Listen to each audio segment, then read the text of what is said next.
Yo, yo, yo. What's up, people? Been a while again. But yeah. How about we start with something a little funky? I need some jukebox recommendations. I did not H squared I. I need some jukebox recommendations. As in, I really like Shared Dream. And I'm gonna put it into Jukebox 1, but what else? Nice background, bro. Where'd you get it? What do you mean, where'd you get it? It's easy. It's light work. You just take Tenebria, you give her a little bit of love, and that's how it goes. But no. Where and what?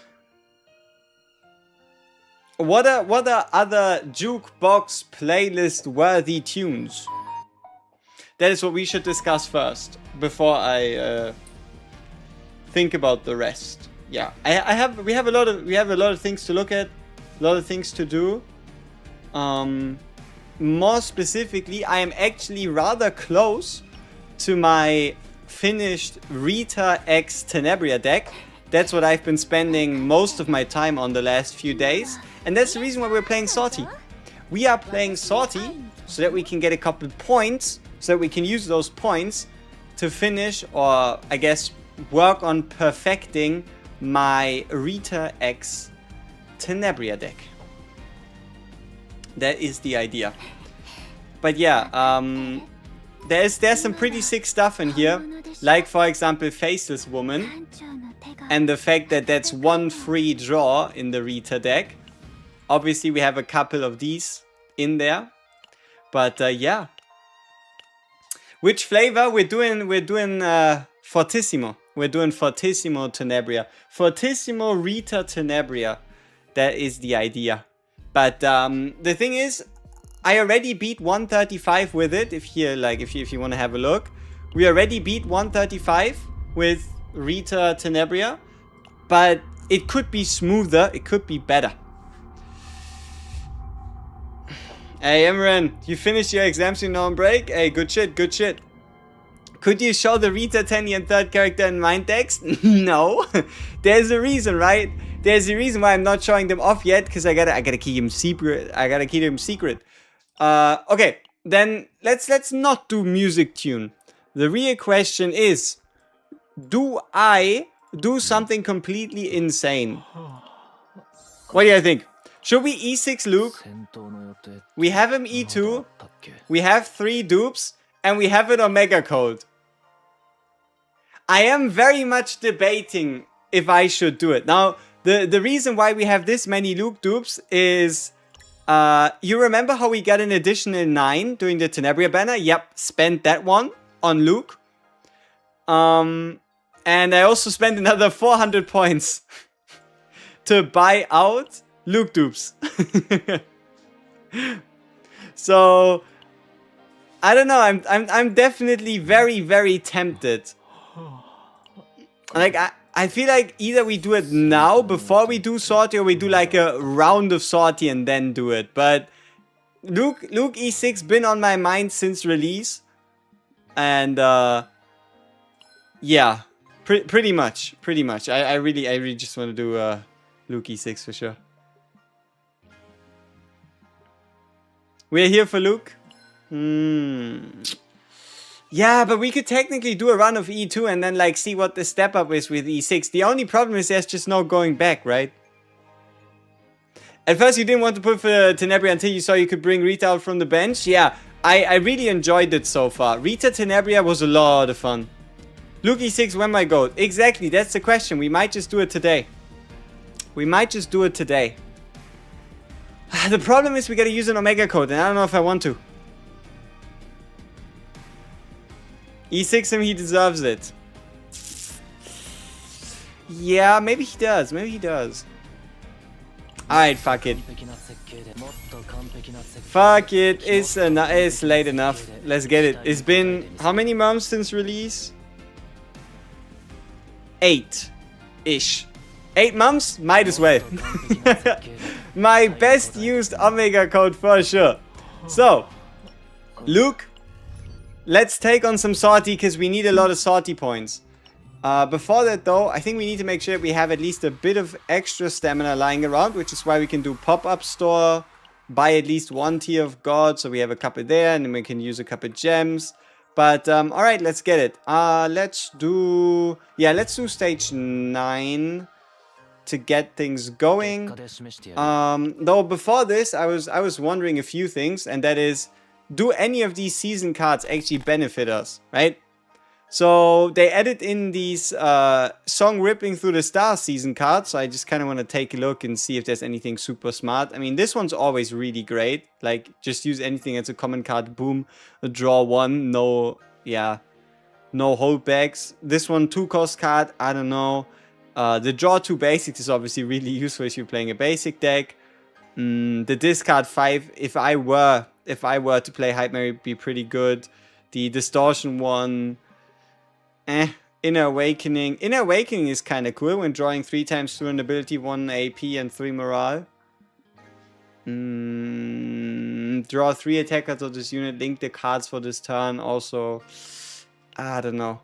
Alright, let's get it. Let's see what he can do.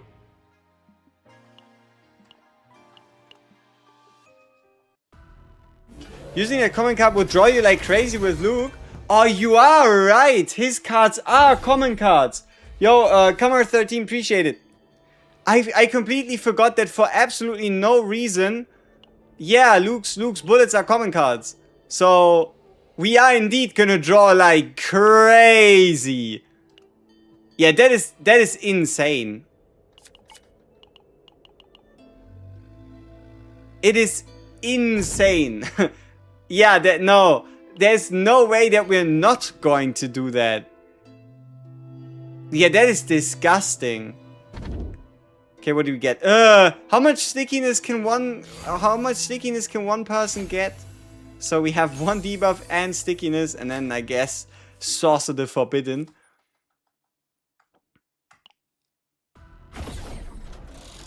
You can't draw Luke bullets. It's not about drawing them, it's about using them and getting 1 draw.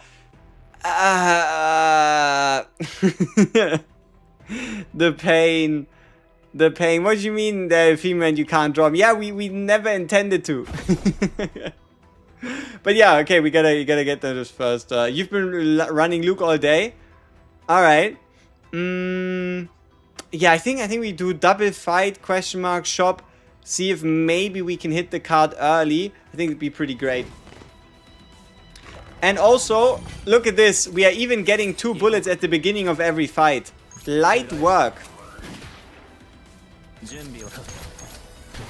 The only problem is gonna be like action count or like fortitude enemies.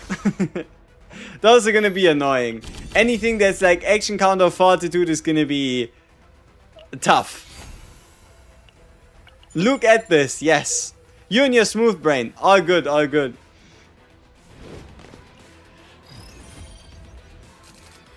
Alright.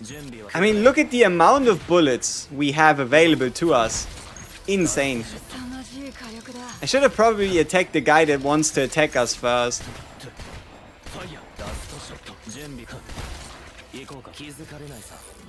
Yeah, easy. No trouble. Bam.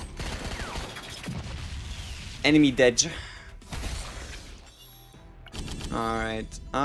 Yep. 1 hit per bullet card. Say less. You're looking now. Yeah, you should be looking very closely at this.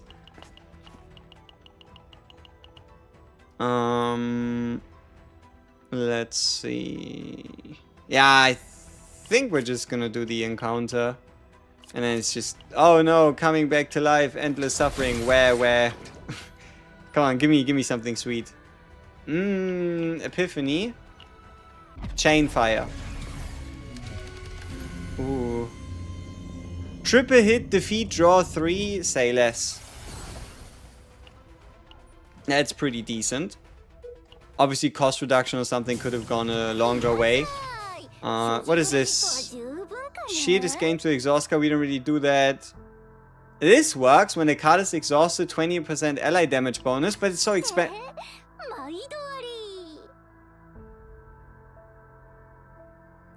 I am quite certain I did not click on purchase. Well,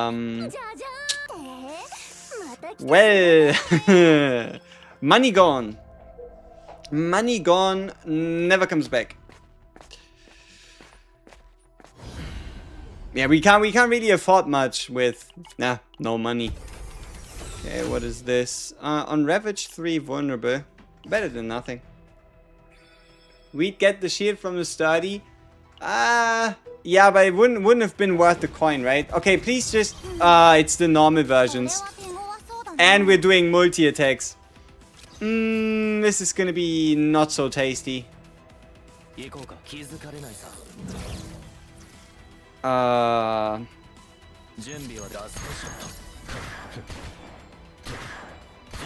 We kinda have to stop. Unless we want this guy to transform. We really don't. We really don't want him to transform.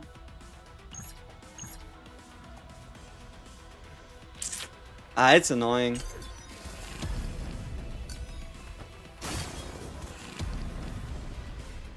But it is the smartest move if we want to survive.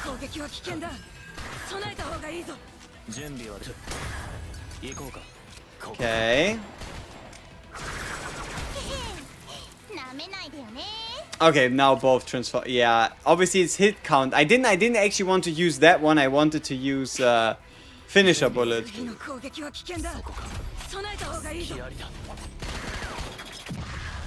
Okay. I mean, technically we could risk it if we're like, yeah, we're going to be able to kill one of them here with the Dance of the Demon.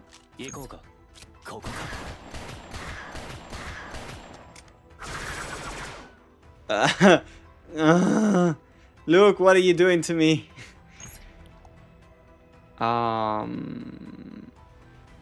Yeah. Okay. How about using the softie before this? Then yes, we would probably be able to kill. Alright. Softie first, Dance of the Demon, please. Thank you. Okay. Now life is not that bad.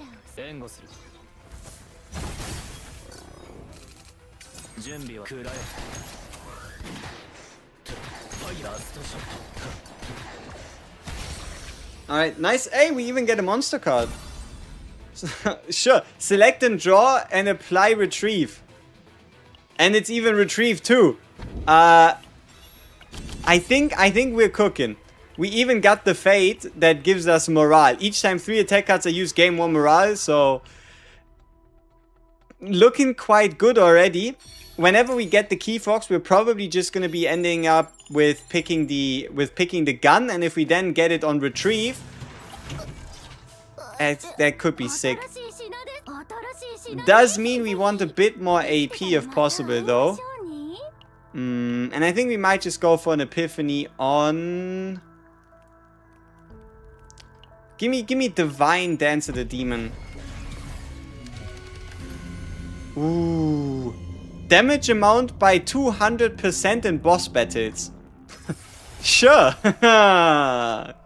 Why not? Is this 30-30? No, we'll do a 30-30 run after this. Why not?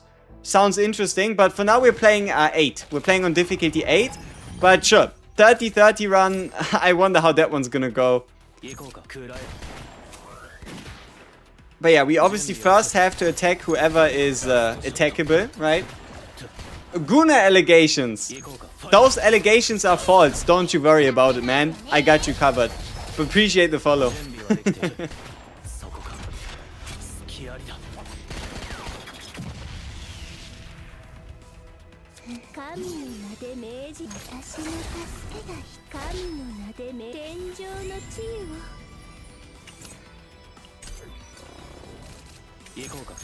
Alright, let's try it out. Let's draw... we can only draw whatever's in our hand, alright. Hey, look, it's an HVAP. Boom. Unfortunately, a bad circumstance to show it off. Alright. Damage amount of the next attacker. That could work out for us, especially if it like triggers with lead. Then again, using it with lead at the beginning of a turn is also kind of nonsensical. Okay, who are you? You are the guy that like... Sturdiness. Yeah, sturdiness is gonna be annoying. But it's okay. We're gonna get us chain fire with the retrieve. Yeah, we do need more starting AP.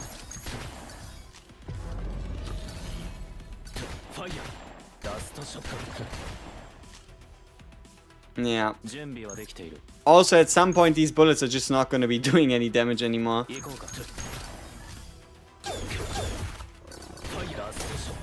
Okay, we have him broken.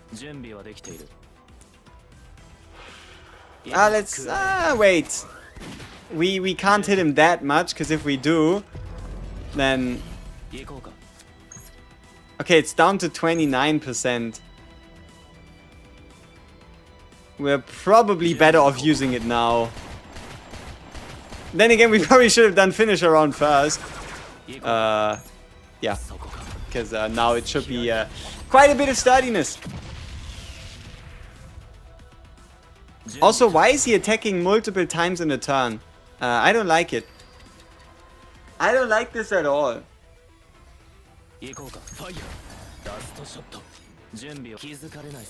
Maybe we don't do this entire like retrieve thing. Maybe we just play it relaxed.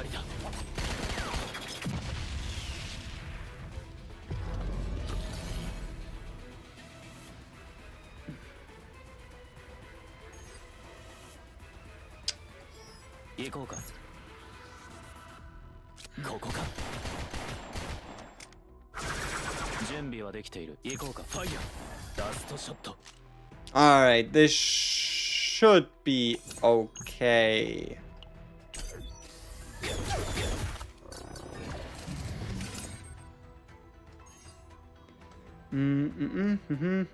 Yep, that seems alright. Then let's get chain fire, or the upgrade so that chain fire hits harder. Big damage.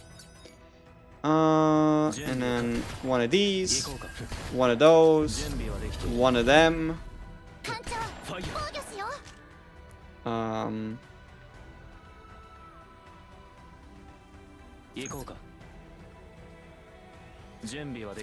This should work.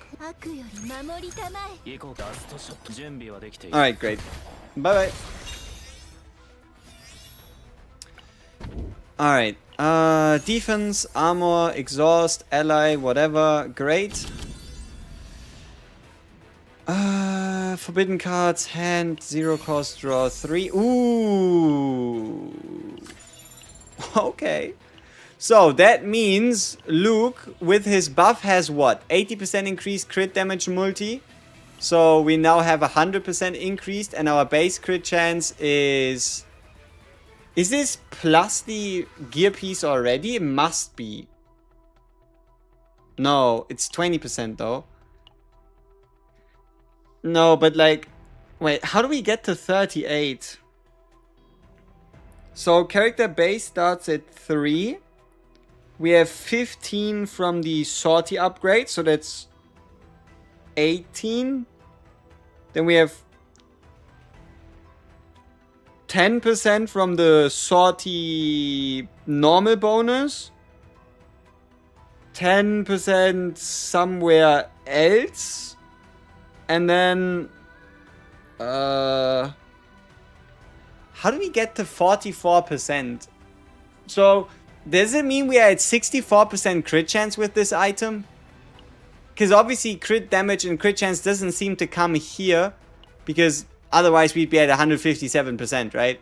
So... Oh, it's potential, right? Yeah, duh. So it goes 3%. Potential at 10 making 13. 15% from the Sortie upgrades. And then another 10% from him being the selected... whatever boosted character, and that makes 38. 6% from Orlea making 44, and then 20% from mutation Shellbuckhorn making it 64, And then he also gets 80% crit from being selected. Though I could have sworn he also got some crit chance with his purple skill. I just can't confirm that. It's probably false. Do we remove a card already? Sure. Moving a card is always a good idea. I'm kind of looking to try and see if we can maybe get the play a common card, draw a card thing. Alright, let's do another dance or the demon. Let's do Spirit Key Fox. So we can then divine it to maybe like reduce its cost or whatever. Weaken's always great.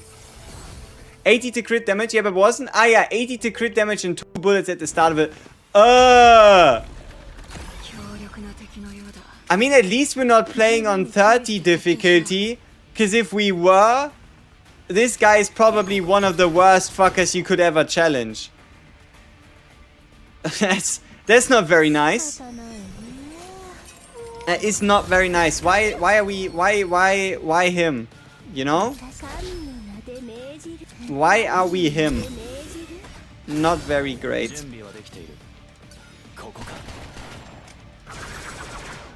Alright, I guess we gotta keep it at that. Gotta hope those softy heals are gonna come in clutch, and then it's gonna be fine. Wait, it's 2 cost even though lead triggered for the 1 cost reduction? Okay, so tracker, shot. We just have to take a bit of a beating here. It's going to be fine.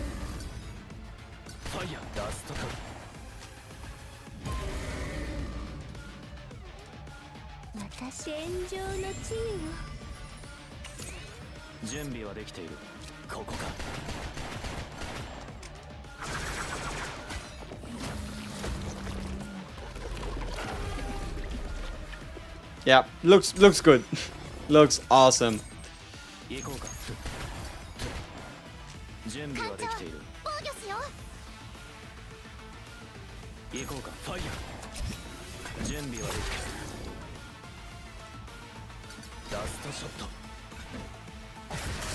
Does he have rapid speed? No, he has heavy.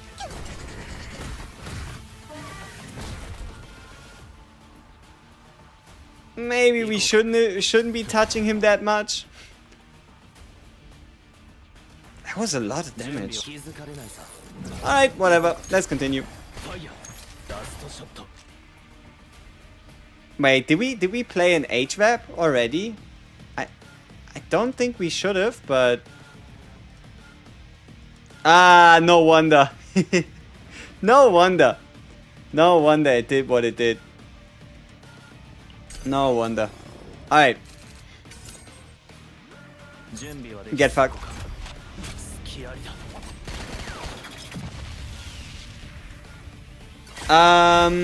Yes, we now have E6 Luke, and the way we did it is I bought 1 copy from the shop.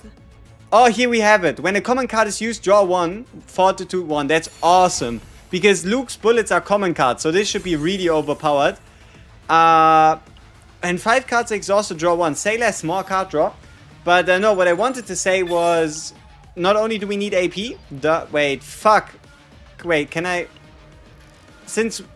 I forgot that you need to buy the reason first. Wait, no, can I... No, you don't have to. It's just complicated. Okay, that's at least better than not being able to get it. Okay, this could have been a little awkward. But sure, let's buy 6 reason then instantly. Okay, so it's not that bad. You just have to think a little. Hey, the mod, appreciate the tier 1. Thank you very much. So, E6 Luke, right? How do we get there? I bought his 2 copies from the shop. One of them I bought like quite a while ago. The other one I bought today. I got a 9 for the 7th time, which gave me a dupe cube. And I used the dupe cube to get a Luke dupe.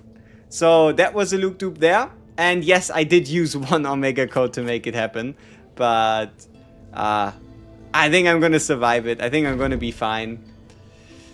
Okay, at the end of the turn, if AP is 0 at the start of the next turn, gain 1 AP. This could solve a lot of our problems. Each time a card is exhausted, 10% crit chance. We have a good amount of crit chance already. The Fate thing is kind of nice. The damage shield and hit gain amounts, but more AP is better. Just go with more AP. Do you need more 9? Yes, indeed. I need as many 9s as I can get. Maybe I need 9 9s. I already have 8. I have now 8 9s, which means I need another one so that I have 9 9s, and then life will be sweet. Tenebria? I mean,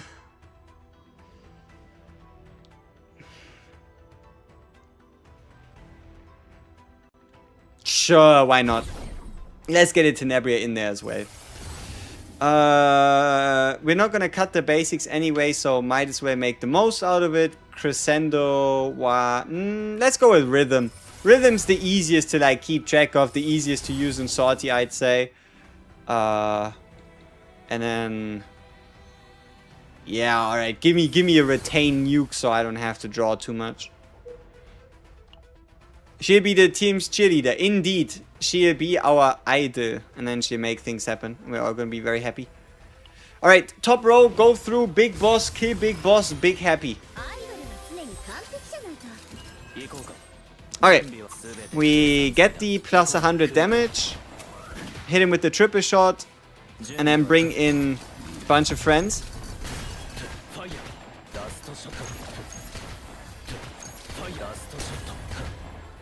Yeah, looks good. I like what I see. Good fight, Mr. Enemy. Okay, what do we do here? Do we do another plus 100 to the next attack card used? No. Do I need more bullets and weaken? Sure. You can never have you can never have too many bullets. Especially because we're going to get a lot of card draw. The only thing I'd be worried about is where do we get the additional AP to make use of all the card draw we're about to get whenever we are able to like play out the attack, the upgrade card. We might actually get too much card draw. Yeah, I think we might have a problem.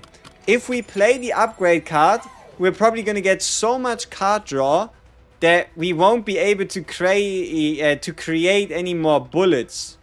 Because our hand will be too full. There's a funny divine from Nihilion that doubles your hit for +5 stress. The problem with that is the double hit does not does not multiply. So it's gonna take Dancer the Demon from a 1 hit to a 2 hitter. Unfortunately, it doesn't multiply with the amount of hits that are already present on the card. Also, why do I need to fight this guy again?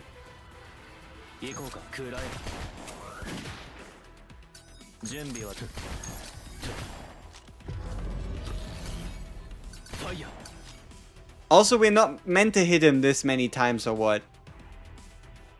Because he certainly seems pissed. Well, if he's gonna hit me anyway, might as well. But he's gonna hit me again. If hardness is 3 or higher, switch to a strong action. But like, 3 or higher? We're playing Luke. How few times do you think I can actually hit you? That's like, what is 3? Like, do I really only hit him twice and then skip the turn? That's gonna take years. It's gonna take years for us to be able to do anything here.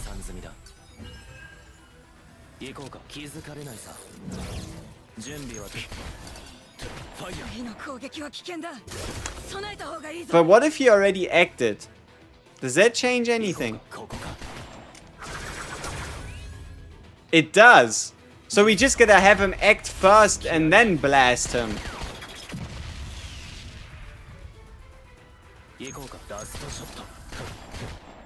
You know what? Fine with me.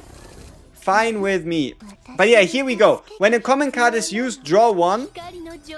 should mean that whenever we shoot a magnum shot, we're also gonna draw on top. Where's my draw?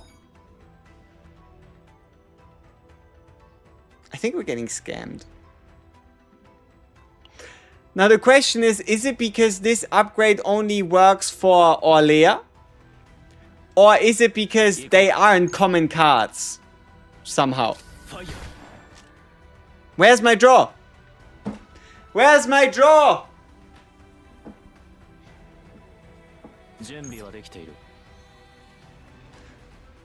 Game!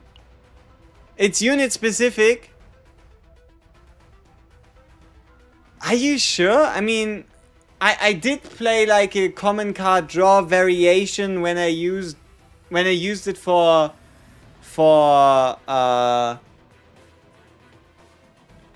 Shizuru. I don't know. Was it unit specific?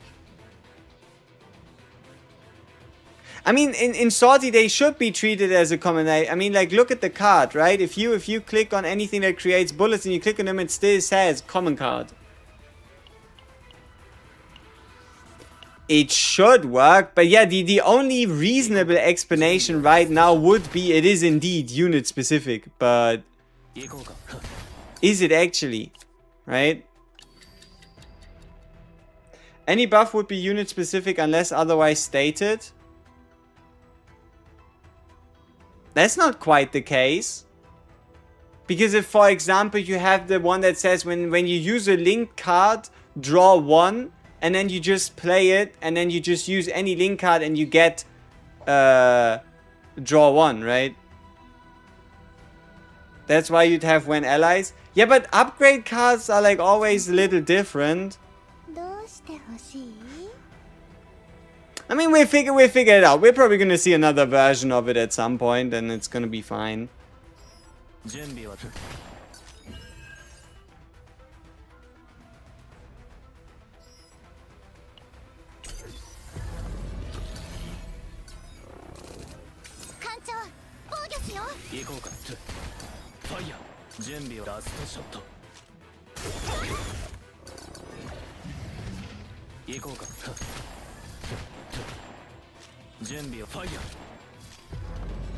I don't know if we're taking this fight or fighting this fight as well as we should be. The answer to that is probably no. Am I bothered by that? Slightly. Is this enough to kill you? No? Then let's do some EP skill redraw.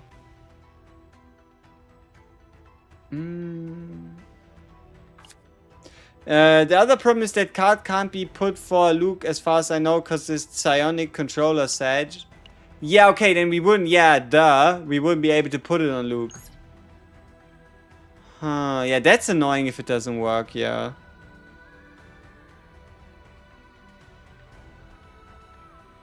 How we doing? We're doing pretty fine. We're just getting a little sad that things that should be really in Luke's favor end up being worthless because Luke doesn't play by the rules.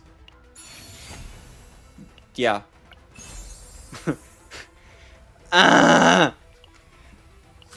Why does this not work?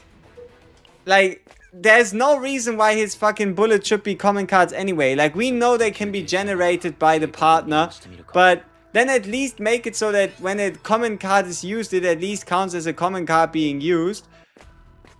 Technically, there's a way to find this out once and for all, and that is by buying a common card for Luke and seeing what happens. Yeah, I think that's what we're gonna end up doing.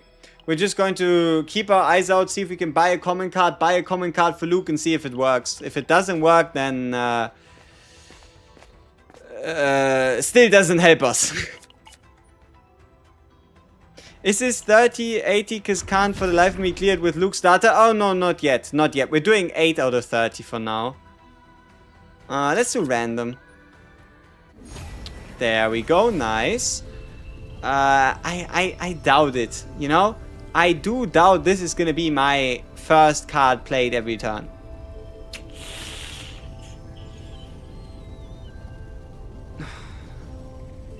Alright, let's go with the bullet damage then.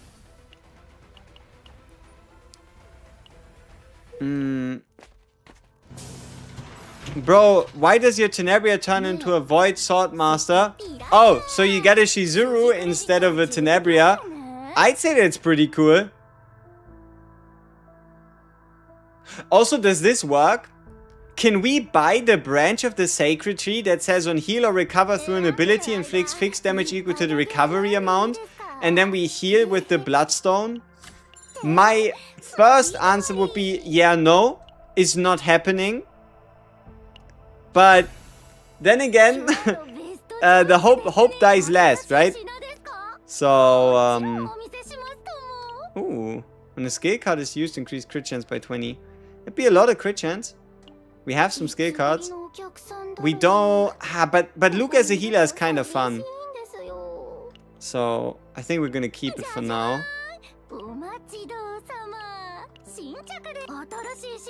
Spotlight is tempting. Spotlight is tempting. The start of an elite boss battle. 75 damage amount. But why is it an elite boss battle? And how is that different from an elite? Stealth reload.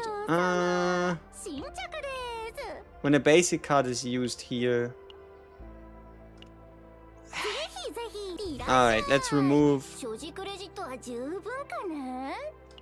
one of these heals, because the other ones are getting changed from Tenebria anyway. Let's get a flash. Divine Harmonization Keyfox, 0 cost, right? Combo. Combo's alright. Combo's basically the same thing.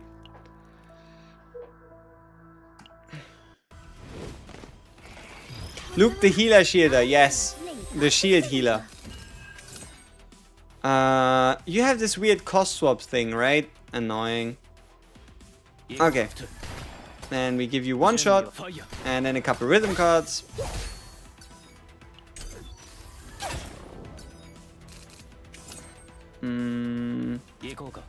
Is this really gonna be my first card used this turn? Stupid. Okay, that didn't really change anything. Tough luck. Let's draw one. Wait. Does it change the cost of all cards in hand?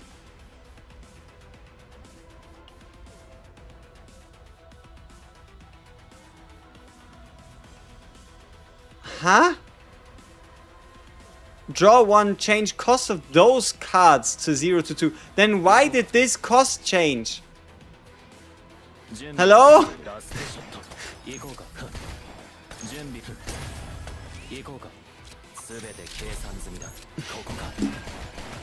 That shouldn't have happened. Hey, and we did the healing plus damage. It does actually work, right? Every time we do damage with Luke, he takes like a little bit of fixed damage.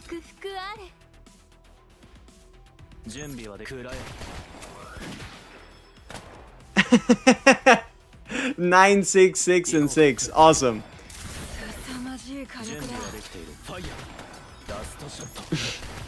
He's taking so much fixed damage. Can you believe it? Look at those numbers. Insanity.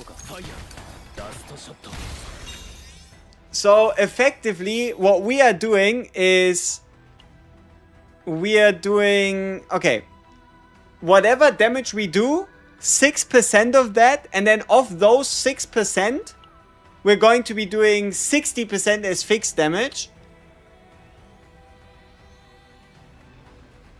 Which means effectively we're doing around 4% additional fixed damage per card. A 4% fixed damage, a 4% final damage multiplier. You've seen it here first. When a 2 cost a higher card is exhausted, I don't think we're gonna do that. Crazy Stretch should be nerfed. Indeed. The text doesn't, but it acts like a confusion for the whole turn. I don't know if it's a bug. Probably not a bug. Just weird wording. Okay, let's get another random sacred. うーん。 Mm. When HP is less than 50%, increase heal amount by 100. Huh. Alright. And we can duplicate the thing, which means we're probably going to duplicate like a Sortie so we can get more healing. And then we have the final shop, where we can remove another card, which is going to be this skill card here. No, we're going to remove anemia. And now that we've removed anemia, isn't that rather powerful? Or is it only the unit that does it that can get the benefit? Even then, that's a lot of credit.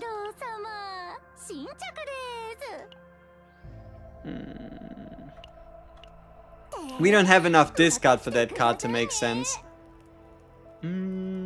Let's see if we can maybe get the cool Seize the Opportunity Divine. 0 cost is great. That's awesome. The best Luke player using the gold finally. Exactly. So, Mr. Goated Luke. What are we fighting? Lament. 10 stress on action. That's okay. That is a-okay. We are ready.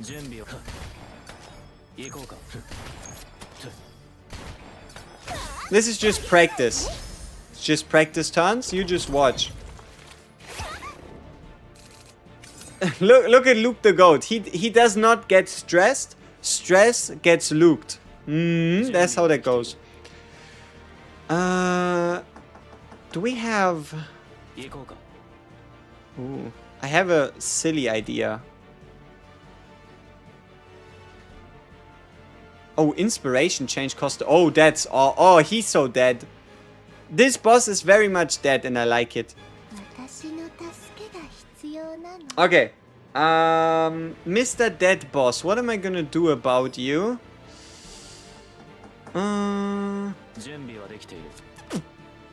Alright, first let's get some more bullets. You can never have too many bullets. And then let's make it so that we get you to 0. And then we shoot the boss a bunch of times.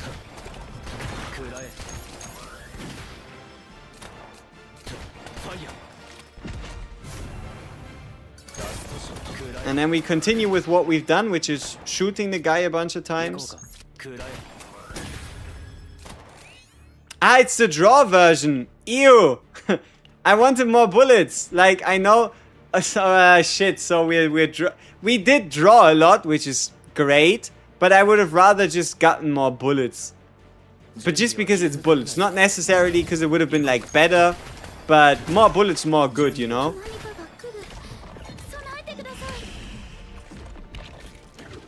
We probably want to do Dance of the Demon first. Also, I don't like how it says does plus 10 to a random combatant, but it always targets whoever has the highest stress. Like, it isn't even a question. It's like, yeah, sure. 10 stress to a random combatant. Yeah. Hey, but we prevented getting cooked. Alright. So we should be able to test the theory of if Luke's card just don't count as a common card or if that thing just doesn't count as team. Maybe not. I mean, with a little bit of luck, Luke breaks out early and we can... He broke out semi-early at least.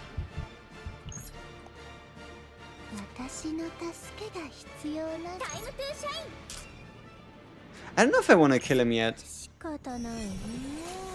No, I really want to see if it's just that Luke's cards for some reason don't count as common cards. Or if it's like character specific, which I'd find very weird.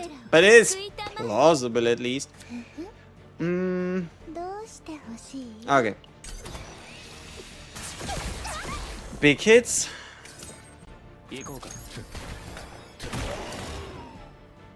Do you survive? Barely. Okay, let's continue provoking the boss until we can maybe draw what we need. Ah, but it's not in here. This is way too risky. There's no reason to do this. Like, unfortunately, like, I want to try out what happens if I play Whispers of Madness, but yeah. You see the hand state. Doesn't really make any doesn't really make any sense. Are you Lukinson? We are winning, yes, so far. But we're also taking unnecessary risks, for sure.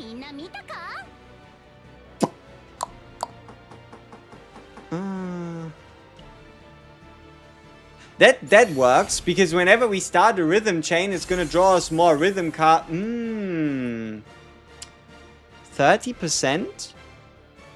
30%. Yeah.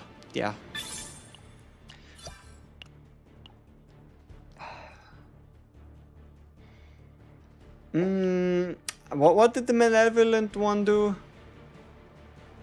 Yeah, no. Sure, let's do AoE. Luke's really good at AoE.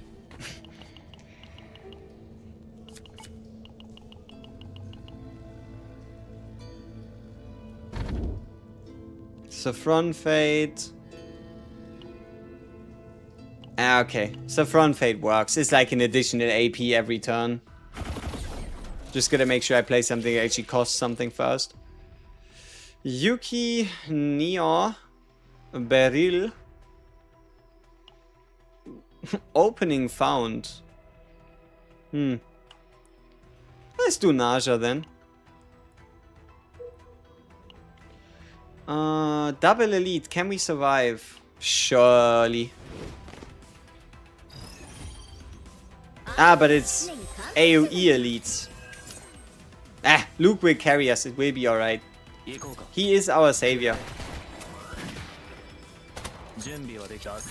Look at all those fixed damage amounts here. Fixed damage healer Luke strat. You've seen it here first.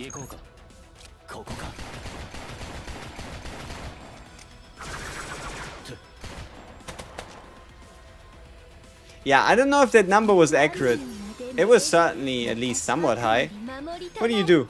Morale. That's okay. What does Bloodstain do? Oh. Yeah, I don't really have a lot of bleeds in hand, so that's okay. Yeah, the fixed damage can crit. Crazy, huh? You would not believe your eyes.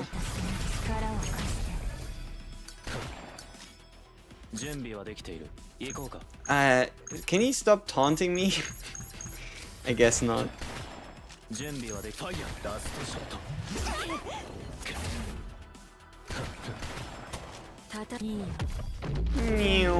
And this should also do fixed damage. A decent chunk. Now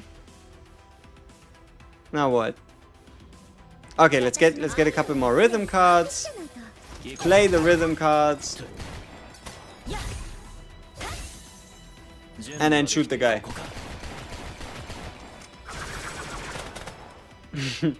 Big fixed damage.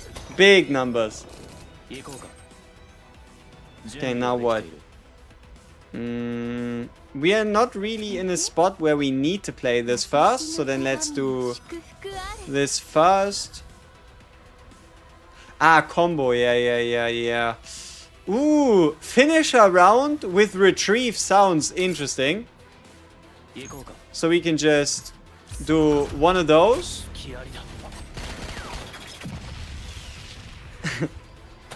And then one of these. He's on taunt again. Well, that's alright. Where are my crits? Like, I know my crit chance isn't that low. There we go. One of these hits, one of those hits, one of these. I don't know how to feel about the fact that this chain fire has draw. It's a little weird.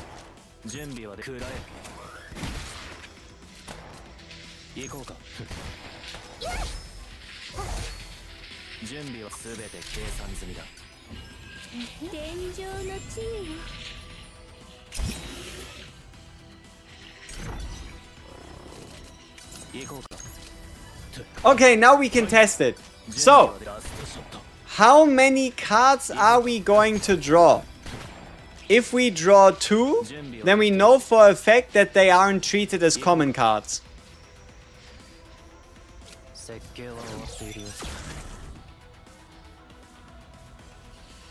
Game, why? Like, how can word not be what word is? You know? How can this say common card? And how can this say common card? But common card does not mean common card. Why so complicated? Fuck. Are you the only one where your live stream is not loading and stops after a few seconds? I hope you're the only one.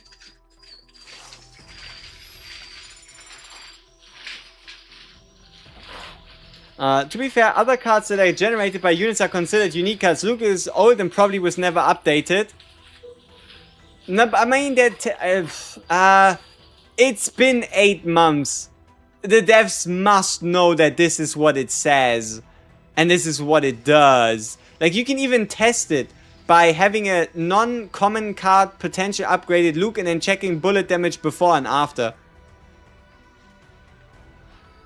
Oh, I had a similar case where Rita's upgrade card extra AP only works for her original cards. See, that's the thing. That is in the description. That is what it says and that's what it's meant to do. For Luke, though? It shouldn't. But yeah, no, the Rita thing is actually part of the description. That the AP only works for... you get it, right? That's part of the description. That's legit. Counterpoint. No one gives feedback on Luke, so it might have been overlooked. I wish I could confidently say you're wrong.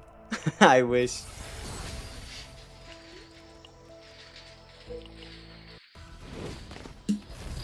Okay, it's the swings. How did this guy work again? Oh, why do you have thorns? Beh. Beh. It's annoying.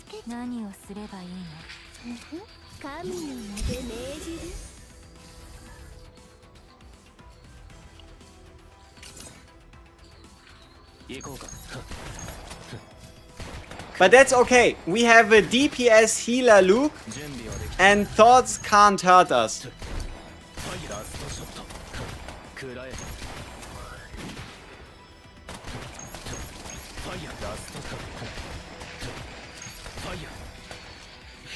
This Luke is actually pretty good at healing. Yeah, we have the Bloodstone. We have a Bloodstone for 6% healing.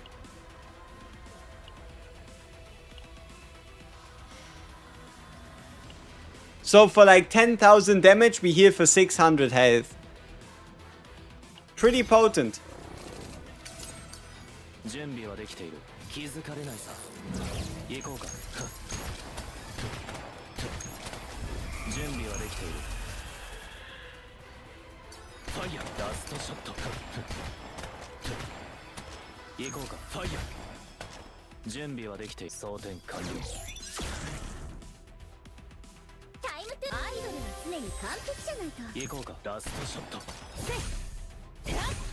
Oh, enemy dead. I was wondering why it didn't trigger the final rhythm card, but an enemy dying is a... Wait, gain 3 sticky... Was this always here? 3 stickiness? Select and duplicate 1, select and remove 1. Dangerous steps.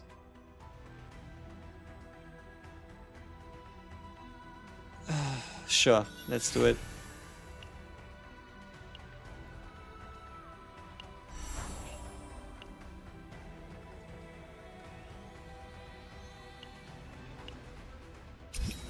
We need a Tenebria cam, she's just standing there.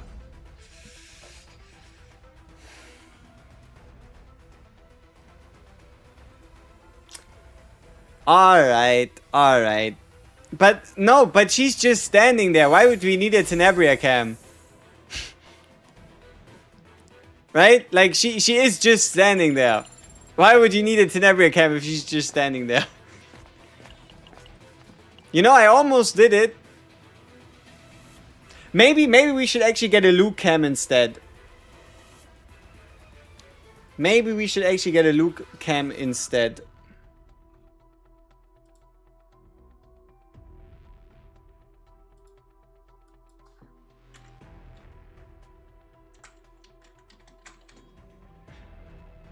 Bam, bop, boom, bing, bop. And then we just need to do a little bit of resizing. And then after we've done the resizing, we need to do transforming. So let's say 100. No, it's not enough. 400. Also not enough. 500. 5,000 is too much. 650. 675. 700. Okay. And then on the right, we're going to be going with 900. Let's not do this. Okay, it's turned properly again. 1,000. 100. No. Luke is being stubborn.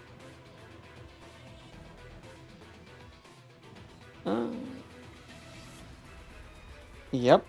And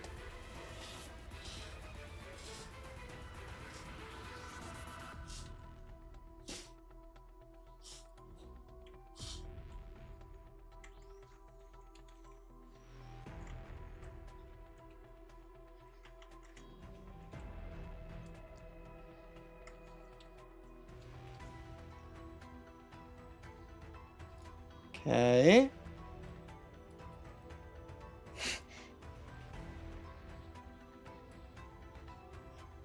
I have a fantastic idea.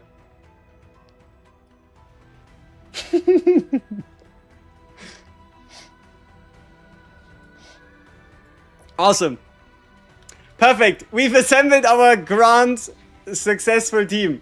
I'm very happy with their performance. All right, let's see. Let's fight something. Okay, maybe we have to give him a bit more space, like this. Yeah. Okay, they are ready.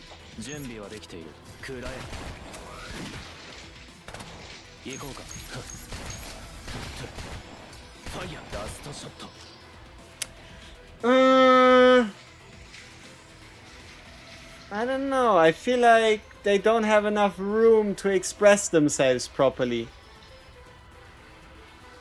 Also, I feel like the 3 are a little too big. Little too tall. But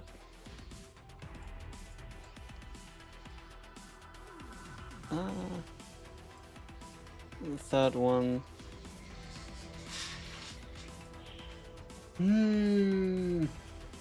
I don't know.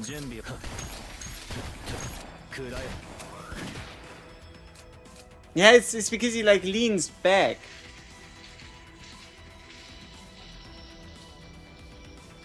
Okay, we can do this a little better. Then let's say we delete this. Delete this one as well.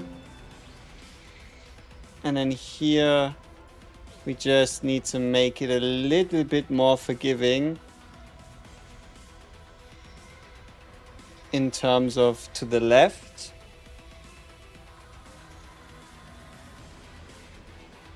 And to the right. Wait, the fuck? I did not do that. Okay. Alright. Looks good. Looks good. Okay. And It's a little weird that all layers in there.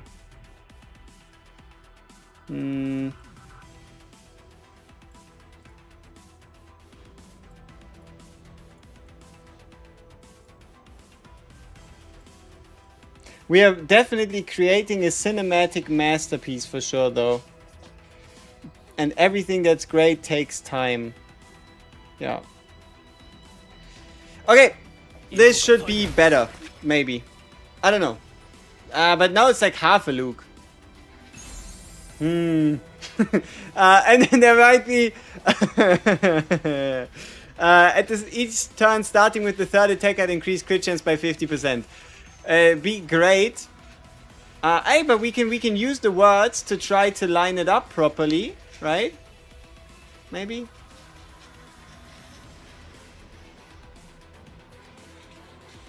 Clover of the.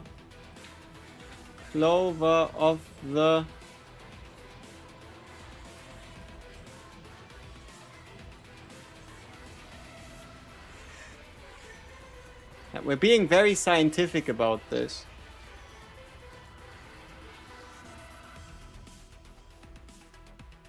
It's okay. It looks scuffed as fuck, but it's awesome. Clover of the clover of the clover of the forest. Where did the other Luke go? He got eaten. That can't be.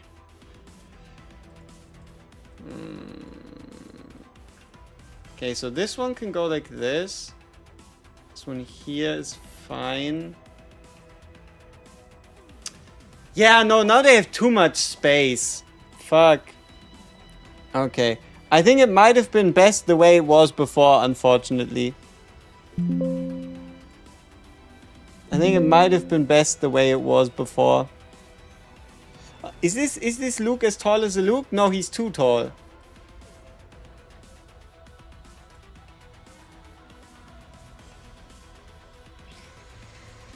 Does this match? Do you match?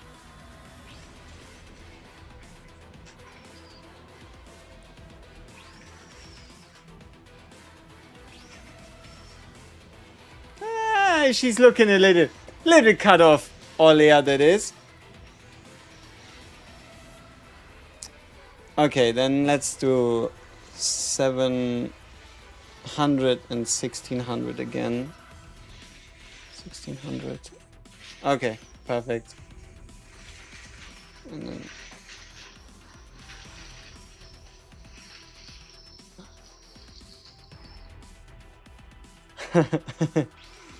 yeah, now we're looking like a team.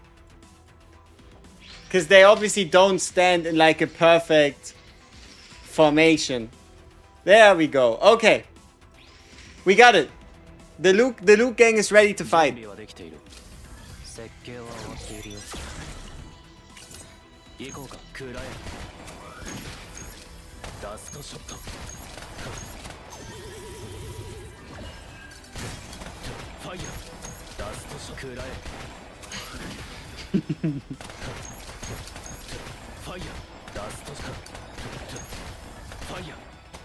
Ah, a true team of teamwork.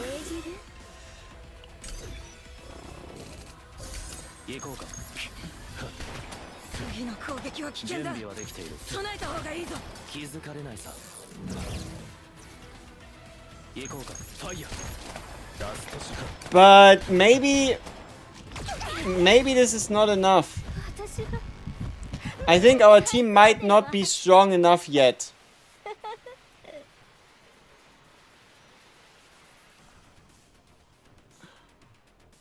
So we need some support.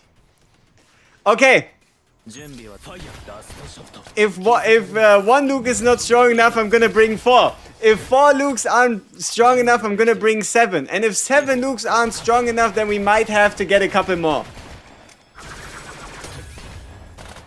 But no, they are going to find success. Wish Luke's bullets had haste? That would be pretty sick. But it would also kind of defeat the purpose to a degree, right? Like there's always like something good and then there has to be something bad, right? So I don't know if you could. Yeah, that seems like a perfectly reasonable team.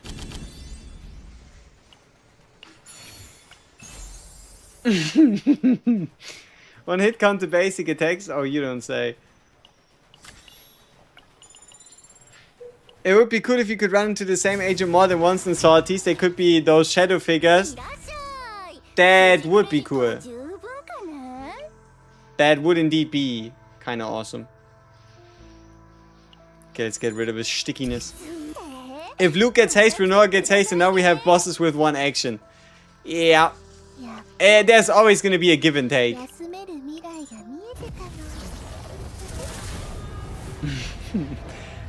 Like, everything when we're not in a fight makes this look like such chaos.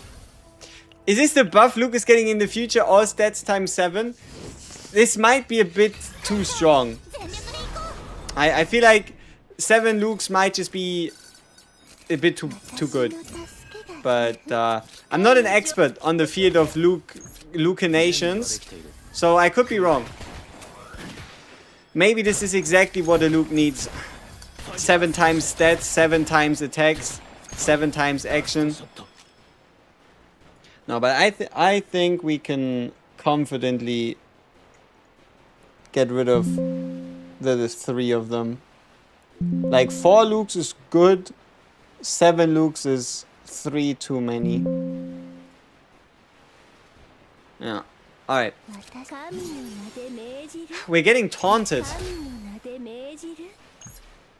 by a almost dead enemy. Is it 7 Lukes for E7? No, that's Epic 7. If, like, you know, when Luke comes to Epic 7, he's gonna have 7 copies of himself.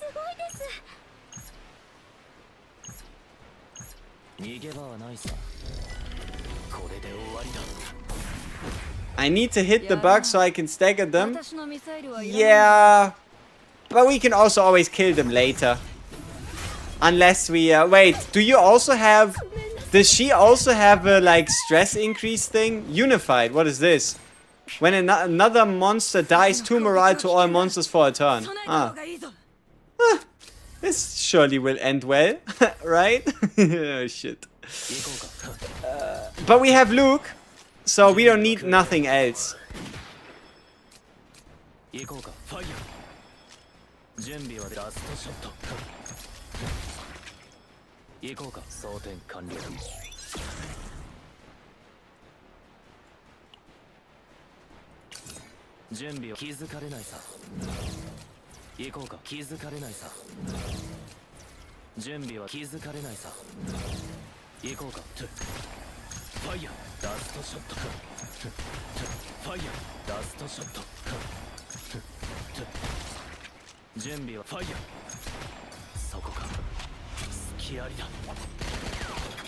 Yeah, this is indeed variant boss lady. She might just be built different. But so far we are max HP. But we also have 2 broken down units, which is a little unsightly. Then again, it's going to be fine. We have the power of Luke on our side, and that means nothing can go wrong.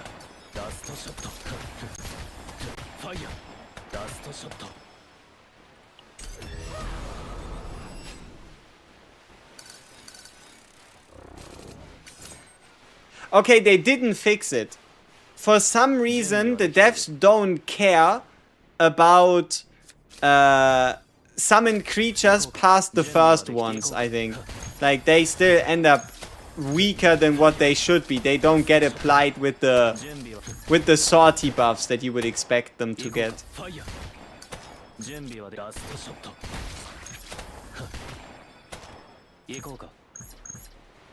Okay, we could kill any of these, or...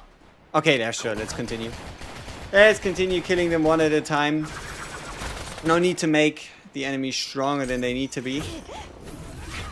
And at some point, we're gonna get Olea back, and then it's going to be happy days. It's going to be happy days. Healer Luke is very important to the team morale as well.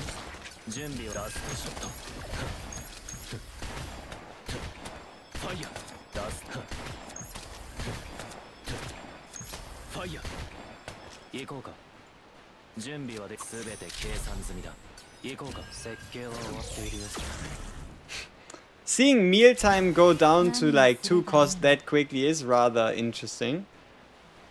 Look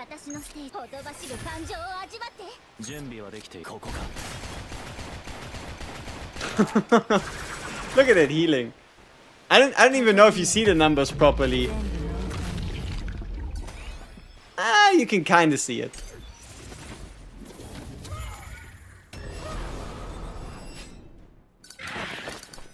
It's these fuckers. At least they have infinite action counts. Okay, you are the taunting bastard. Then may you get taunted for infinity.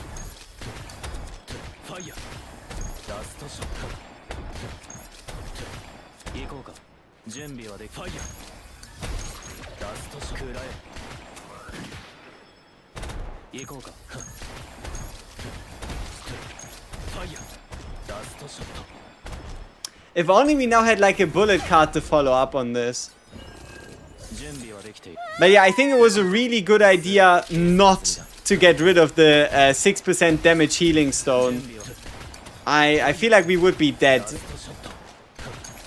And not just a little, but like really dead if we didn't have that one.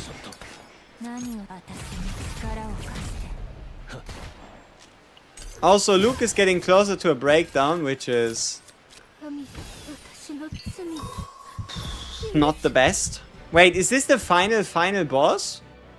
It is! Huh! Wait, then what do I care if Luke's about to have a breakdown?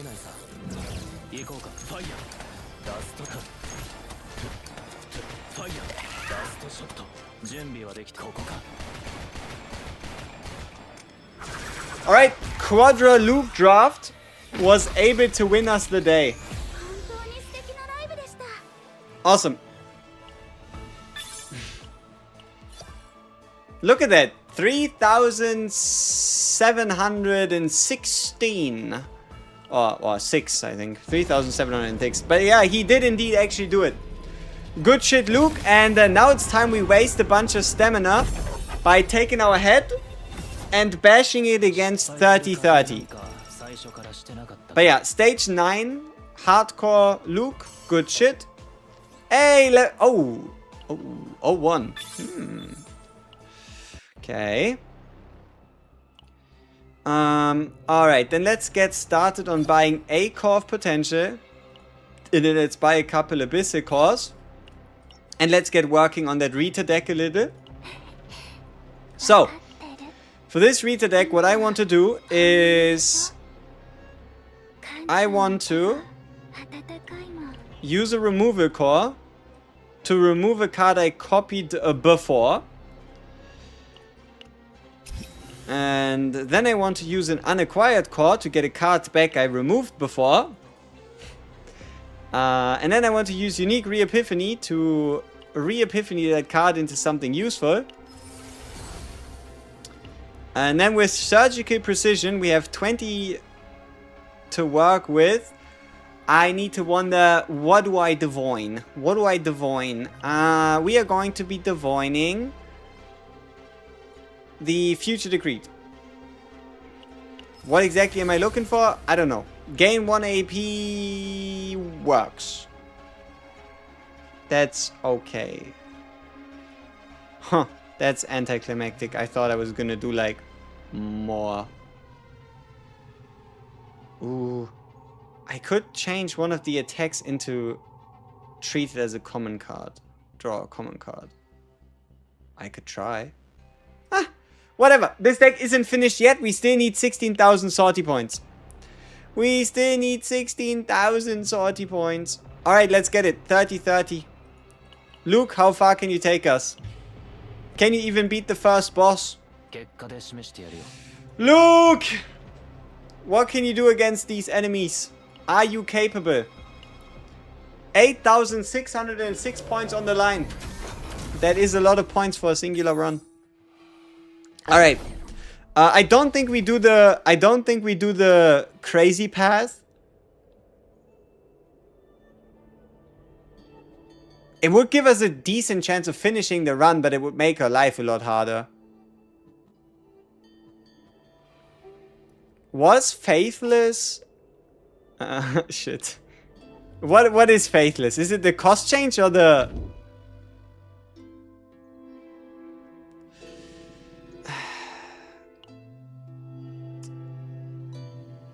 Yeah, okay. Well, as I wanted to say, yes, we're going to take the harder path because 30-30 isn't hard enough. And it's the exact effect I was looking for, the exact effect I wanted, in fact. So we're going to be just fine. We're going to be just fine. Luke's going to go in and he's going to make sure that enemies... Yeah. That's the worst one, isn't it? Because it always targets the one you want to play. It usually does, indeed. I would have preferred to get the other one, which would have been, I think, Pilgrim's Path. Because this one would have given us... just one less card to actually, like, draw or make use of. Which is nearly as bad. So yeah, this is gonna be awful. I love it.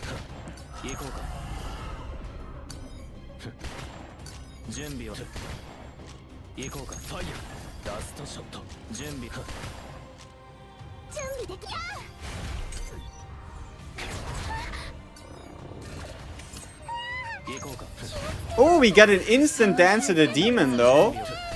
That's not too shabby.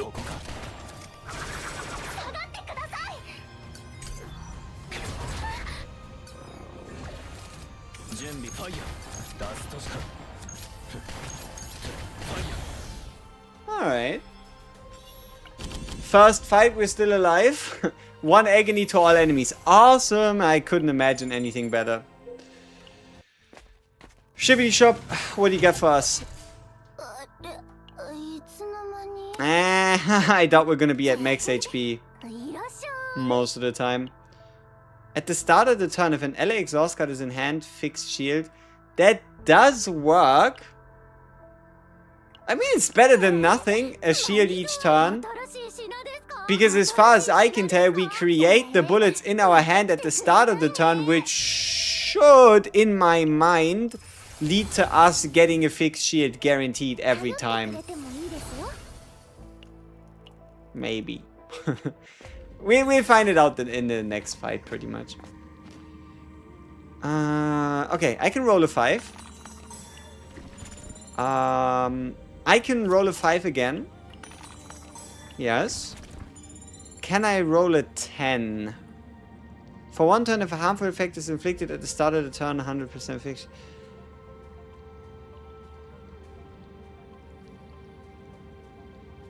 I can roll a 10.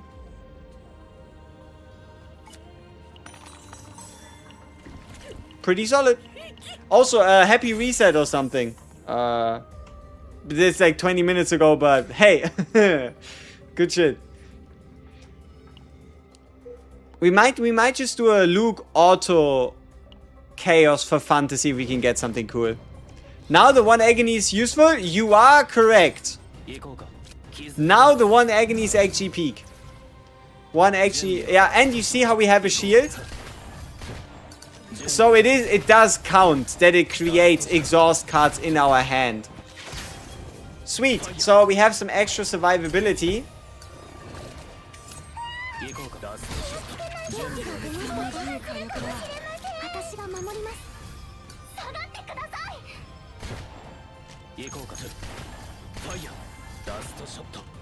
Big damage. Boop. Bop. Alright.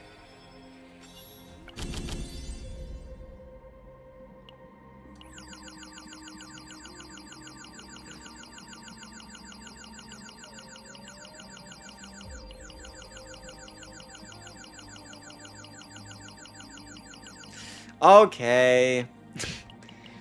Maybe we can find some, like, draw. Maybe we can find some draw to make that card useful. I like that it's an upgrade card with initiation baked in. That's pretty useful. Maybe we can even make it divine to make it a bit cheaper.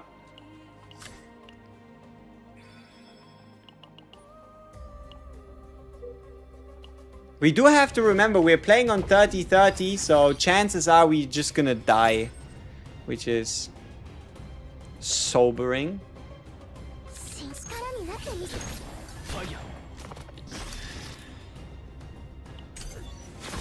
Turning rapid fire into a basic and getting the basic duplicator is something that would never get old. That sounds pretty sneaky.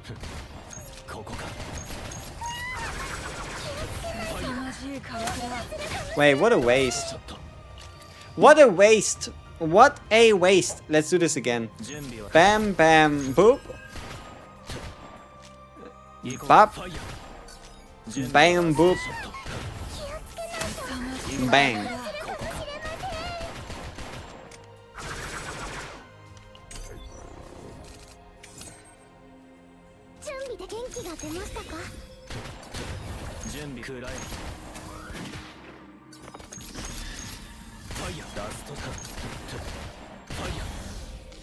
Alright, GG's, Mr. Enemy.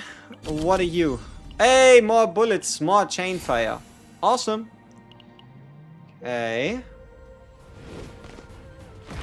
Ooh, if we could turn chain fire into a basic, then we could get the common card that moves basic cards.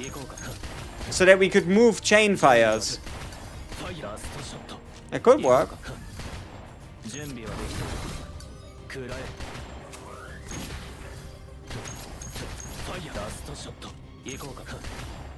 And luckily these guys aren't the most threatening elites you'll ever find.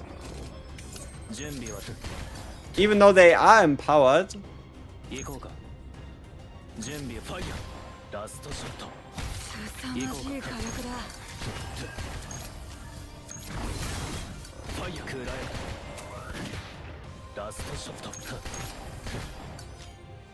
Better take him seriously.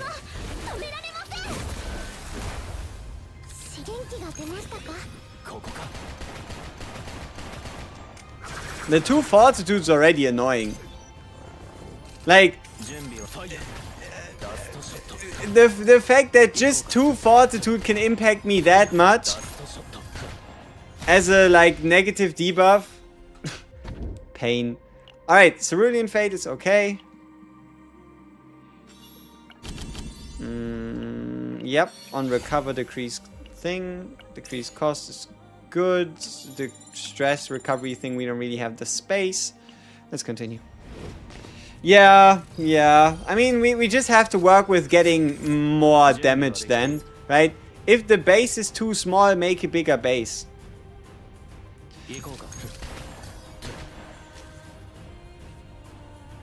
Also, they could have at least given him 3 bullets every turn.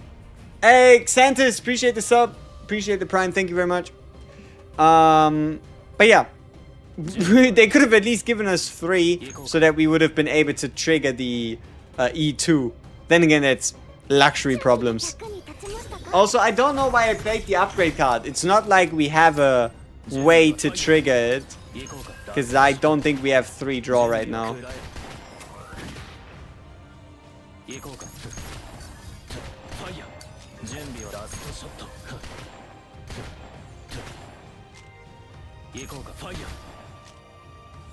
Nor do we have a way to use all the AP we're generating with the amount of draw we have.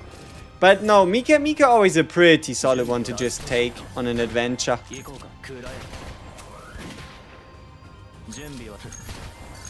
Especially against these enemies who are so prone to just fall down for just getting touched. So, yeah, I don't think these guys should give us much trouble.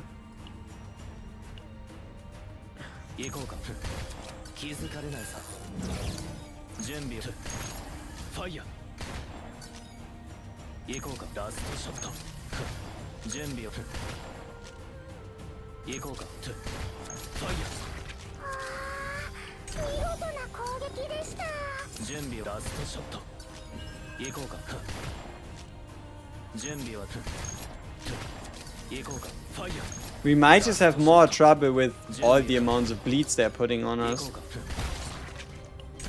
It is still taking a sizable amount of turns though to chunk through them.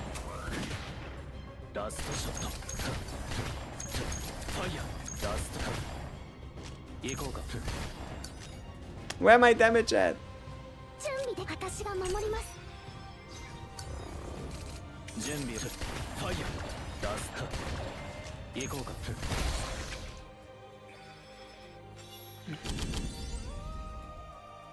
Defense-based damage to all enemies, 330% shield. This decrease cost by 1 per distinct common card in hand.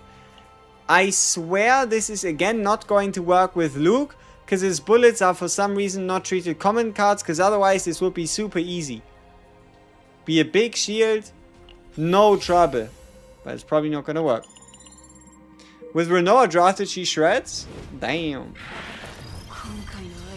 Okay. Are you the ones that gain morale? No, when another unit dies. Okay, awesome. The variant version of these guys is super annoying. In that what they do is, if you don't reduce their swarm flight count by at least 1, they just gain 3 morale. Fucking bastards.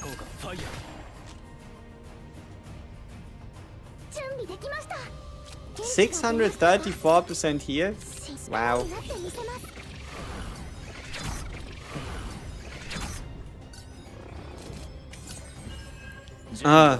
And we're getting a card discarded, abandoned. At the start of the turn, discard a card in hand. Yep, great. So we're only having what? 2 real draw? No, 3. Because one goes from the 30-30 modifier, the other one goes from abandon. So we draw 3 cards a turn. Yay!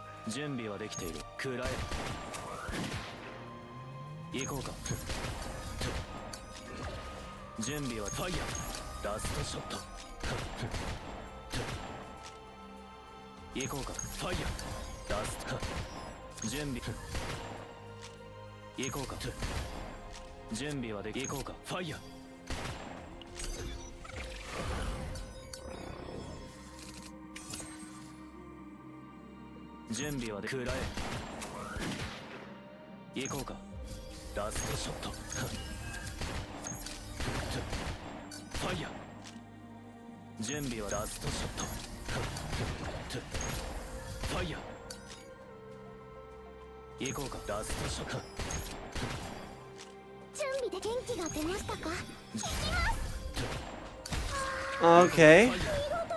The enemy dying is unfortunate.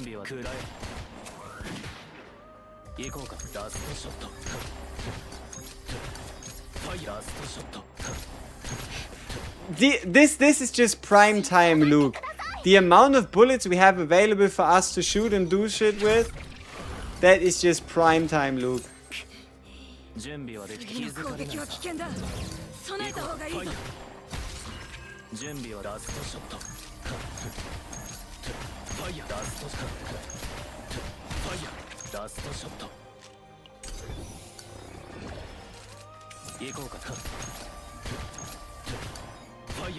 Yeah, you know what? After this sortie, we're gonna try and build a Luke deck. We are going to build a Luke deck and it's going to be fun. We're going to instantly get an insane deck and it's going to be absolutely bonkers. Yes, yes. Lead 240%. That, wait.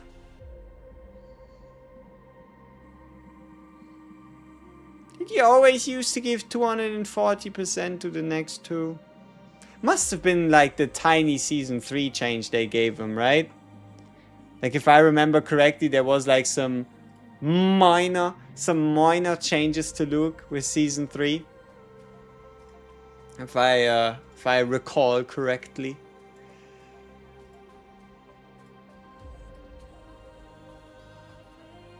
Feels like swatting flies, it does. But no, now I'm too curious.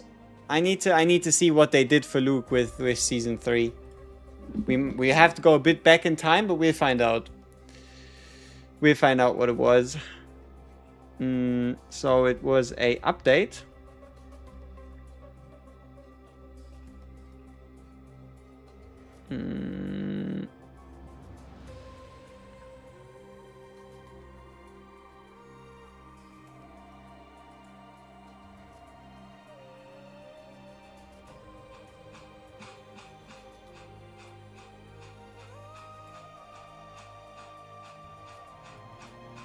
And then it probably talks about like it was in a separate node. Yeah, check the link. Okay.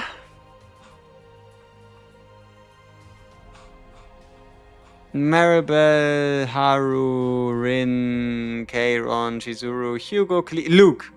No. Finisher bullet and finisher bullet. Ah, tough. What be better, the Cthulhu gun or the 40% damage increase up from City of Mist? Cthulhu gun. 100%. Not even close, actually. But yeah, Cthulhu gun be the best you could get. When an upgrade card is used, draw 1, gain 1 AP. We do have a upgrade card on Mika, so it's better than nothing. It scales differently, you suppose? Exactly, because the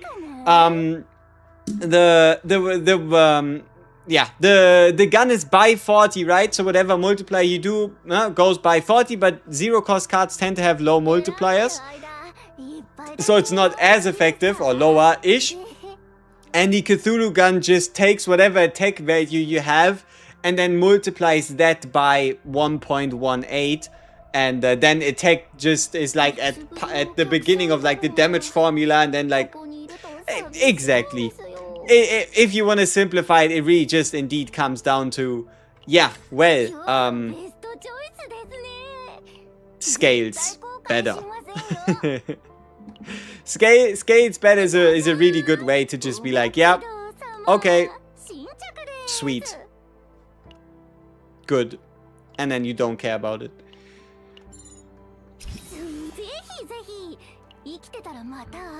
Yeah, Cthulhu gun, if you can get it, you always want to pick it. Unless, for example, you have like a really good engraving perk, plus a really good weapon, and Cthulhu gun would come with like a garbage engravement perk, but in like 96% of cases, in a lot of fucking cases you want to do it, right? If a status or aiming card is in hand, double hit count. This is not too bad. Double hit count on a base 3 hitter is not too shabby. That famished belly is not... Wait! Does that work? Are we going to get... Like, I don't know if we're going to get more, but it does say per critical, right? So doubling the hit count should create more bullets?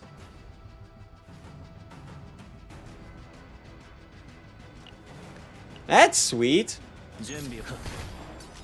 Might not be the most useful thing ever, but it's sweet regardless. Unless, again, it doesn't work. Then I'm gonna be very sad.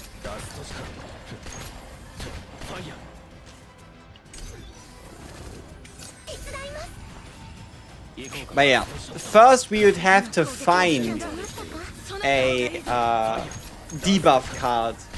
Don't think we have many of those. Or any at all, for that matter.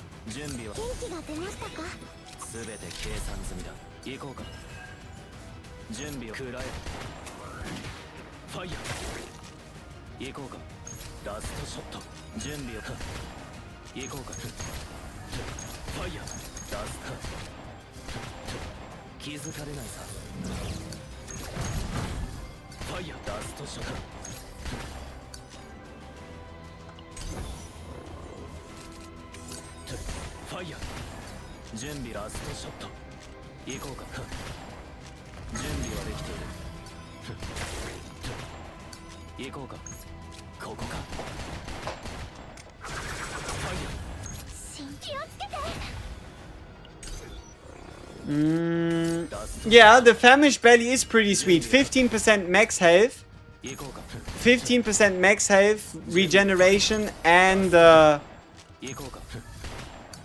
plus 60% is pretty huge. It outbalances. It outbalances the negative 40 from the extra fortitude on the enemy. Nothing to complain here. Nothing to complain here. 15% max health heal per battle, plus some positive effects.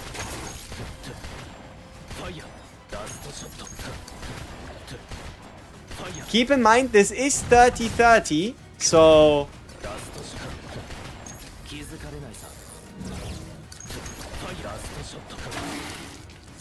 Good shit, Mr. Luke. So far, no complaints.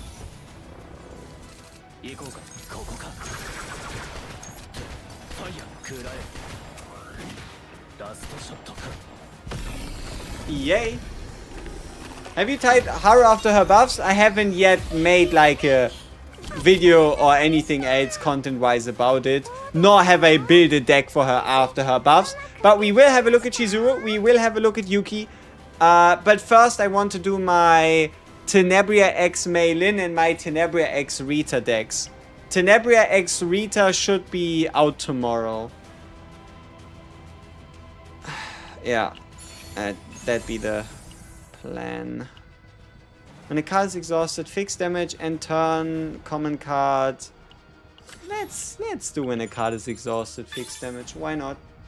Okay, more sortie points. Yay.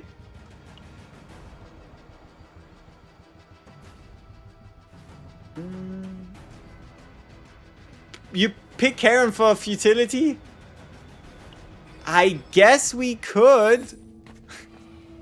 It is certainly possible.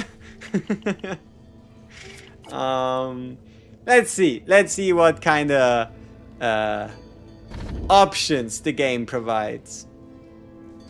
Select and duplicate a card, decrease cost to duplicated cards. No brainer. 0 cost plus potential double hit count chain fire. Say less.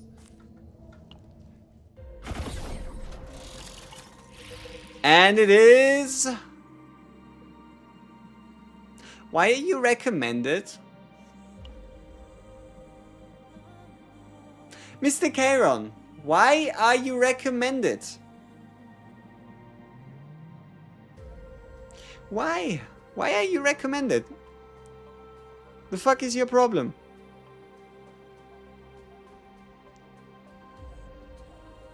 What do you even give? I mean, sure, Kairon, fuck it, we ball, let's get it. Let's get it.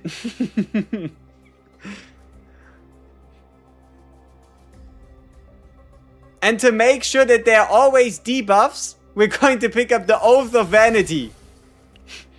Awesome.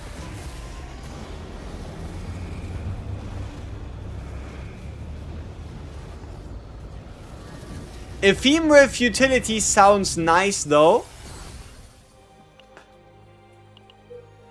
Okay.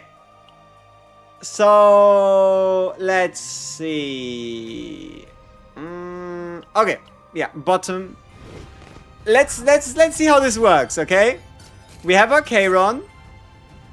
We have his futility. It's just... Wait, is this a debuff? No, it's a skill card.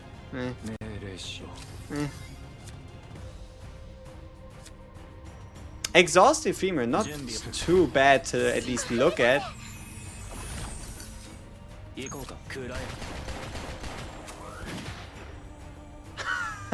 works! It works! For the first time ever, it feels like a synergy in the game actually does what you would think it to do. It actually works. Can you believe it? This shit actually doubles in hit count and creates bullets. Finally.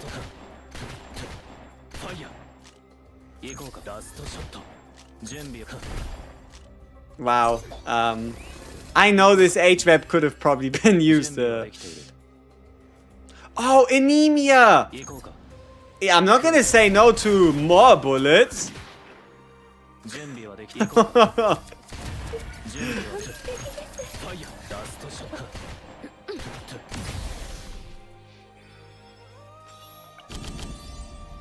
Yeah, I guess Karen is just a chill guy. When a card is created, 1 resonance. Yeah, but resonance is like discard. And agony. You know what? Fuck it. Resonance of Truth it is. It does have initiation as well. So we're about to apply a bunch of resonance and a bunch of agony. It's just, we don't have a way to discard. So unfortunately we cannot take advantage of it. At least not really. Okay, what's this? Oh, Divine Dance of the Demon. Okay. Bullets. Dance of the Demon. Say less. Alright, alright.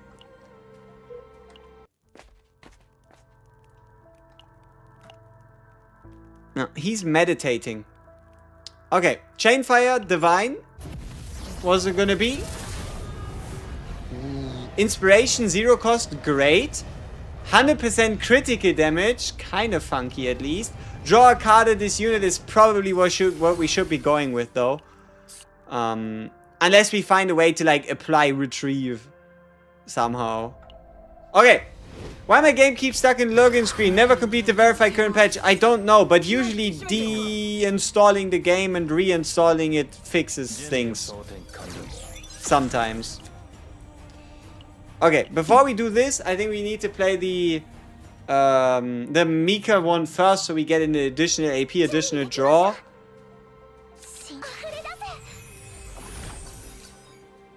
Yeah, so now we're able to afford this.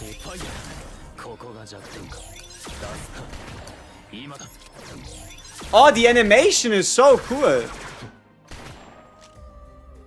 But why?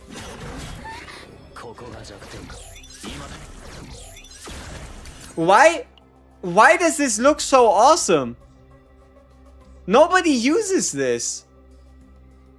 Nobody really uses the resonance of truth. Why does it have such a sick animation?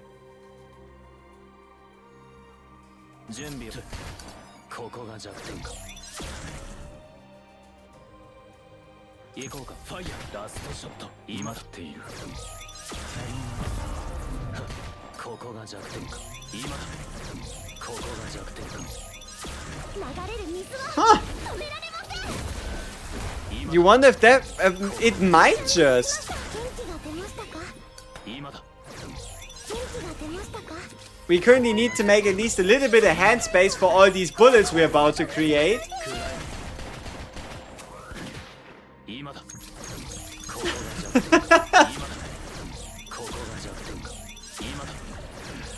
This could take a little. What do you mean my hand is full? My hand is clearly empty. Stop lying to me.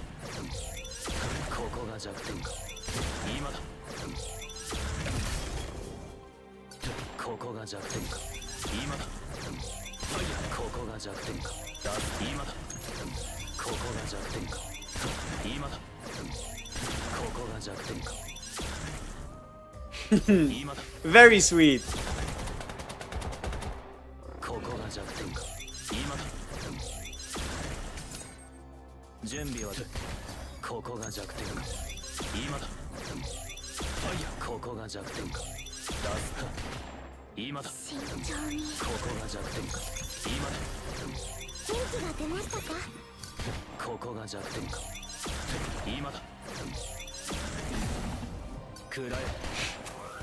This is gonna make every fight take like 100 minutes more, isn't it?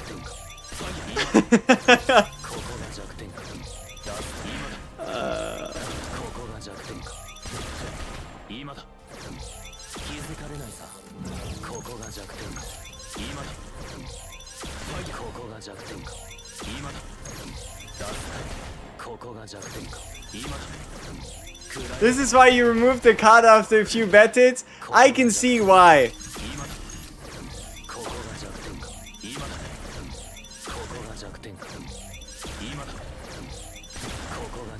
It doesn't even do any damage. Like, we're getting like 1,000 damage from the agony. But the agony this actually inflicts on us is a lot greater. If we could at least use the resonance, then maybe things would be a little different. But like this? I don't know. Look at that. 39 stacks of resonance, nothing to do with them fuckers.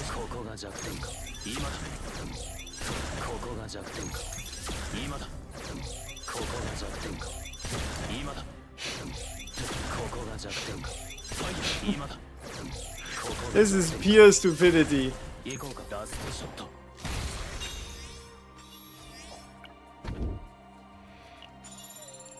Ah, we lost the 50-50. No credits for us.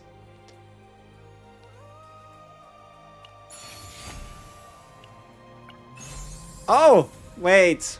Ah, sure, we take the horn again, why not? Oh, alrighty. Didn't we have the other fate as well?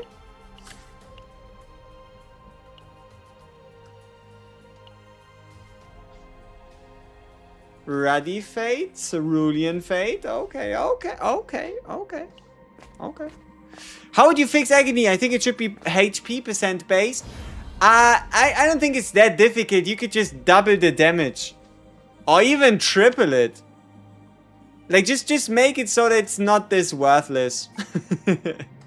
Like, I don't think it's that difficult. Just, like, increase the modifier or give us a way to increase the modifier. Like, for example, how Tressa had the ability to increase agony damage by +50. Or at least make it crit. Right? Just make agony crit. Give it a higher stack cap. I don't know. Like any change. Like they showed counterattacks a lot of love. Might as well do the same for.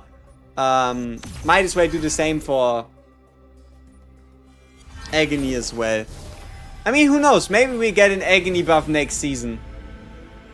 Unless we get another agony combatant, I can't really see it.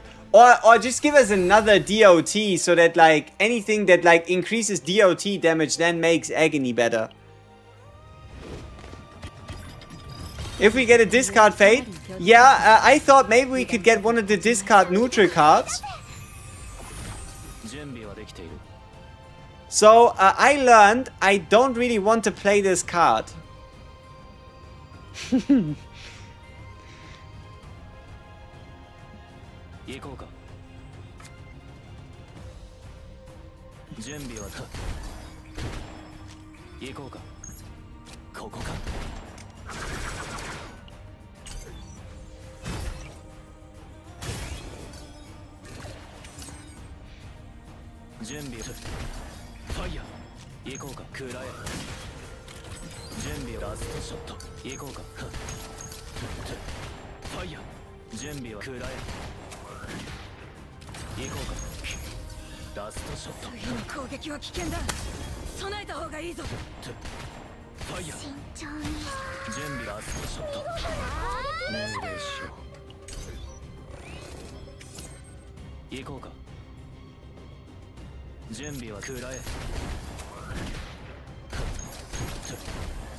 Uh-oh. What the Mika doing? And why do you have thorns?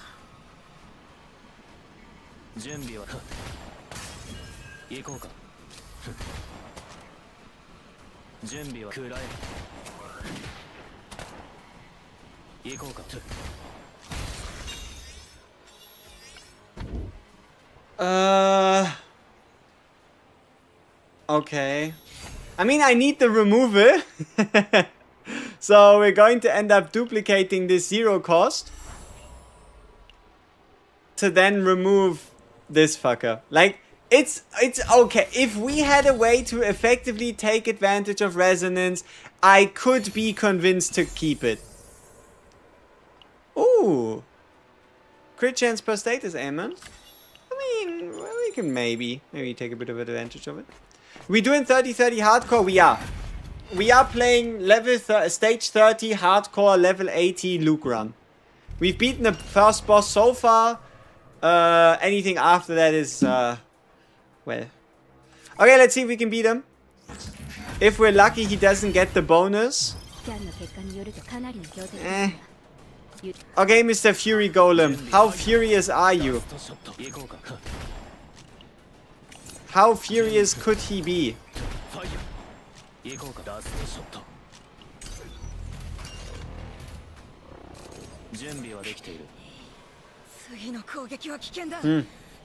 He doesn't look all too furious.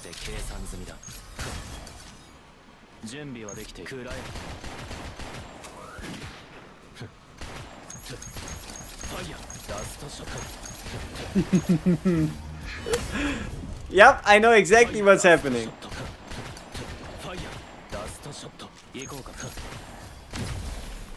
Good job, Mr. Enemy. Okay.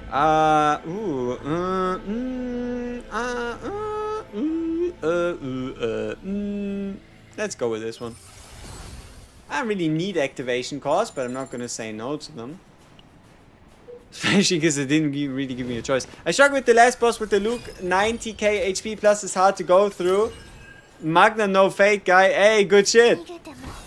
Yeah, I saw that one. That was sweet. Sweet stuff. Okay. Let's do this one first. Then we should also be able to have... Oh, luxurious. Big hit count. Should be able to get this one out of the way.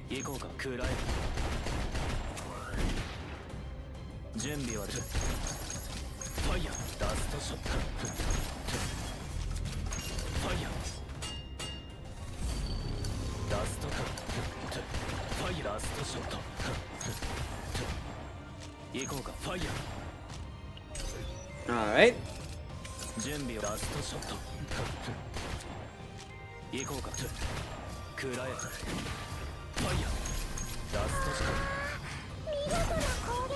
I mean, we're looking quite good, right? We have a decent chunk of health.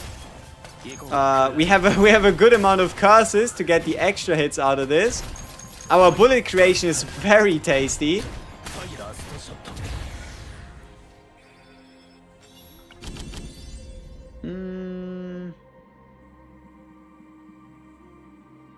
I don't think we need another source of creating futilities.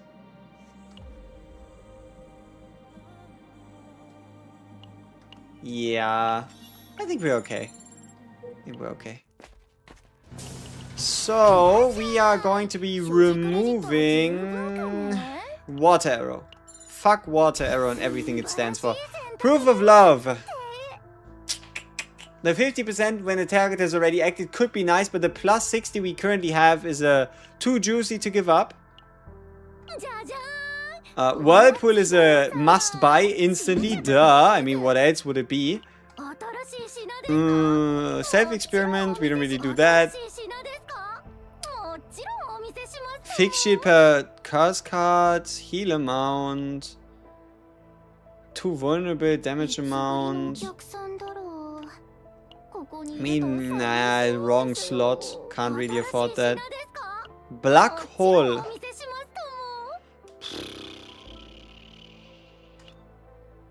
They really want to give us this fixed shield thing.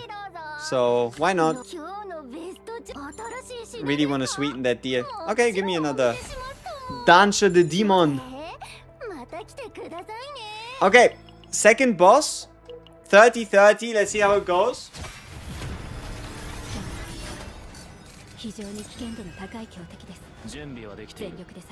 Let's play the upgrade first. Get all the benefits from the upgrade. Nice.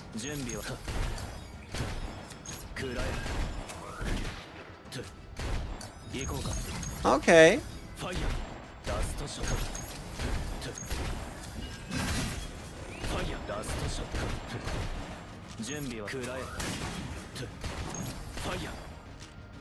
Yeah, I think we can just use Mika ult early here. Get a bit of a head start in terms of damage.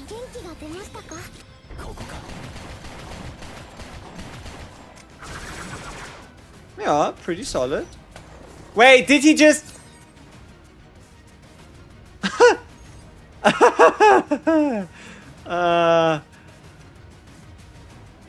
we got extremely lucky.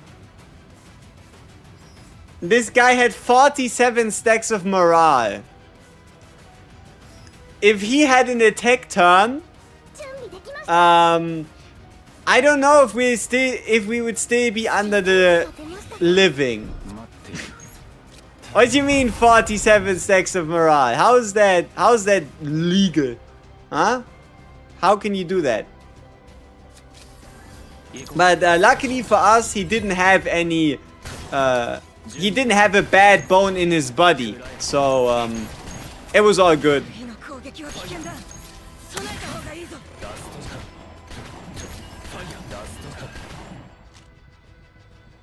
I wasted this turn so badly. Let me undo that. Let me undo that. So, yep, great. In, sweet. Oh, did I waste? I don't think I wasted it that badly.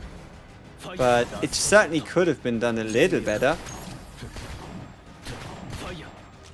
Like, for example...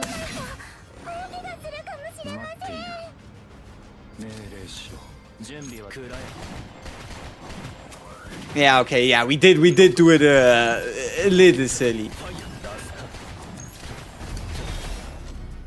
And then we exhaust the futilities, maybe we draw something cool, we do.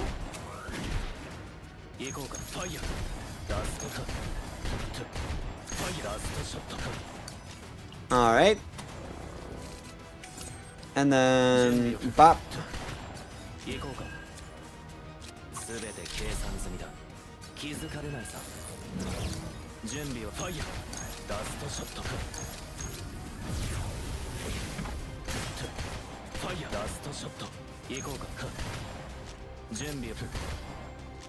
Okay. GG! Only 42 stacks. So long as he doesn't attack us, he can have a million stacks if he needs them, you know. Now, do we go with another Echo of Futility? Ah, it's so fun. Might as well get it twice. Increased damage amount against rabbit. Ooh. 45% multiply if the enemy is alone. That should be bigger. That should be bigger than a plus 60. Should probably help us out more. Okay. Do we do the same thing we did just here? Or do we do... I know Cold Sweet Dream, he's probably gonna, like, murder us really badly.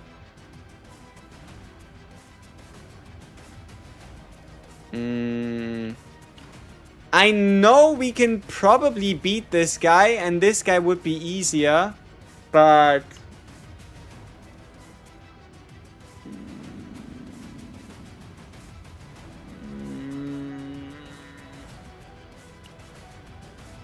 I kind of want to challenge him because he has a lot of HP.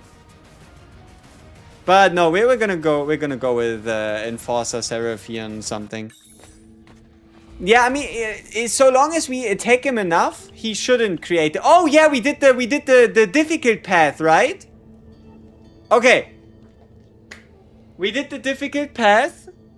So what can we do to beat this guy up? So we did Faithless, which means we could get at the end of the turn if AP is 1 or more at the start of the next turn, gain 3 AP. So if we keep ourselves 1 AP, we can then get 3. At the start of the turn, we could change the cost of cards. No. Each turn when shield is gained for the first time. No. Each time 4 cards are exhausted, gain 1 AP. I wonder what I should pick. Can anybody guess what I picked?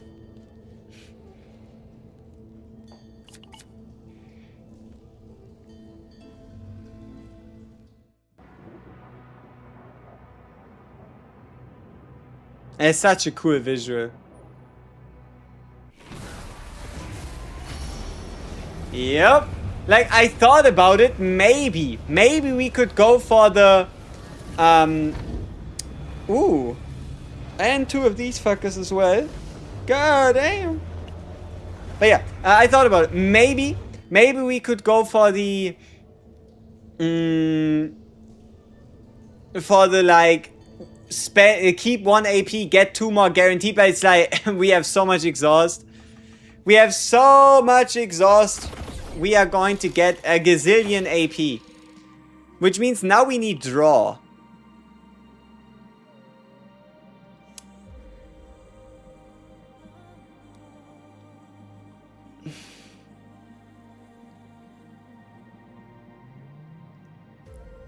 Adelheid, what is your purpose?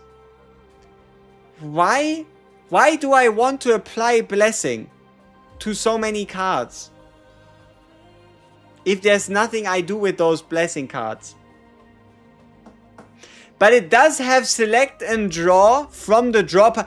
Ooh, she's gonna make our turn ones really deadly. You know what? Fuck it. Let's go with turn 1 Beast Adelheid. Our turn 1 should be catastrophic. Alright.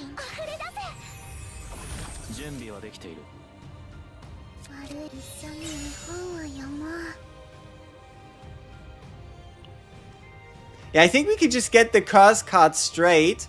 So we don't have to create it with futility.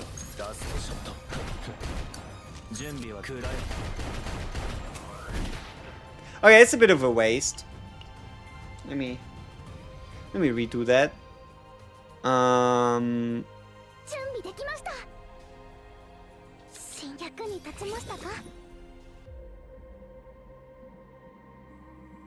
Why does this draw me one?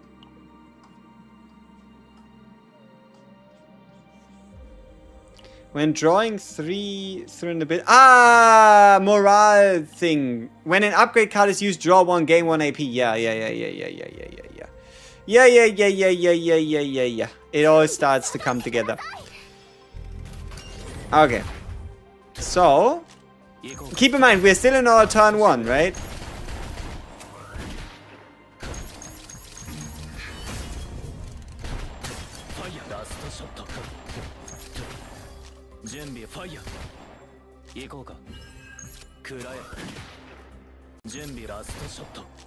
Okay, and now we could maybe we're just gonna force ourselves more draw by picking up the echo, playing the echo, instantly exhausting them. Okay, we didn't really draw anything too crazy, but I think there's a lot of shit to be done with the ability to just move 2 cards of whatever you want to your hand.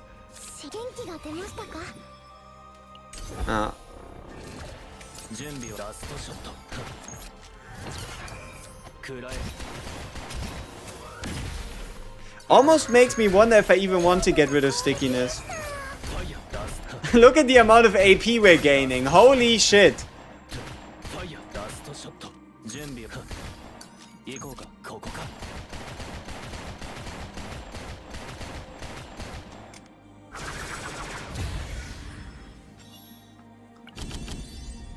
$30-30 looks very much like an inevitability. We're sticky maxing? No.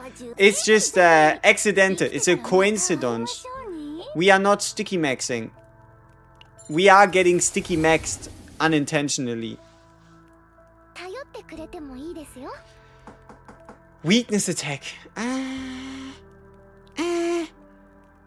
Let's just go with attack card then. We could probably get an X-Cost card or something. The K-Ron X-Cost card or what? Hey yo! Okay. So, let's get the upgrades out of the way.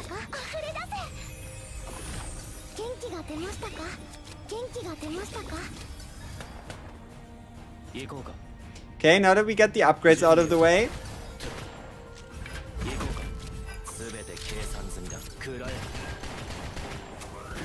Oh yeah, he doesn't even know what's about to hit him.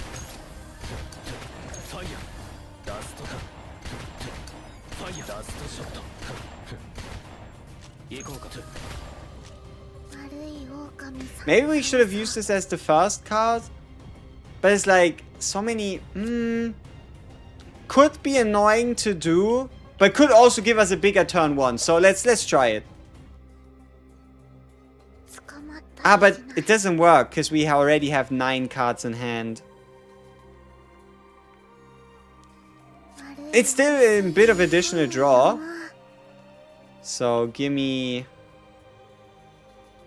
Yeah, give me a chain fire. And then...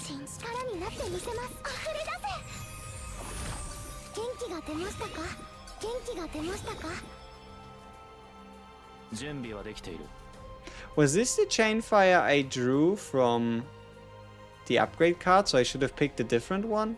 Probably. That's annoying.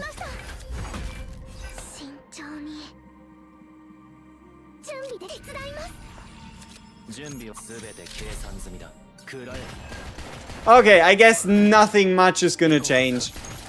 But that's okay.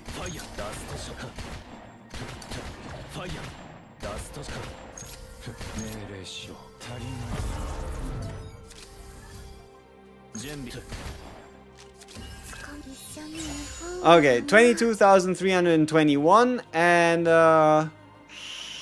yeah, we are probably gonna go with the bullet version.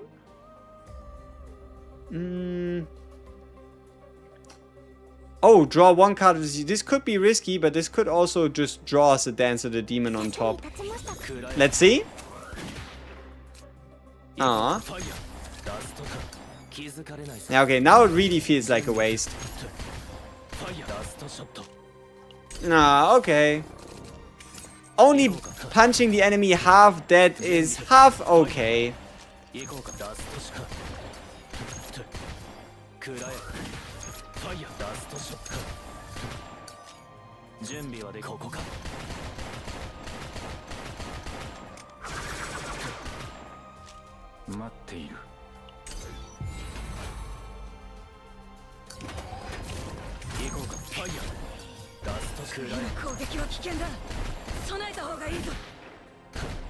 Yeah, okay, we're probably not breaking through that shit before he attacks us, though. Like, I don't see that happening. After? Sure. Before? No. Wait, what am I doing? We should have Oath of Vanity. It's okay.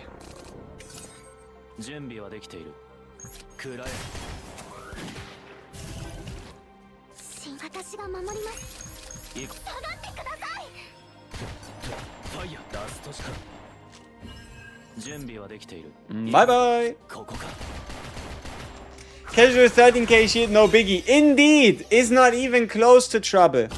What is this? Defense based damage, shield. When shield is gained, decrease cost of this card by 1 until used for 1 turn. I mean, like, really? It's a shield, but we don't need it. Okay, what are you? Random common card conversion? I mean...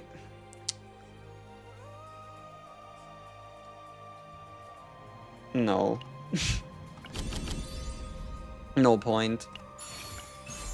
On heal or recover, fixed shield.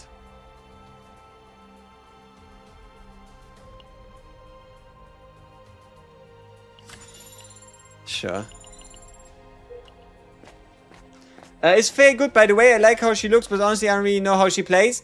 Main DPS, Selfish, Rin / Shizuru equivalent. Damage probably in that 9 Hyde Mary, Serenia, I guess Tenebria tier.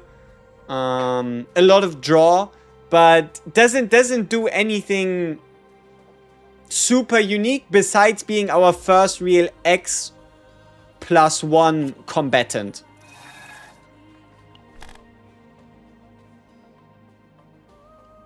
Alright, let's get a draw 3, say less. Corroded Cord be retained shield? I don't think so. Oh, you mean... Oh, the item that I didn't pick? Whatever. Yeah, it could have been.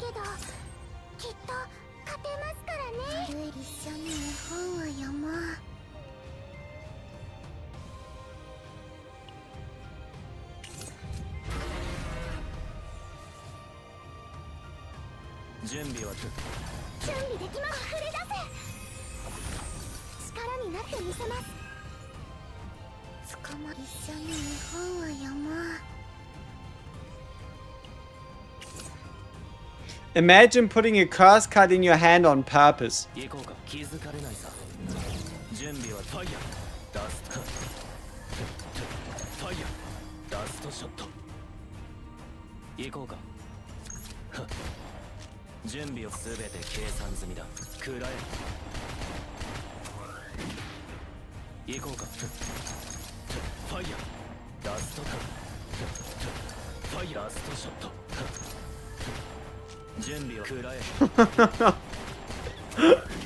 Oh no. Poor guy.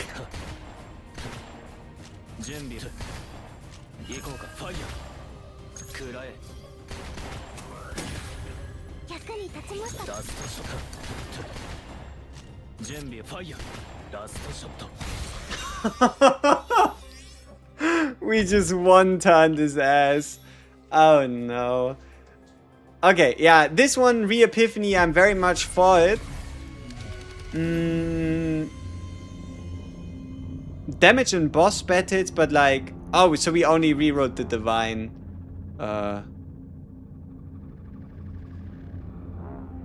Yay. Sure, to draw me a card. American style Luke, indeed. Apply initiation and finale, but it doesn't have retain. What's the point? Damage dealt to vulnerable targets. We don't really deal in vulnerable, so I guess we can just sell it. 200% big nuke. It's small nuke, tiny nuke. 200% tiny nuke.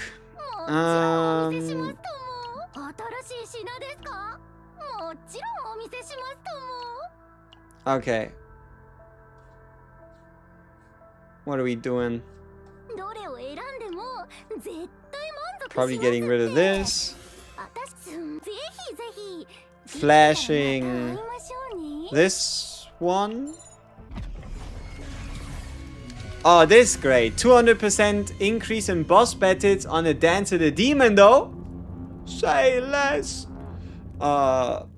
Maybe we can actually get use out of it. Unfortunately, it's only 63% base, so it's not that great. Okay. Do this first. Make sure we pick up. What do we need? This one. Okay, yeah. Can see the vision. Let's get rid of the upgrade cards.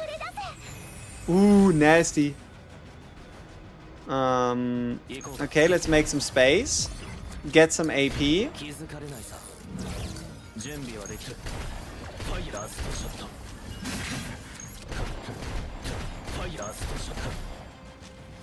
Okay. Yeah, I think we are indeed best off just drawing anemia. And then, yeah. Let's see what this draws us, if anything. Oh, okay. Yeah, I'm not against that. What about you? Do I care about you? I don't. I need some hand size.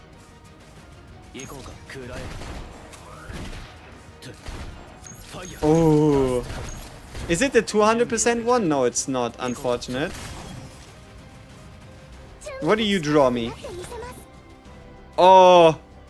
Oh, that's nasty.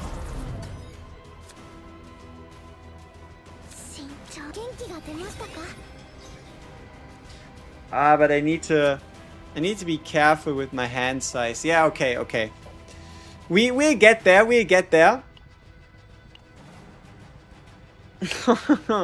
This is gonna be spicy.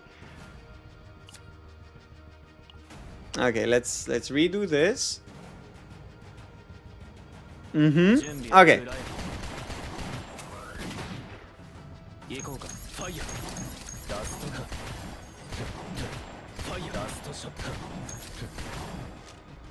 Alright. Then we can do the draw.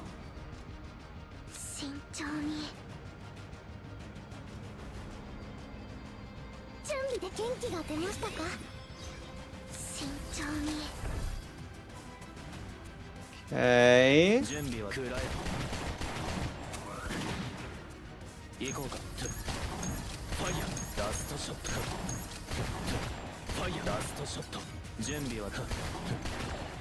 All right.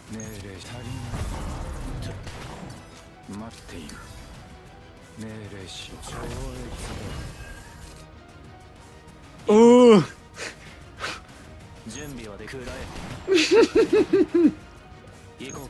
Oh no.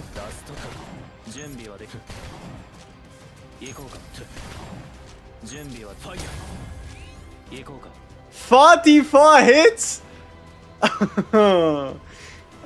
Okay. Is there anything more we can do? We could have gotten us the 20% bullet damage bonus. Unlucky. Wait, why am I Karening? Whatever. Let's get one additional morale.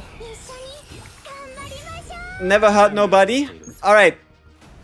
Fuck him up!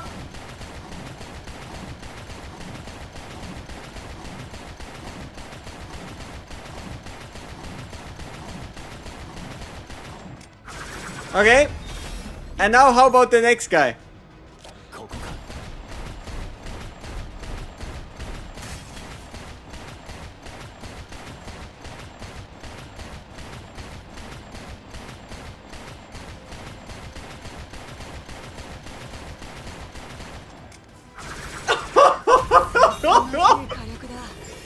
$85,555 damage in a singular sortie turn on 30 out of 30 hardcore sortie. Jesus! Brother Luke! What did you do? Who hurt you, my guy? Who hurt you? Because I don't want to be them. Holy shit. Stop resisting. Yep, yep. They had a gun. They had a gun and they were actually threatening our life. What could have been if elasticity wasn't? You know, the thing is they can always take it away, right? They can always take elasticity away. Am I right? Surely they can. Right? Like, surely they're not gonna butcher Mei Lin and Shizuru and Luke forever, right? Right. Luke Tower when? We'll do a couple. We'll do a celebratory 2 auto runs on Luke in the season chaos and see if we can cook something devious. Yeah. Yeah. We're gonna see if we can do something devious with it. But, okay, let's get another core of potential. We are very close to finishing my Rita X Tenebria deck.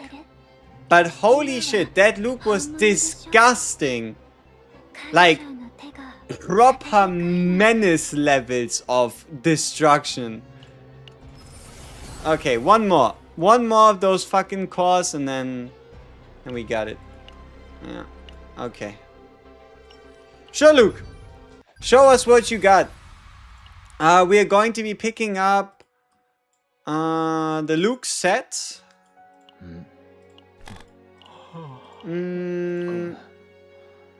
I made sure to upgrade his potential at least. I don't really want to do the divine potential though. It's not worth it. Okay. I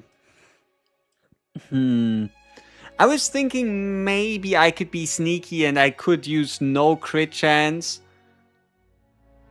But it doesn't really work. He doesn't have a way to get crit chance that would justify not giving him crit chance at the top, because while yes, he does get crit chance here, it's not like a permanent account-wide passive type, right? So it's unfortunately not worth it. So that means we need to give him probably, yeah, I mean, this piece usually goes well. This piece is never really, no, this, no, to never, this one, this piece is never really a miss on a character. And then here we just have to go for whatever. Alright, let's see. 56.3, 221 on 896. Like, my Luke here is not perfect, definitely. But I think it's in the spot of, like, good enough. Like, there's a couple pieces that are nice. There's a couple that are, like, a little infuriating. Like, for example, this one here is pretty cool.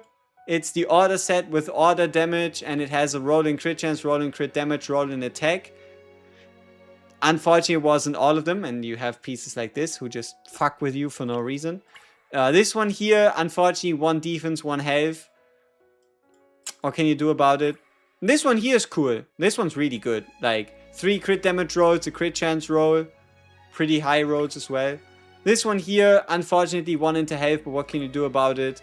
And then, in terms of weapons, I guess there's this one with 4.5 crit. There's this one with a lot of, like, attack. Oh, I need to show you a piece I just got today. Does anybody have a higher attack than this? What do I think about 5.6% attack stat on a singular piece? Does anybody in chat currently have a higher roll than 5.8% attack on a singular piece?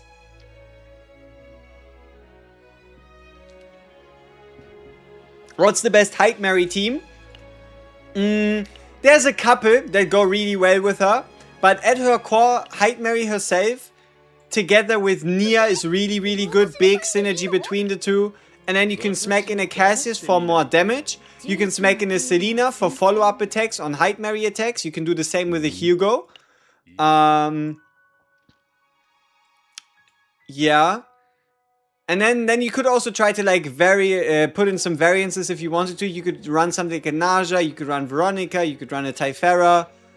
But, like, or you could do, like, a big boom build where you do Orlea. But in general, it goes Hyde Mary plus Nia plus anybody else. You could do a sub DPS, you could do another support, you could do another damage booster, whatever you can find, right? You have a 9% crit chance piece? Show me. Show me. Spacious Sonic, I need to see that. I need a reason to cry at night, please. Like, I thought this piece was good. Like, I really was happy with this one. 6.8% crit on 5% crit damage on 1.3. I need a reason to cry at night. Let's all get a reason so we can cry ourselves to sleep. Because that is disgusting. I hope it's on a bad set. Oh, that's nasty. That is disgusting. I hate you. I hate you in a good way, though. Do I have a Rita bit for full scale offensive, please? The best one is where you go on Swamp of Judgment and you find the Flame of Eternity that increases the cost of all your Rita cards by 1. And then you get that once or twice. So Flame of Eternity, Swamp of Judgment. If you don't want to grind that hard, you can go for a build that creates Fate Imprints, or you can go for 2-cost card spam, where you put a bunch of 2-cost cards in and then activate and get the one that says activate 2-cost cards in hand. Lucas cool and all, but what about a superior turn Lucas? I don't know about that.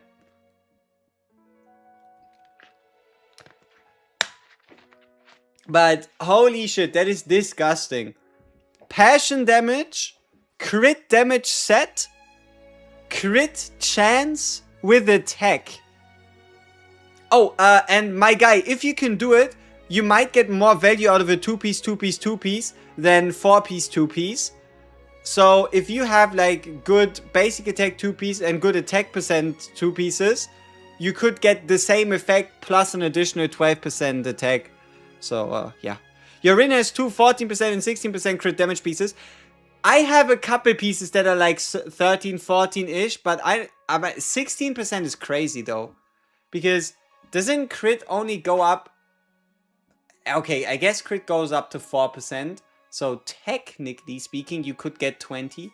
Technically. Your subs there are what you... Yeah, it makes... It's a minor difference, honestly.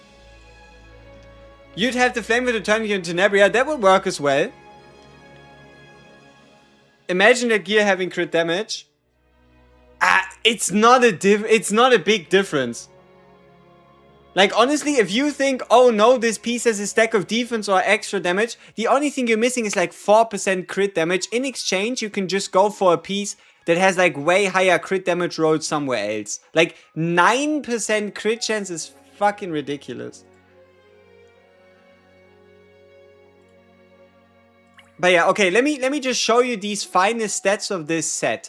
I think as a whole set, I'm really proud of it. What do you think about this stat line? 66.5% crit rate on 197.6% crit damage with the intention of only playing 2 cost cards, meaning we actually have an 86.5% crit chance Tenebria. I like this set a lot. I like this set a lot. 66.5 on 197.6. I like it. I like it very much. But what about this Rita? Yeah, this Rita I'd have to like change one piece real quick and then I could show you this as well. I'm very happy with the fact that I have 2 of these lying around. Crit Crown 2? No Crit Crown. But with Crit Crown it would be 92.5%. Damn, imagine if I had Lucas on your team that last Sortie RPG 7 would have gone nuts. That is true. That is true. It would have been very, very nuts. Okay. Where were we? We were thinking about doing a Chaos, am I right? So, Chaos. Lucas. No, not Lucas. Luke. Whoever said I need to play Lucas has put a spell in my mind. I cannot think. Cannot think no more. Okay. Are you ready, Hyde Mary? Yes, you are. Great. Are you ready, Ray? You are ready. Awesome. Are you ready, Luke? Not even gonna ask. Let's get it. Okay. We are looking for a multi-copy, really sweet Chainfire, right? We don't want a Chainfire Epiphany until we get to one of the Choose Your Own events. And when we get there, we want something like 0 cost. Just 0 cost on anything would be okay, but it would cost me a lot of fucking Sortie points, and I don't really want to do that.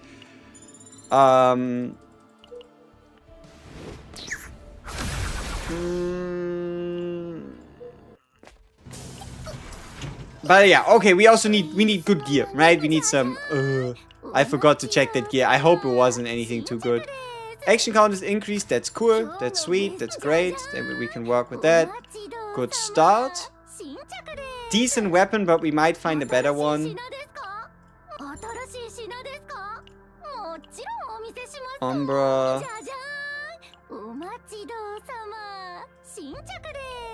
Alright, but yeah, Divine Chainfire cost reduction would probably be for the best.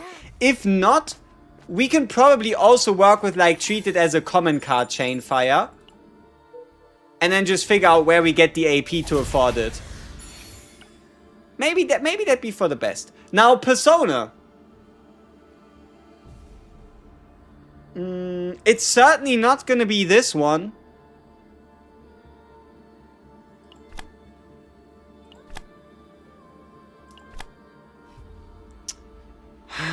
Exhaust damage amount to bullet cards.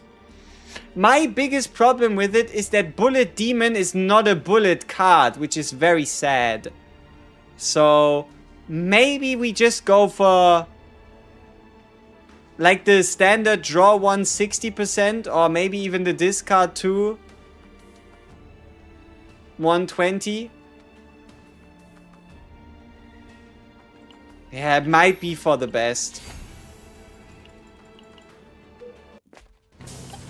We just have to like find a way to get something discard worthy. Like just have something extra and then just discard it, and it's going to be fine. Ooh. Extra attack.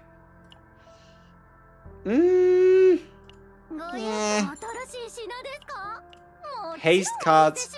If only his bullets were haste, then it wouldn't even be a discussion. You have a 9.8% crit chance piece. 9.8. You mean to tell me that you've basically rolled not only 5 times into crit, but you've rolled a 2%, 2%, 2%, 2%, 1.8%.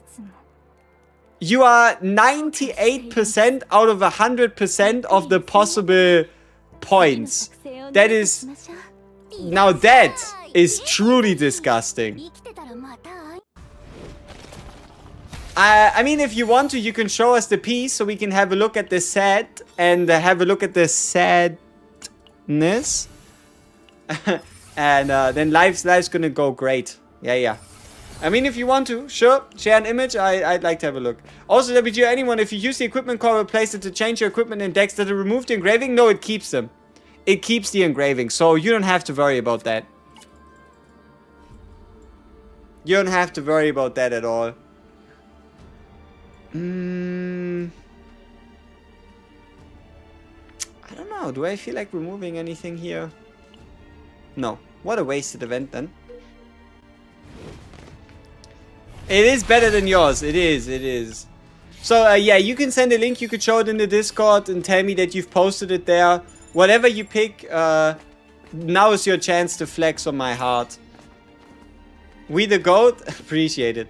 When the lead card of this unit is discarded, activate the card 1 time per turn. Could be cool, but... maybe not.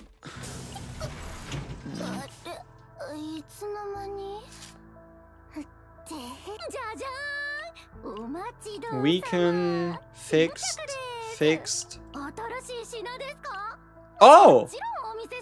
25% exhaust card multiplier. I've seen worse.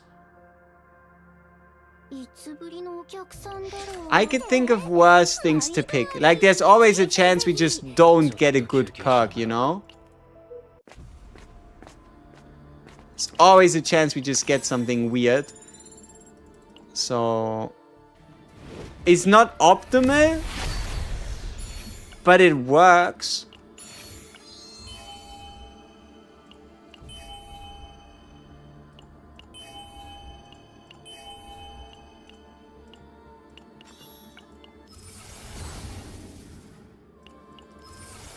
What is the max that each substat can reach? Okay, so crit rate goes up to 2%, crit damage goes up to 4%, and then for the attack, health, defense, it's around 1.2% to 1.4%. I mean, I could show you the list, but it's around, like, I think it's 1.4% for all of those. Hey, my new favorite streamer, love the guides, content 10 out of 10, GOAT, gacha spin. Hey, appreciate the tier 1 for 2 months in a row. Thank you very much, man. Enjoy those spins. You know what, substat list, we'd have to leave the chaos. How close are we to a waypoint? Yeah, you know what, we're just gonna leave the chaos. I'm gonna show you the entire list, and it's gonna be fine. We should be close, right?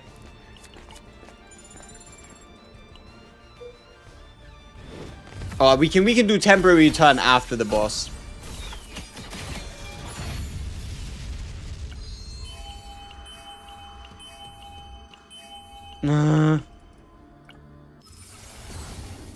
Ew. Okay, I guess we have to re-epiphany and then see what we can do. Ooh, you know what?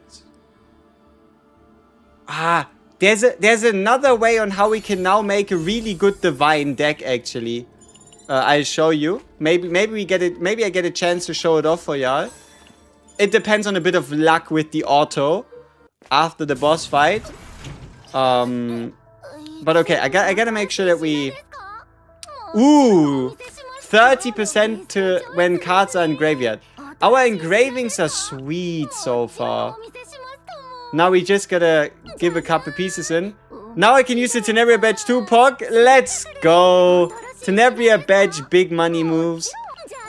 Alright. We could take the discarded one because we're technically discarding at some point anyway. We have a lot of coin to spare right now. Okay. So, first re-epiphany. Oh, divine. Say less. Cost reduction? No? Okay, what we now would want to do is we want to find the right base version. Hasn't happened yet. Nothing much I can do about it. But we find the right base version. And then we re-epiphany the divine with that new hand lady face event thing. Because that seems to happen before the second copy event, allowing you to get 3 copies of the right divine, and then you just have to only modify 1 card. But we just have a look if she's even here, right? There's a decent chance she's not even here. Also, how many unique cards does Luke even have? Like, you're unique. 3, so we'll be guaranteed, but if we get the Dance of the Demon, it'd be 4, so one of them needs to be cut, which is probably going to be Seize the Opportunity, if we do get a good divine. So let's see, is the lady here? Man, we should have left, right, for the chances. Too many things happening. Too many things happening inside my head. I'm losing track of what we want to do. But if the lady's not here, we're insta-quitting. Okay, no hand lady event. Which means there's no point. Okay, awesome. Whee! Not percentage, but if it's an attack goblet with 4 flat attack. 4 flat attack might sometimes just end up being better than attack percentage. Most of the cases, actually. It got a lot closer with the introduction of the 5-star partner stats. But, okay. I promised you the substat rolls and how they can go. So, for those of you, if you ever want to check them out, you see how there's like a percentage here in the crafting system. You can click on it and it opens a website. And that website shows you the percentage rolls. So, for example, unsurprisingly enough, getting a shock, suppression, denial, idea, desire, or imagination is all the same chance, right? The main stat types are all the same chance. Between attack, health, passion, blah, blah, blah, blah, blah, it's all the same. The substats are different, so there's a higher probability of getting flat stats at 10.6, then the percentage stats at 9.5, crit chance stats at 7.4 with ego recovery, and then extra damage and damage over time are again higher. So yes, crit chance are the rarest stats. Then again, the more stats you take out of this, like let's say you take this attack out and this attack out, it's gonna get split here. But yeah, no? Crit chance, crit damage, harder to get. And then here, so attack can only ever be a 5, a 6, a 7, or an 8. All of them are equally as likely. Defense can only ever be a 3, a 4, or a 5, which also means a maximum defense roll is 25, and a maximum attack roll is 40. There's nothing higher than plus 40 attack. Health, always 10, 11, 12. Attack goes to 1.3. Defense goes 1.3. Health goes 1.3. Hey, Stargazer Antares, appreciate the raid. Thank you very much. Welcome, welcome. We're just currently having a look at substat percentage rolls. So, crit chance goes all the way up to 2. Crit damage goes all the way up to 4. Ego recovery to 5. Extra damage starts at 2.7, goes all the way to 3.4. And damage over time starts at 2.7, goes all the way to 3.4. So, yeah. Crit damage definitely has the highest roll margins. The highest, like, different roll margins. I mean, look at this shit. 2.4 versus 4%. That's a gap. And then you have crit chance with 1.2 all the way to 2%. So, yeah. And then we have somebody. Okay, gentlemen, close your eyes. If you have nightmares easily. No, wait, what is this? Oh, the double hit count one? Nice. I thought we were about to see the 10% crit chance one. Where was that one? Huh, Sag. Or 9.8% crit chance, I guess. But no, this one's a real... this one's a sweet piece as well. I mean, look at this. 6.5% crit chance. Wow. You never went into the nitty-gritty of learning the substat roles? You don't have to. Right? Posted the piece? Where? Did you pin me in it? In flex. Makes sense. Okay, gentlemen. Hide your... Oh, that is awfully good. Ew. Look at this fucking piece. Ew. It's a preload to a hero shock with extra damage, crit chance, attack flat already in the stat, crit damage there as well, crit damage at 3.4. The reason why this is so crazy is because this is 0.2 of the absolute maximum. The highest you could ever get on a singular piece is 10. And my guy has 9.8. 9.8 out of 10. And he had to first roll this shit 5 times. This is disgusting. This should be illegal. This should not exist. Unless it's on my account. So, yeah, I don't know. We should probably report this to the authorities. Yeah. It'd be like having a 29 speed on E7? Probably. Could you imagine seeing a clean 10 point... Like, could you imagine seeing 10% on a crit piece? Like, just a double-digit crit chance from a singular piece? Is there anybody in existence that has a 10% crit chance piece? What would even be the odds?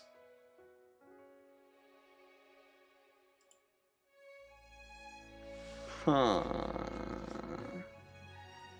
You think they're gonna unlock the 100% crit? I mean, there's a lot of ways in this game already to get to 100% crit now. Right? Like 100% crit isn't as sacred as it used to be. Like, for example, you can get to 50% crit rather easily, right? Then you get the 16% from, for example, Prelude to a Hero, now you're at 65. Then you can get the 6% from an Orlea, now you're at 71. Then you can get the 6% from like a Swamp or Judgment chess piece, now you're already at 77. Right? Now you're already decently close, right? Now you're like, whoa, you can almost taste it. And then you might as well just be funny and get the zero cost cards, get 10% more crit, and now you're already at 87. And then these last 13%, like getting to 50% crit, takes like mediocre subs. So 100% is very possible on a lot of characters in a lot of situations, I think. Yeah. But yeah, disgusting piece, my man. Holy shit.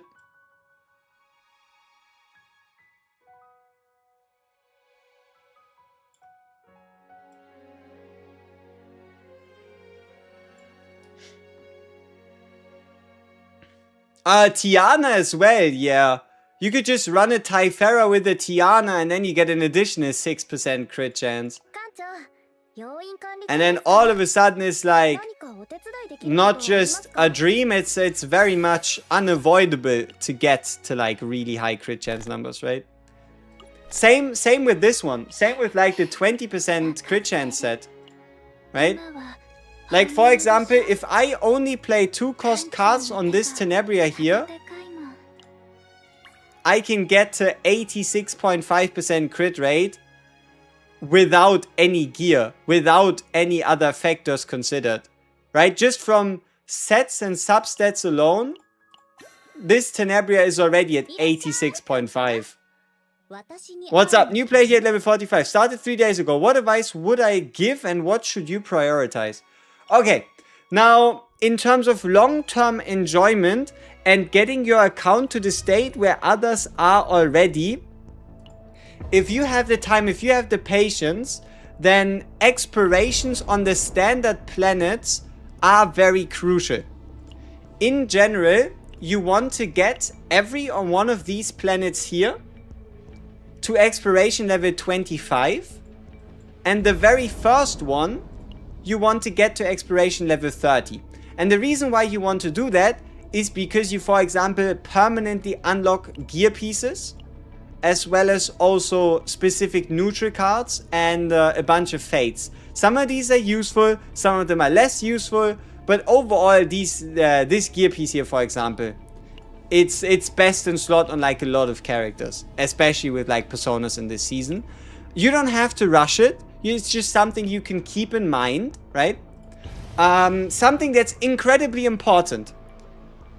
If you don't know what to focus on this system here. So when you go into the zero system and you go into the upgrading section, you want to focus on unlocking this perk, the ability to re-epiphany a card, and this perk, the ability to determine whose card you copy. You want to unlock those as quickly as possible. Now, how would you do that? Aren't they at the end?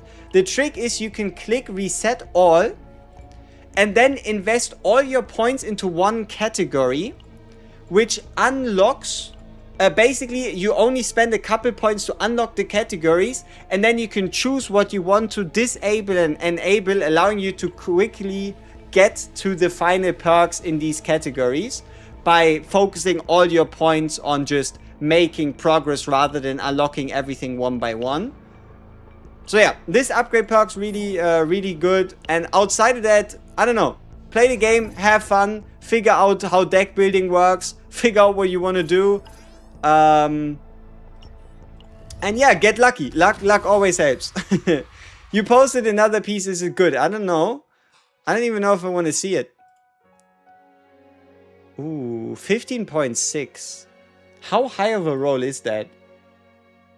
15.6% extra damage. Extra damage goes to 3.4. You're close. But not close enough. If my math doesn't fail me, which it usually does not, the highest roll of extra damage should be 17%. It should be 17%, and you are at 15.6. It's close, really close in comparison to everything else, but it's not as close as 9.6% crit chance, I guess. But that's a fuck ton of extra damage, my guy. Also, you could recommend Tenebria for a new player, not a bad character. You first have to understand what she's doing, but once you do, yes, Tenebria is an absolute sweetheart for, yeah, pretty much any account. Alright, let's see if we can build that Luke. Let's see if we can build that Luke and get a Luke-tastic deck.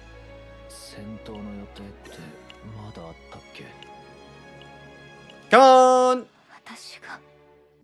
Close enough? Close enough. Yep, that is indeed what it is. Okay, so we are hoping for a divine selection event so that we can divine select our way into a insane piece.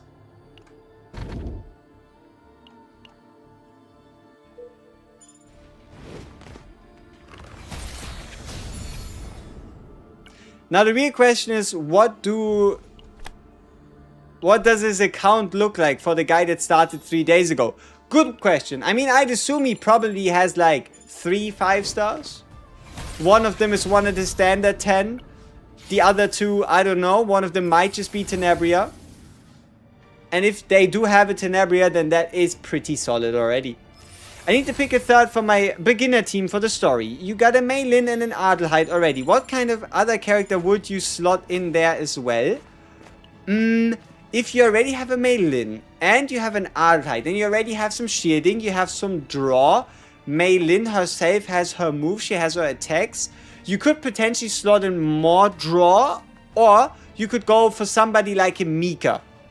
There's nothing much wrong you can do with just going Adelheid, Mika, Adelheid, Mika, yeah. Adelheid, Mika, Mei Lin. Pretty solid. You got the AP, you got the draw. So long as you make their cards interact with each other, you have a pretty fucking solid team. Yeah, the water healer. Indeed. The lovely lady that gives you a lot of access to action points. If you have Typhera or Narja, both 5-star supports, if you have any of those, you could also slot them in. But if you don't have them, that is totally fine as well. Not even close to required. So many divines. Not that we actually need those, but, you know, better than nothing. Okay, we're gonna put a gear piece on Luke for the case that we run into an engraving event early. Ooh, action count increase, awesome. It was a little expensive though. Hopefully we're not missing.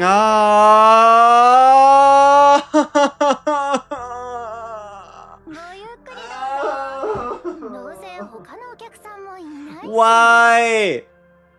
Why? If only I sold the stupid fucking pyramid. If I sold the stupid fucking pyramid, we would have had enough coin. Fuck. Okay. Divine selection event. Chainfire. 3-hitter. Treat it as a common card. 3-hitter. 0 cost. Make it happen. Combo?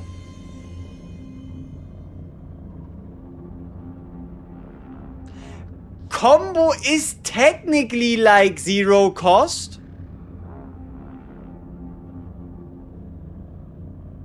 This is a very interesting card. 0 cost, 2 hit, 1 draw.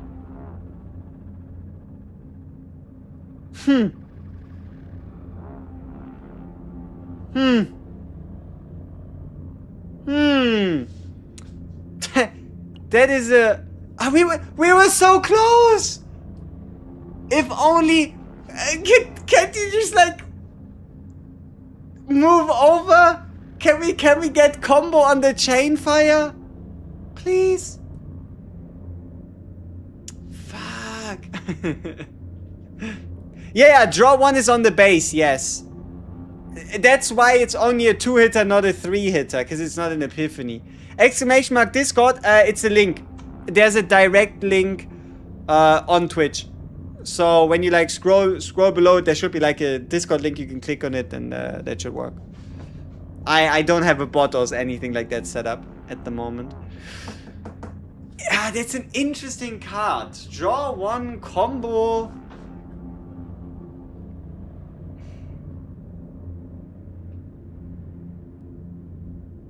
Yeah, but it's gonna cap our damage potential. But it's really sick.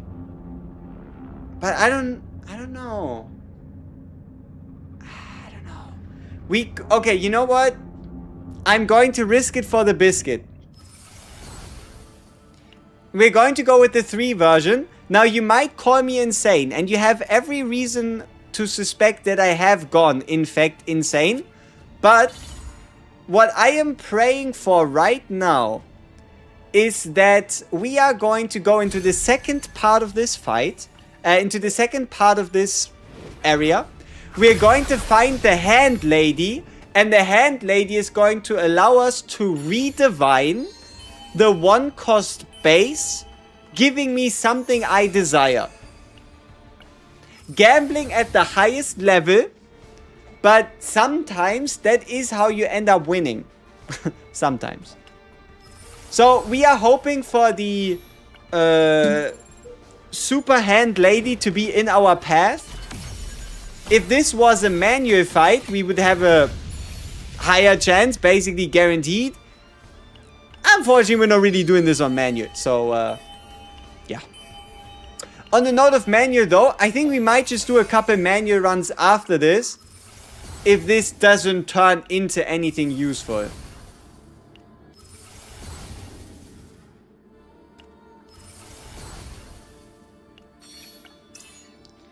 Ooh. 15 or more in the graveyard crit damage. Sure. Retain fixed shield, no. Okay. Why not? Let's get a couple pieces here. More credits. Did you just reroll the latent epiphany? No. I don't think I did. Not that you really can. But there is a way to redo an epiphany you've gained. Like, for example, how... This is what I told you about, right? This is meditation. You see it in a second. Ironically, combo draws the best value and saves action. Yeah, but I want my Luke to do as much damage as possible. And I don't want to lose 4 bullets a turn. Just because I want to get draw for it. I've made the conscious decision to not give a fuck about general and overall value. And fully focus the entirety of my mind on the idea of damage, damage, damage with a little bit of damage on top. Yeah. That is what I want to do. Okay. Now we have this out of the way. Let's remove a card because it's going to end up being cheaper than having to remove 3 cards through a market. And now we re-epiphany. We re-epiphany this stealth reload into create 3, which is okay. Create 2 next turn would work as well. Which would technically give us 4 bullets each turn if we reliably play it. But we can always re-epiphany, right? We have enough space for the cube, so we buy it. Already good perk on it, so that's nice. Getting rid of another card is sweet as well. Now we only need a chest piece perk. Not that one. Nope. Nope. Nope. Maybe. This is a lead card. And we can discard. So maybe.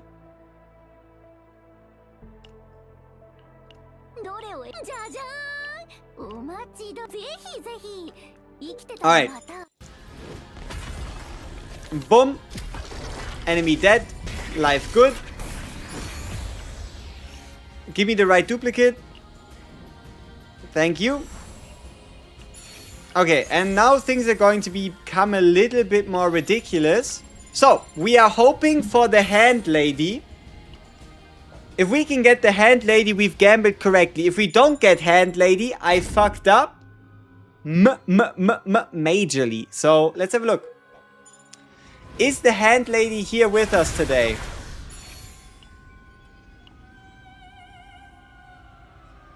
She is not.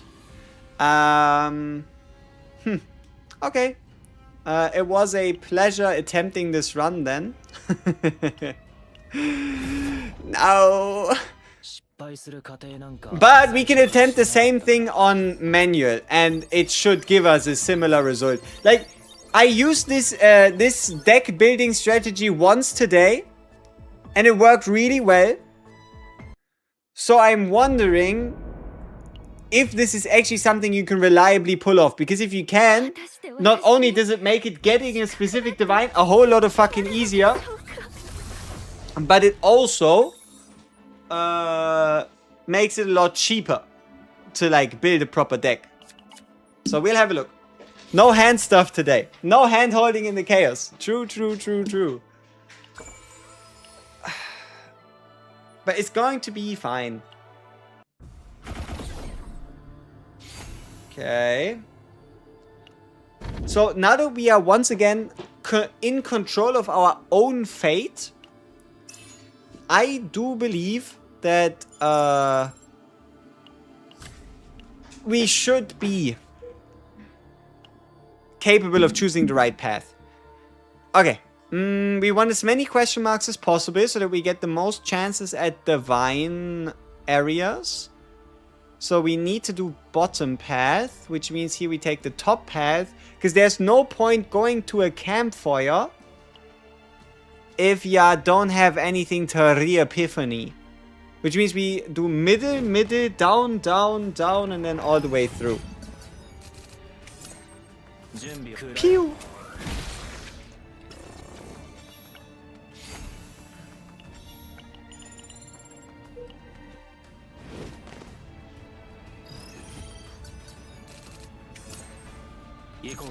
Wow, look at the power of this Luke. He one-shot that guy.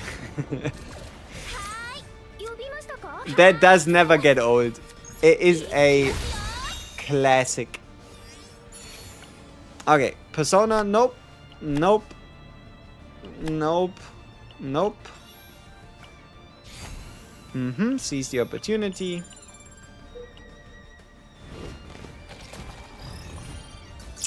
I feel like we unfortunately have to cut seize the opportunity and then just put it back later at a couple sortie material costs.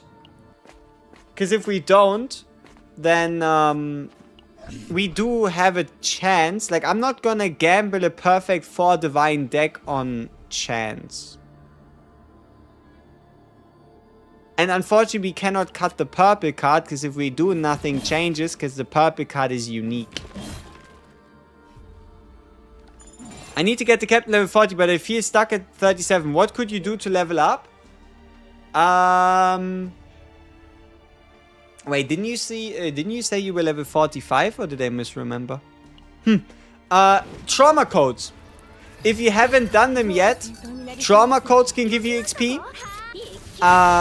Do your policies to unlock battle missions. So make sure you play the battle missions on normal, hard, and abyssal difficulty. That gives you experience. And the rest is just spending stamina. Or, I guess, ether, uther. Whatever the fuck you want to call it, right?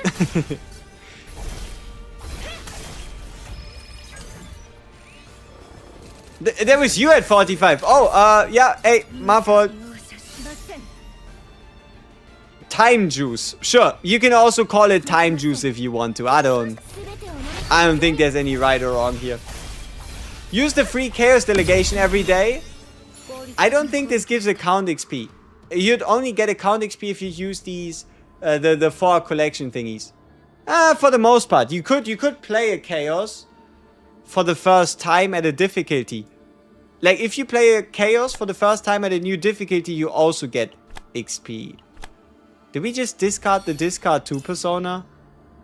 I don't think we did, but I'm not 100% sure. Look into trauma code and then work on the abyss difficulties. Alright, best of luck. You missed CZN, how's everybody doing today? Wait, if you missed the game, you know what you could just do? You could just come back. Whoa! But no, Tenebria just released, so I think we are all very much big happy. CZN good. Exactly, that's what I said, right? Never too late, indeed.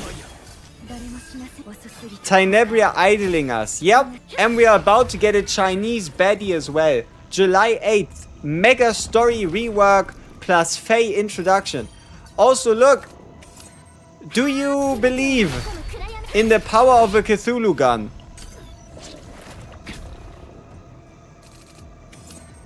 There's also a chance he kills us, which would be a little awkward. Not gonna lie. Wait, why did I do that? That doesn't help me. It doesn't have quietus. You believe on the dice trash? You mean the dice in the arrangement? Nah. I am lucky like that.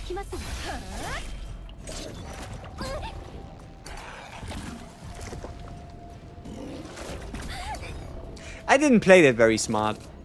I can admit fault when I am at.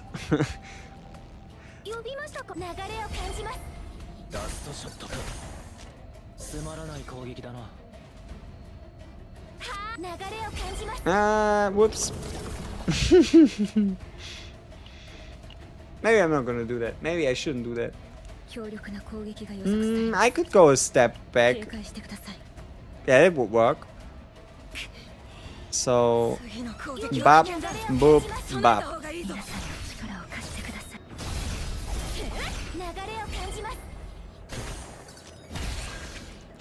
Yay. Gun! I got a lot of guns in recent times. I feel like I might have been getting too lucky and now I'm paying the price.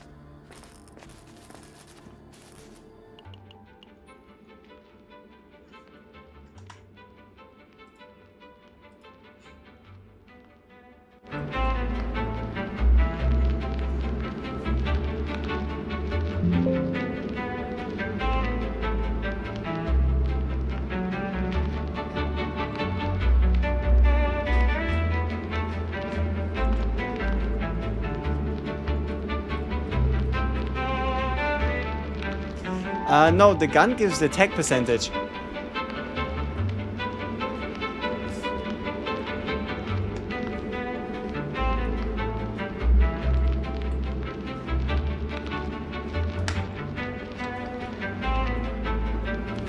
Though technically it does give stress reduction.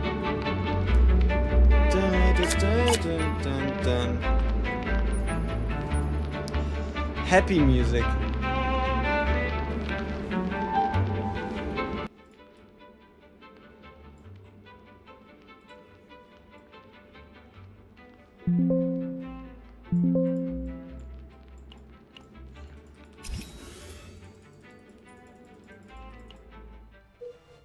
Okay. Back into the Madlands. So, we still want to find a select divine event. Oh no. Please just give me a new card, okay? Okay, great, thank you.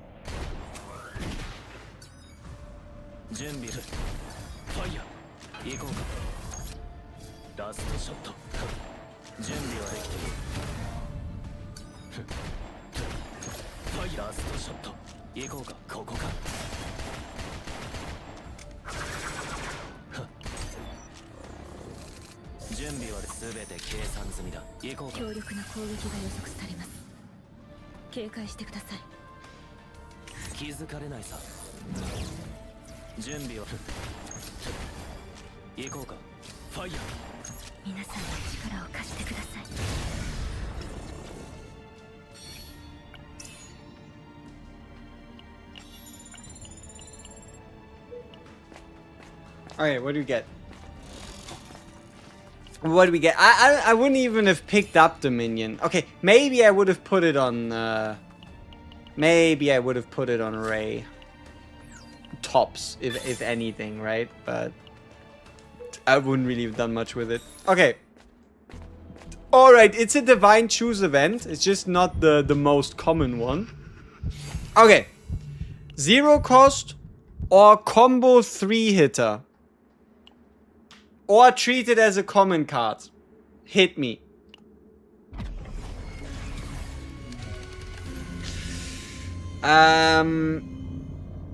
See, I don't think that was what I wanted. You know?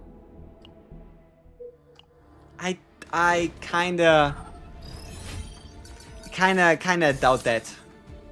Then again, we can always re-epiphany and hope for the hand lady. Or, if my theory is correct, we can actually guarantee the hand lady. Which means we don't need to do any hoping. And this should be good. If we survive.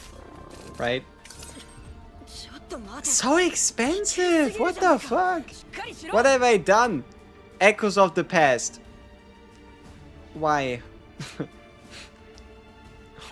Why? Can I afford this somehow? Yeah, I think we're just gonna heal. And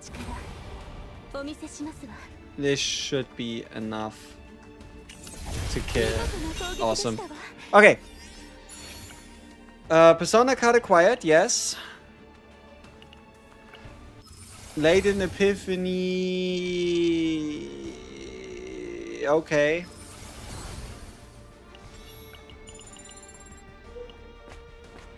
When is Luke gonna get a 5-star bullet combatant that synergizes with him? It would need to be a bullet support. Because if it's a bullet damage dealer, then you're not really that interested in running a Luke. You'd probably be best off running 2 supports with him, I'd assume.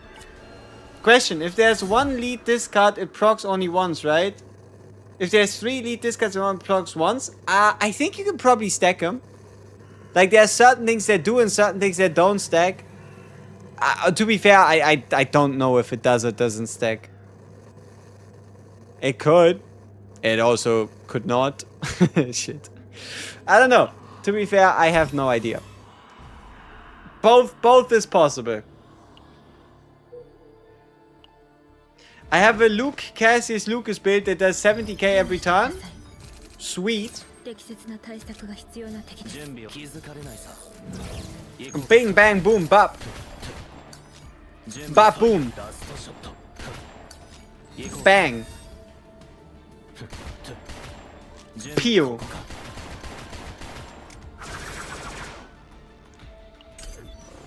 Luke-tastic.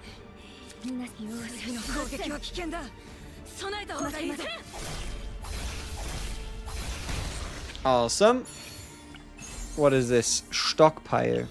I don't need this.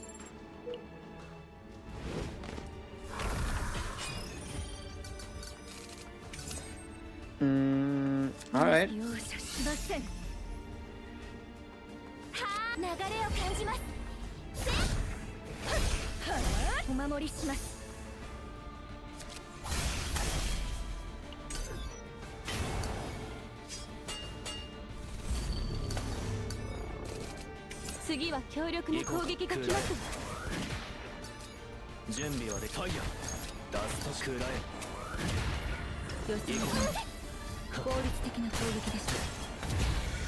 Okay, a good re-epiphany would be great. I'd be very much in favor of a good re-epiphany at the next shop. Okay, Monument of Glory, select Divine. Is there a point? Like, what would I select? Select Divining. But sure. Sure, why not? Let's select Divine Dance of the Demon. Not that I'm gonna keep it, but at least it's an Epiphany. And it lands on the Epiphany that you'd want on a Luke. I mean, I could have guessed, right? I could have guessed that this was gonna happen. Yeah.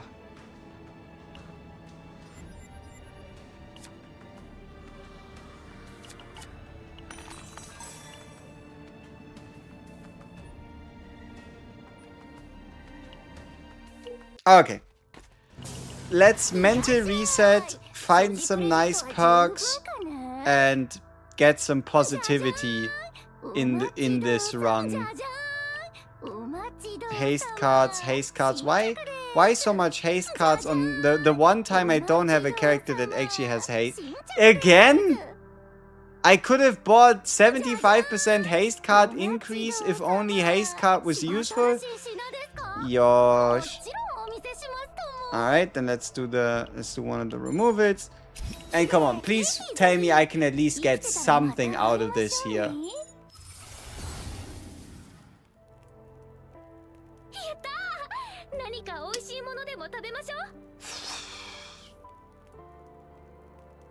Okay, you know what?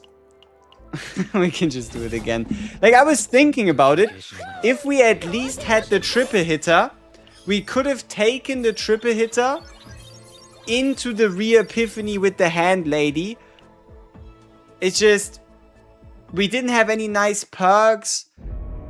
We would have had to re-epiphany like 2 to 3 to 4 cards. It's a good map, so I think it would have probably been a bit of a waste. Create 2 bullets with the guns plus basic, draw epiphany is his best card.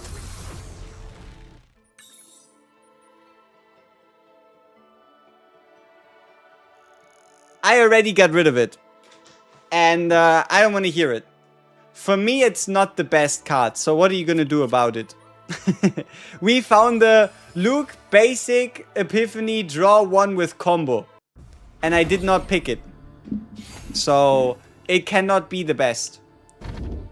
Because otherwise I surely would have picked it, you know? So, checkmate. There's nothing you can do.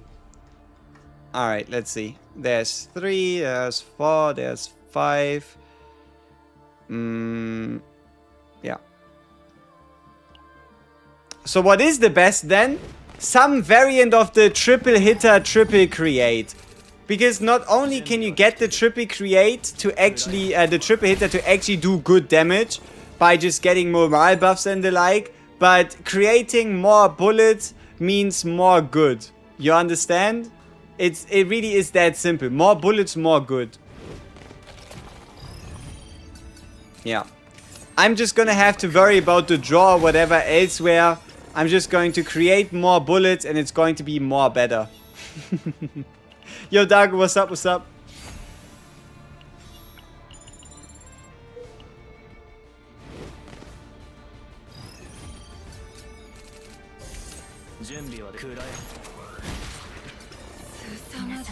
But yeah, no. It probably is up there. The create 2 bullets, do 2 shots, draw 1 with combo. It definitely is up there. It's just... You know what? I was kind of thinking about it in the moment. Yes, it was an arrogant gamble and we probably should have built the draw 1 deck anyway, because getting this card is pretty fucking hard at its base. But you know, sometimes you just gotta do what your heart tells you to do. Yes, but cycling issues and you obviously want 2 combatants with the bullet damage buff. Why would you? Think about it like this. If you only get, yeah, bullet damage buff, yes. But also bullet damage buff only works for bullets, right? So, in a sense, the bullet damage buff does not work for Dance of the Demon. Right? No Dance of the Demon damage increase. And what you also don't get, you don't get a chain fire increase. And a good chunk of Luke's damage comes from the chain fire base hits, comes from Dance of the Demon. So getting the bullet personas in a situation where Dance of the Demon and, you know, they don't benefit, I don't think it's as great. If they were bullets, hell yeah, brother. Go ahead, do it, make it happen. But they aren't, right?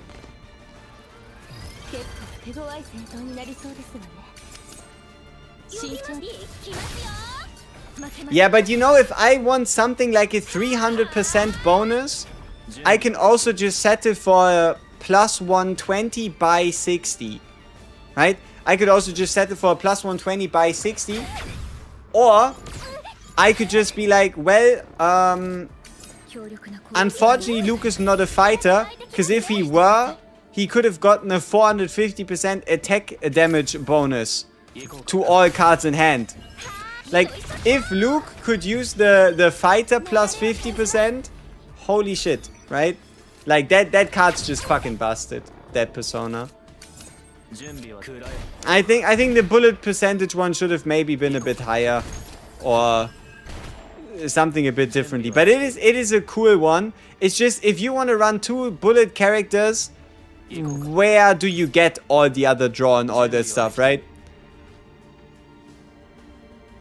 I can see the appeal.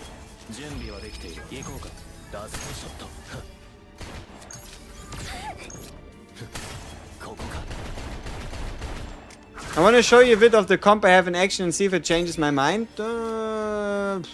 Sure. Post it in the Discord, we can have a look at it and I'll see if you can change my mind. Why not? You could full cycle with Lucas, Luke and Cassie's every turn. Yeah. That it's obviously the basis of a pretty good deck.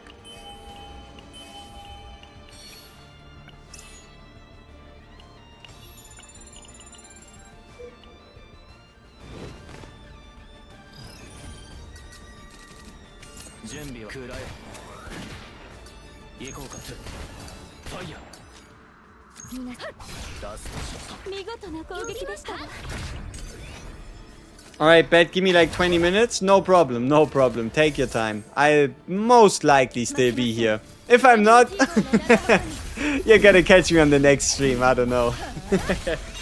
But I don't think I should be going anywhere in the next 20 minutes. Probably. I mean, you never know, right? There might be... Okay, I have no idea what else could happen, but... We'll see, we'll see. So, where's my Divine Selection event? It's right here, isn't it? Did I? I didn't pick up an item, right? So I can't get the engraving perk? Yeah, fuck. Let's get the credits then.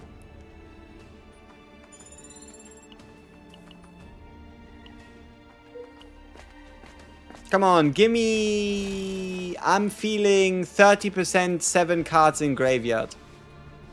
Haste card damage. If only his cards were haste.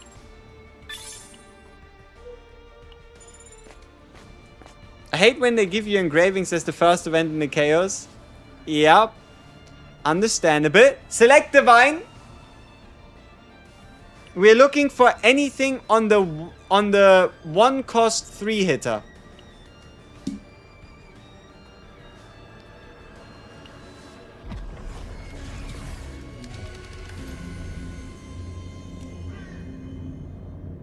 It is a 3-hitter. I never understood this card. Honestly. I do not understand the purpose of this 3-hitter bullet card. Why would you ever? Right? Yeah, but it's not the right card. I said 1-cost 3-hitter. This is clearly a 0-cost 3-hitter. Right?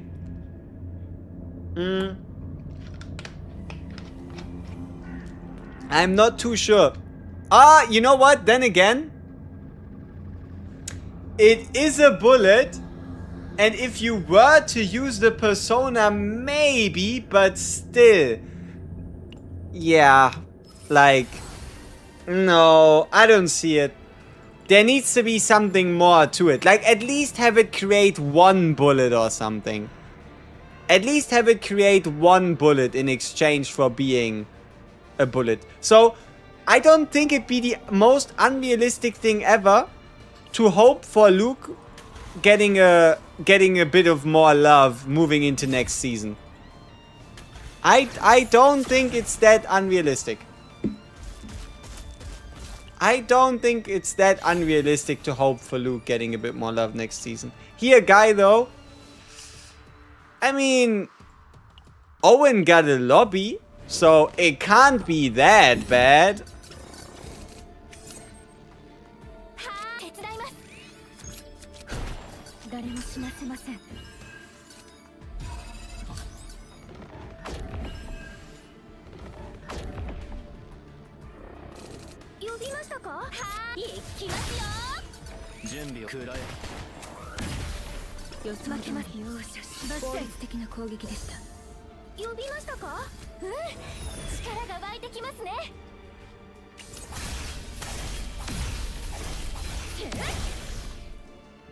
Okay.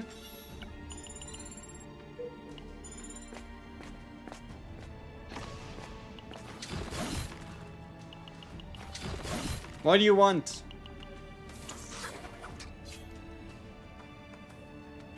I don't want any of your shit.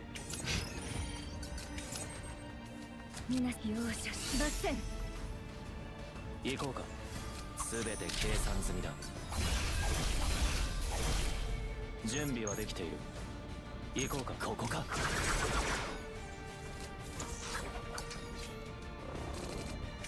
準備気づかれないさ。ファイヤー。行こうか。ラストショット。ピュー。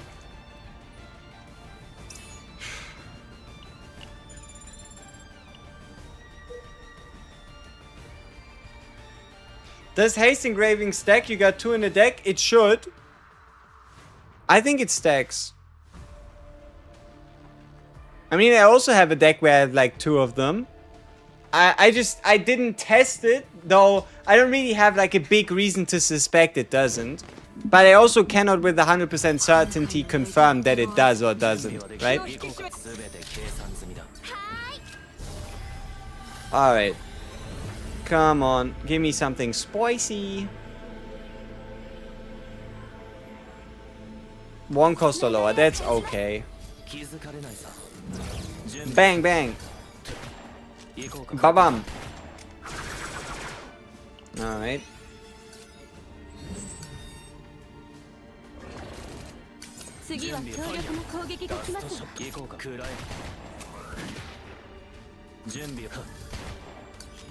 Oh yeah, shackles.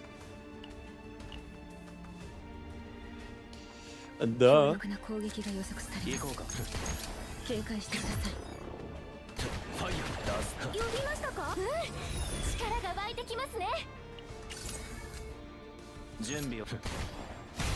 Big damage. Nope. Yep. Nope. Nope. Nope. Nah. Yep. Okay, that's fine. When own cards exhausted, we don't really do that here. Okay, double shop. We need to work on our gear. We need to work on our remedication. You know, this isn't even that bad. On extra attack, 1 morale for 1 turn. Seeing as how we have a marked bullet in our deck. Is it the best thing ever? No. Is it completely useless? Luckily, also no. Do I want to build my entire deck around this? That's not worth it, but okay, so far we take what we can get. Seize the opportunity, gotta go. We gotta remeditate on Chainfire. And we have the 3 base. Okay, so we at least have the right base epiphany. Now it then all comes down to finding the lovely hand lady and see what she can cook.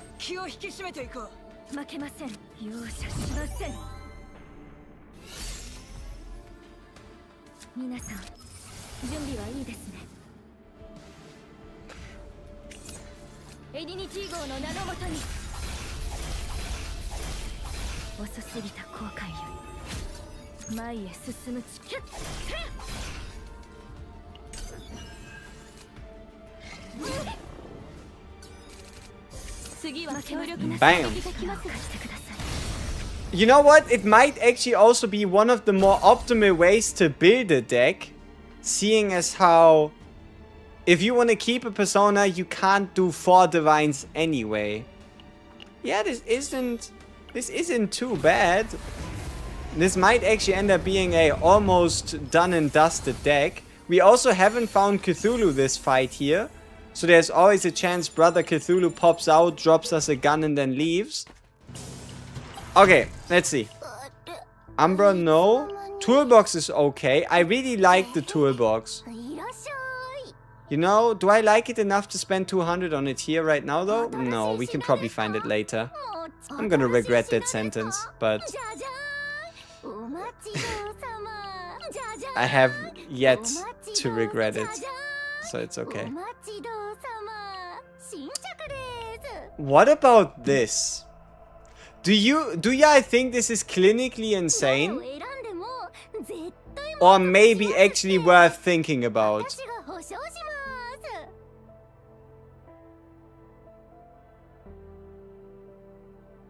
It is a 1 in 4 per bullet though. But he does have a bit of mark.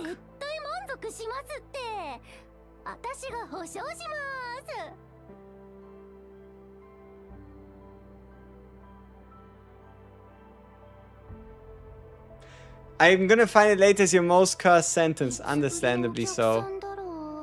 Yeah, I mean, technically we're going to have the crit chance ready by the time we need it, right? On like a Dance of the Demon or whatever, but it might just take too long to stack, huh? It's Ipion Center level of thinking. Ouch. Ouch. Okay. So, what do I need to re-epiphany then? Dance to the Demon for sure. Yeah, that seems to be the only thing we need to re-epiphany. No, please, stop. Okay, all of the options are kind of shit.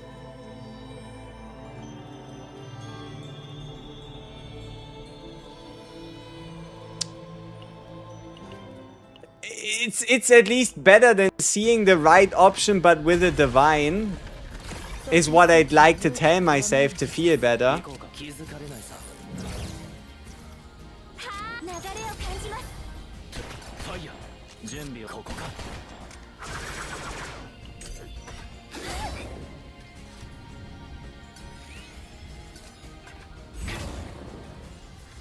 Big damage.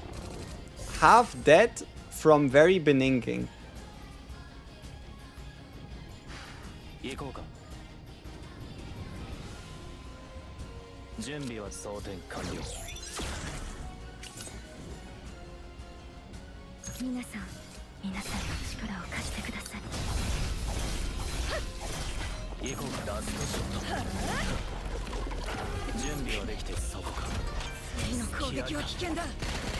Hey, Gosho Cascata, appreciate the follow. Thank you very much. Welcome to the gang. Okay, that's not so good, you know?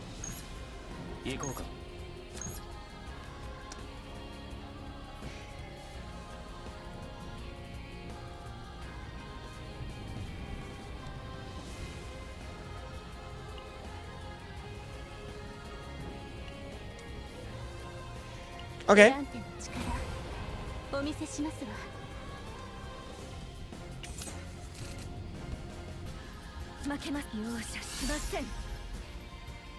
Nah. The one cost. Wait. There is a solution. There's a solution to this predicament. And the solution is to keep one of the one cost bullets. One of the 0 cost bullets. No, the solution does not work.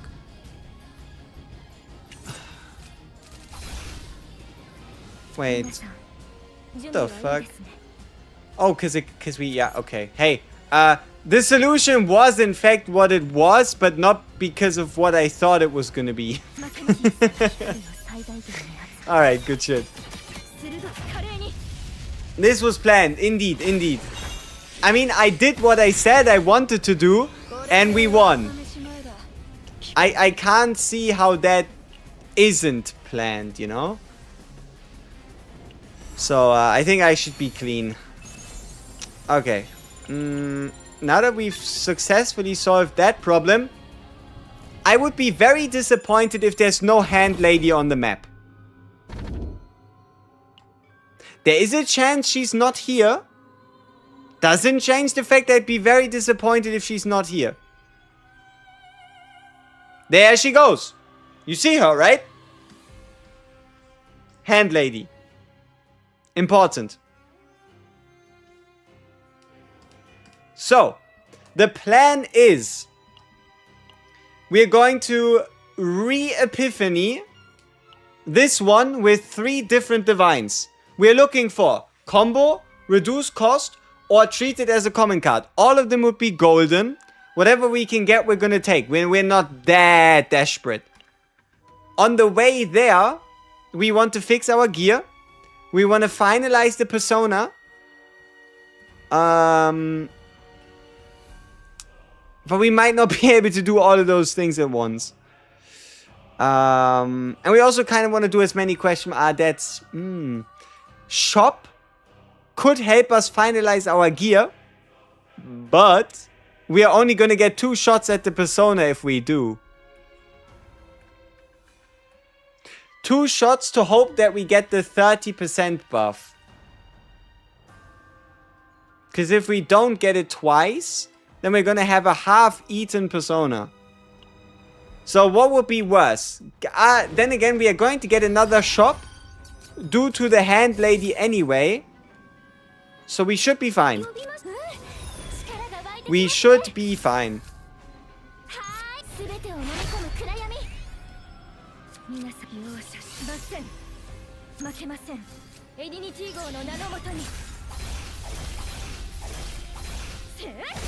Okay.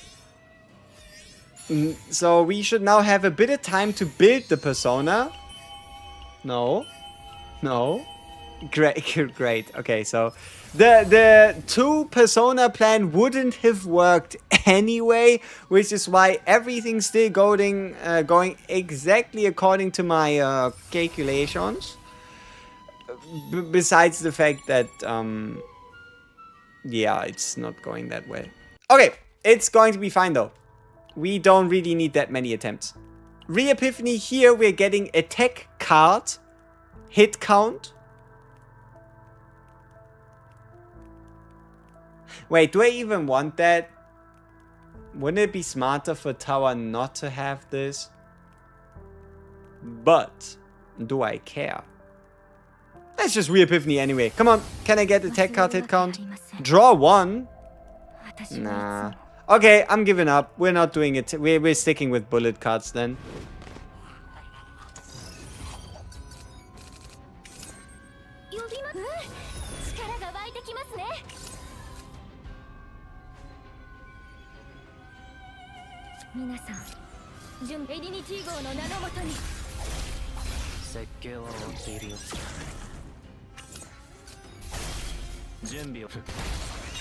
Okay.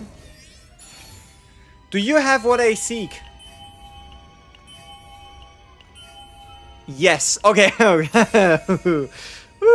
Okay, we got half a persona. Awesome.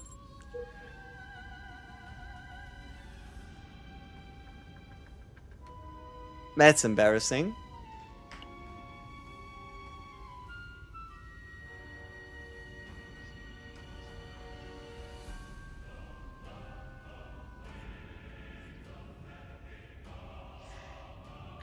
I thought there was a way down there.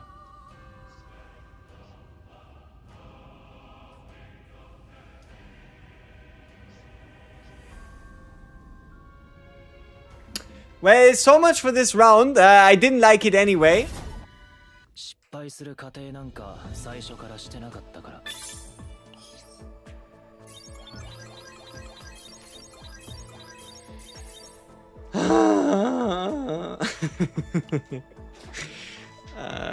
Yeah, I think having the persona finished before we go into the second part is very reassuring. Because otherwise our entire path gets determined by not only question marks and shops, but also personas. And it might just become a bit too much.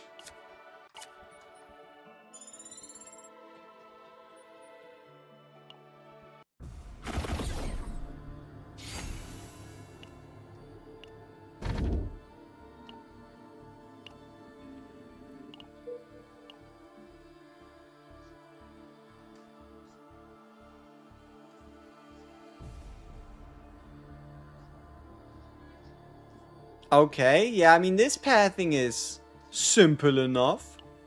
We're just gonna slaughter our way through the middle and then go down and keep it that way. I mean, I'd like to argue that we got the starting persona, the discard 2, rather late into the fight. So we do have a bit of an excuse for why things didn't work the way they should have.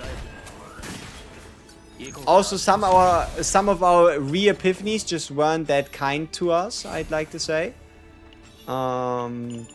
What else?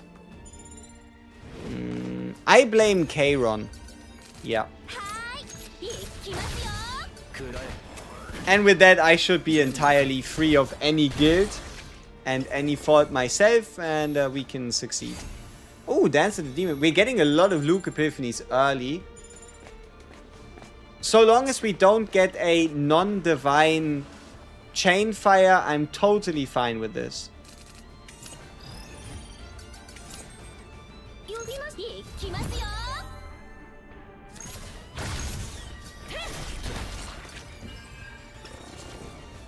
And we're going to take the Someone's Letter in case we get the engraving guy. Because he always appears whenever you don't have any gear. Always.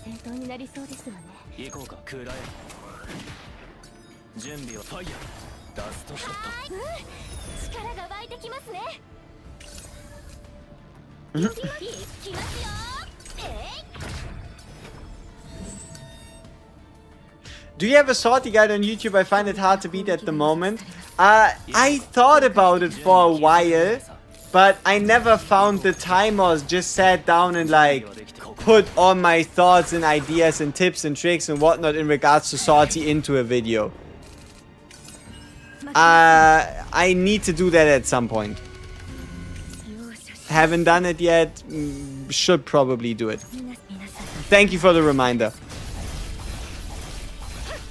It's just to some degree, Sortie is just so complex. Like, where do you even start? But I could probably put something together at least. Okay, so we have the plus 30 on action count.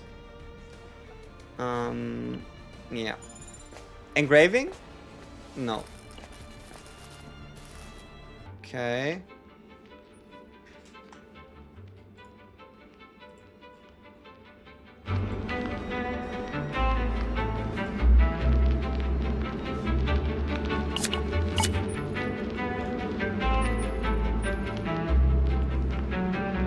What do you mean, did they patch the engraving guy?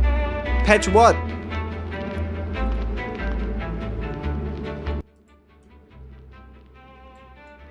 What should they patch?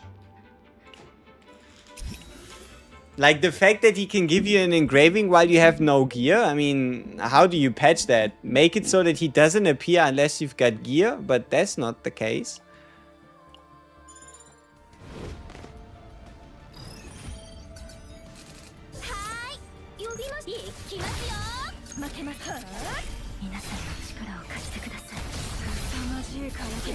It was no longer at the beginning?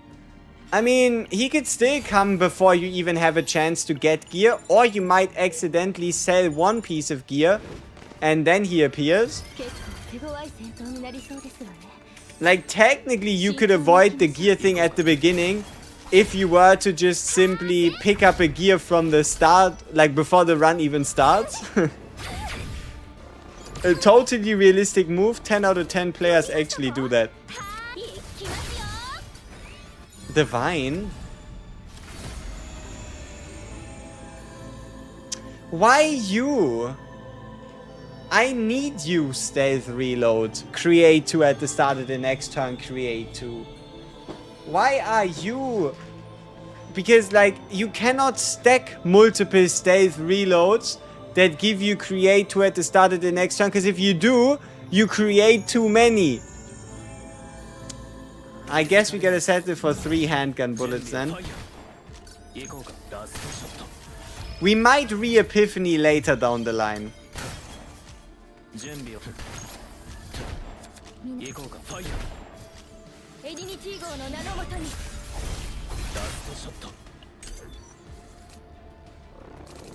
準備はできている。行こうか。全て計算済みだ。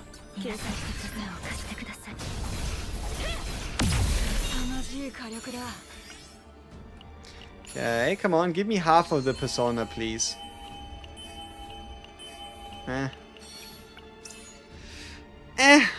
It's not quite what I was looking for. Yeah. Light work? Okay, it is the engraving guy. We have a gear piece. Let's get it. Come on. We're looking for crit damage, 30%, exhaust damage if you really need to give it to me. Morale on extra attack would be okay. 50% increase on allied action count increase would be sweet. Come on. Be reasonable. Something. Extra attack damage increase on card creation. It's better than nothing. We're going to swap it out at the next best opportunity, but it does increase our mark damage by an amount. It does increase our mark damage by an amount. That's better than nothing, yeah. Not particularly awesome, but not too horrendous.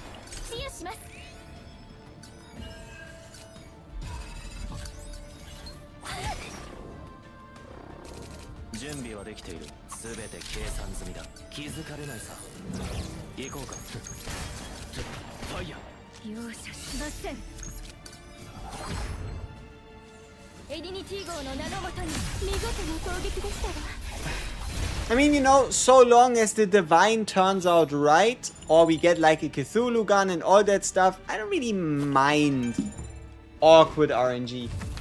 It's BBT, what's up, appreciate the follow. If there's anything I can do for you, anything I can help you with, do let me know, because there's nothing easier than playing the game and answering questions at the same time, because, hey, it's not like we're doing rocket science here.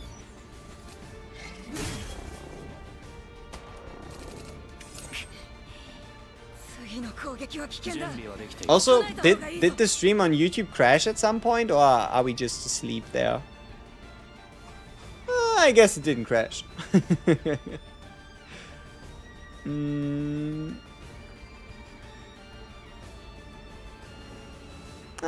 Some of the messages just do what they do. Okay. We lurking. Appreciate it.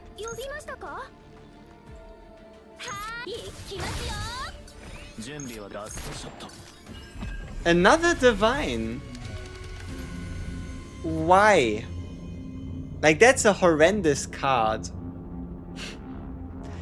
That card is oh no territory.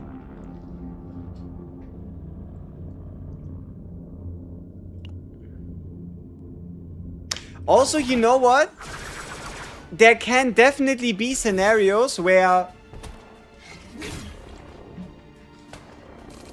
the create 2 bullets, draw 1 combo could feel awkward. Imagine if you have 2 of them in hand at the start of your turn. The moment you play any card, both of them are gonna trigger. Both of them will give you 3 cards each. I like to be like depending on the circumstances, but I like to be in charge of what's happening on my screen. Usually. 1 combo per card use? Okay, it would still at least give you, like, sometimes, okay, even if it doesn't trigger both in a row, hand size management should still be a problem. I'm making a vid now to show you what would you showcase it against. Tower floor 135 would be cool. 135, the big boy wine guy. If you want to do it easier, just do 105 instead. But just pick Mr. Wine guy. Come on, give me half a persona. Ah, shit. At least we already have the Persona card, right? Am I right? But, yeah.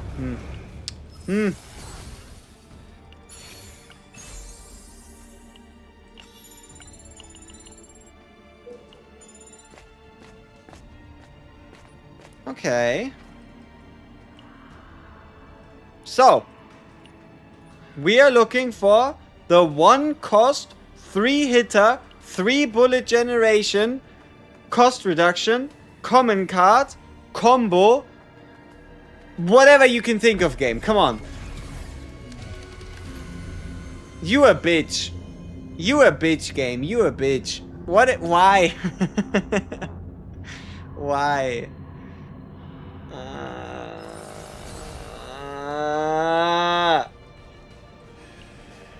Okay. Unimportant. Hand lady's gonna save us. Hand lady is going to save us. And this time I'm going to get the correct path. Surely. So, we have a couple shops. We have a bunch of money. No. No. Oh, on extra attack, 1 morale, better than nothing. This one's a bit questionable. It's like the problem I have with this is that it's 1 time per turn. So we need to get rid of... Oh, we don't... we need to get rid of Seize the Opportunity. Damage of exhaust cards. You know what? We're gonna take it for now.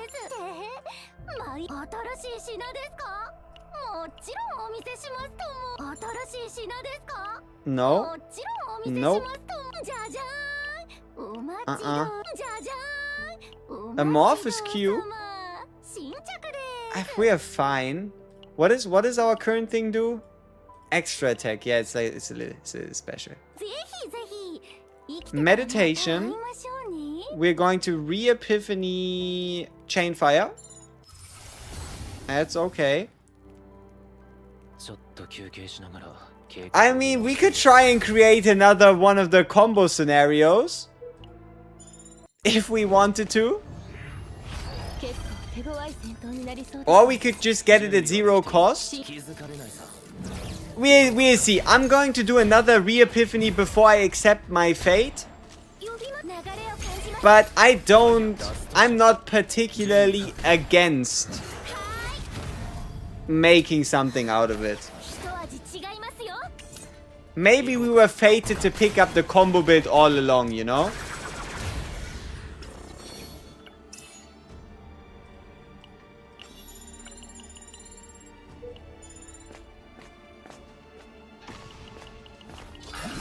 It's destiny. It might just be. Like, at some point, you just gotta accept your fate.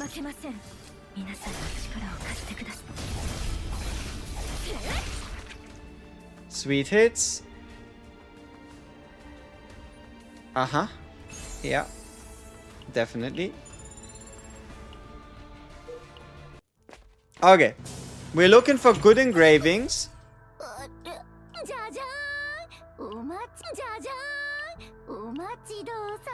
25% exhaust card. How likely am I to keep the exhaust card one? Because I really like the Torturer's Toolbox.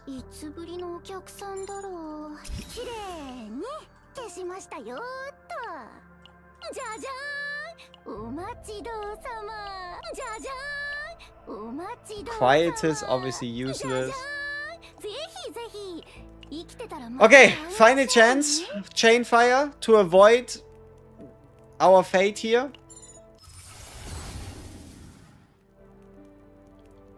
Okay, I think that's the signs are pretty clear. Even I can read the signs. We would love to try Luke and Sortie. I think you can play Luke and Sortie on level 65 and just let the game give you Luke to level 55. You can give him a partner before. Like, you can, if you have a level 60 hunter partner, put that on Luke. Any level 60 hunter partner, especially if you have a 5-star, right? Put that on Luke.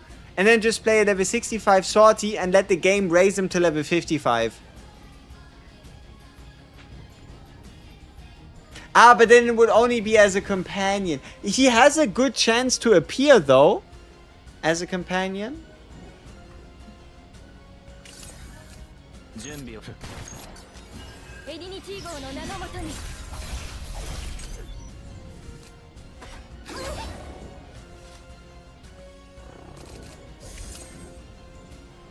行こうか。食らえ。準備を。ファイヤー。行こうか。ここか。 Sounds like a good idea. Yeah, see if it works. It should. 準備はいいですね。皆さんの力を貸してください。 Oh, he's dead. 皆さんの光を最大限に集め。鋭く華麗に。GG. これぐらいは朝飯前だ。帰還するぞ。 Okay. I guess we're doing what we're doing, right? I guess we're doing this. Plus 40 works. Sure, let's do Key of Sleep. If we don't find anything good, Key of Sleep is a pretty solid pickup. Because we are only single target anyway. Luke putting in the work. Indeed he does. Okay, Epiphany chance is always okay. So, where's the hand lady? Really? Well, that's... Oh wait, she's here. That's early. Huh. Okay. I mean, there's not much of a path. I guess we go to the hand lady first. And then figure out if we even want to play this run before we do all this, like, figuring out what goes in where and how and what. Bye-bye.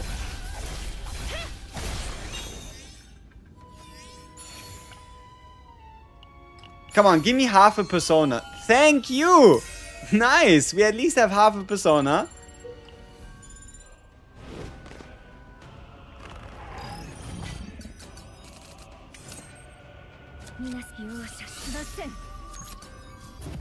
Divine? Okay. Zero cost? Sure.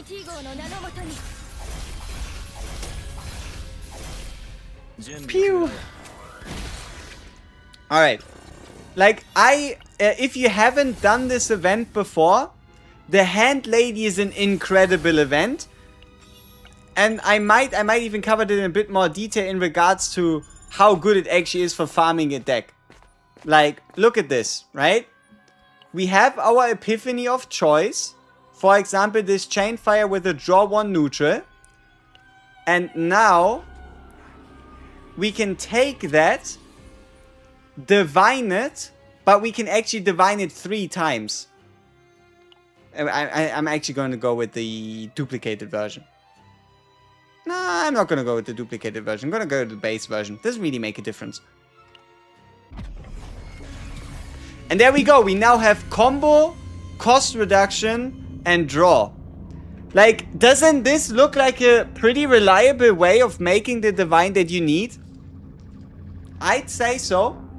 So the question is, do we go with the combo as we said? Or do we just go with the 0 cost? Because 0 cost gives me the opportunity to play it whenever the fuck I want. Combo is kind of like 0 cost, but like the main benefit of combo is saves us 1 action count. The real reason why I don't think about it as much is because of the fact that it's 1 action count and you're talking about a Luke. Like, what is 1 action count gonna do for a Luke?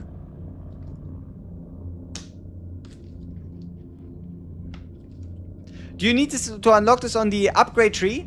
Yes, it's the seasonal upgrade tree top left node. Or I guess top left. It's like up there, right? You prefer the reduced cost. Yeah, I like the ability to just do what I want to do, if you know what I mean.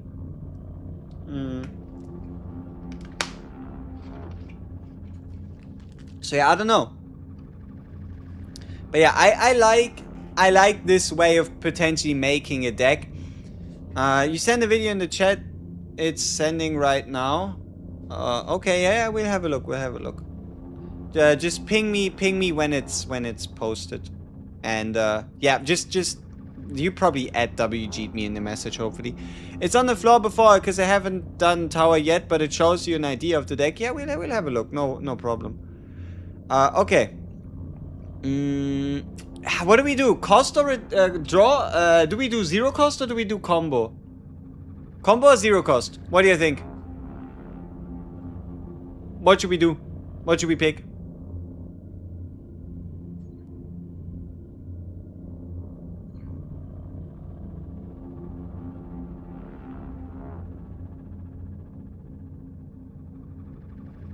Zero cost.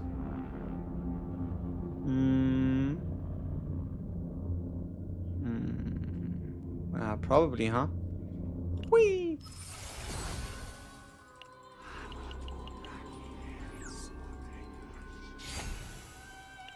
Yeah. So what we now need to do, a combo is a lot more effective on cards that are higher than 0 cost. Higher than 1 cost. Duh. But yeah. Also, isn't a perfect deck because my Luke still has one of its chain fires without reduced cost 1, so it's a waste of AP. And my Lucas deck, I haven't done the last copy in Divine yet. Alright, all good. I mean, we see the vision.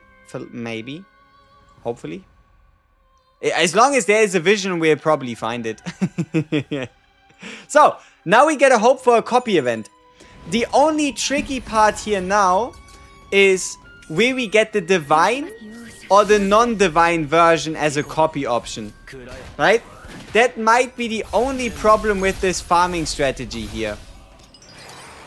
Right? Because we have both versions in here. And we also, I mean, we could technically cut one of them. It'd just be a little silly.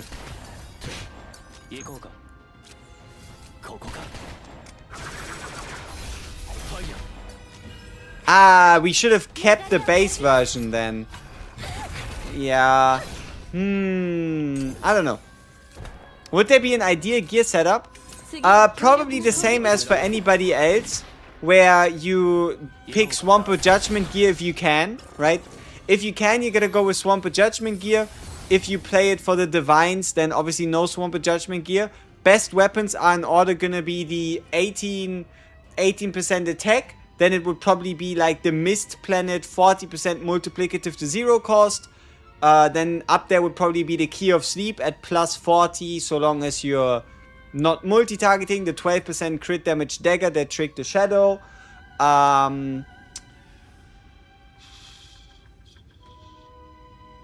The 0 cost 10% crit chance would work. I wouldn't really highly recommend it though pretty good in a pinch. 12% crit blue dagger is like whatever. Chess piece, obviously if you're on Swamper Judgment, 6% crit chance chess piece. Or even the vulnerability chess piece, I guess. Then again, he attacks too many times to really take advantage of vulnerable, unless you get like 60 vulnerable from something like a Magna.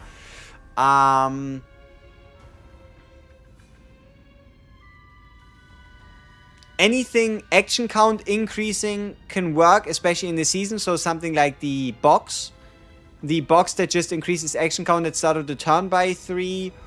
Or the mask that applies resonance to the enemy when attacked. Or anything else you can think of that's like offensive on a chess piece. And then for the ring slot, you can go with the book.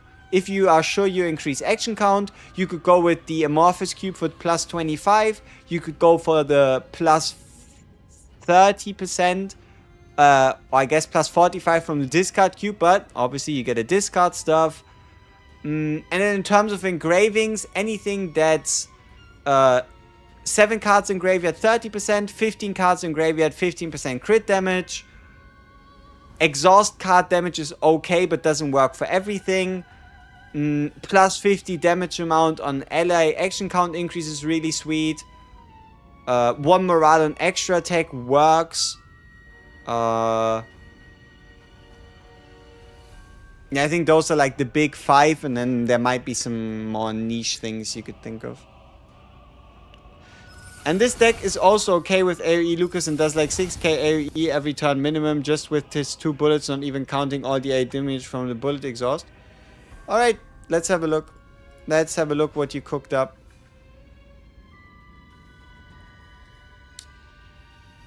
So, we are looking at a Luke. We are looking at a Luke that was built 2 days ago. No. Yeah, 2 days ago. Interesting. So it's a 0 cost draw 1 chainfire with a 0 cost draw 1 chainfire with a 1 cost draw 1 pulverize impair to all enemies. The persona is, I don't know, stealth reload, but at the start of the turn create 1 handgun bullet seems like wasted potential. Why did you duplicate stealth reload twice? That's curious. Seize the opportunity duplicate, okay. Or seize the opportunity lead card. Finisher round kept in makes sense. You are at the 180 cap at least. Costs you 3 AP on the side of Luke per turn. And then we have a Lucas with 0 cost draw 1 40% bullet damage. And for 2 turn 40% bullet card damage. The double SS is pretty weird. Why would you go... Does it stack? For 1 turn 40 bullet with a for 2 turns 40 bullet? I'm assuming you have the same persona on both then. The 30 damage amount to bullet cards, move persona cards to hand, select and activate a card in hand. Flamethrower 1 AP, draw 1, discard 1. That's an interesting neutral version. 1 RPG 7. Flashbang upgrade. You might as well have cut it at this point instead of when the target has a shield increased damage amount. The cost decrease extended magazine instead of the draw magazine. Interesting pick. Okay. Let's see. Show me something spicy. I'm wondering why you're not running a nausea with this team. Because with a nausea, you could make the persona cards cost 0, allowing you to like chuck out the 300% bullet damage. Then again, you probably have the bullet damage out already. So let's see. Okay, we're increasing action count. Maybe? Are we? No, we're doing 1 vulnerable. Ah, okay, interesting. So you got the 1 vulnerable application persona instead of action count increase. But I guess that's alright. Morale cube. Okay. Then we have the SSS, so we get the 40 bullet damage. Draw 1. You're doing 000? Why would be doing 000 Cassius? That's wasted draw. You should be doing sorry for it to being too big, yeah? Sorry. No problem. But yeah. Sorry. It was easier to see. You should be swapping. You should be swapping over to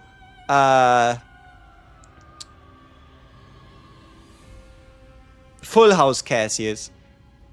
Like, you should be able to play a Luke card, a Lucas card, and a Cassius card. It gives you more draw, and the damage you can get out of a 000 is pretty negligible. So, I'd highly recommend swapping Cassius over into use a card of every combatant. Gives you more draw, more draw potential. Is way better than the tiny damage you're gonna get out of it. I like the numbers on the bullets though. 1300% is pretty solid. The 67 follow-up is like, okay, sure.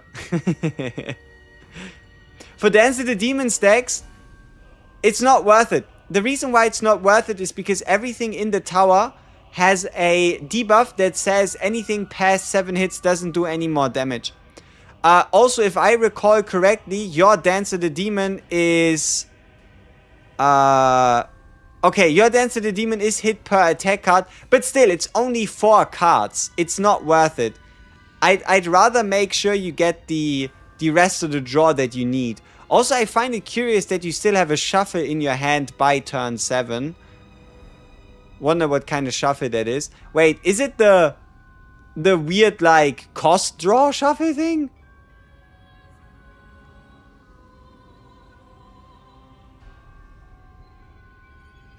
We'll see, we'll see.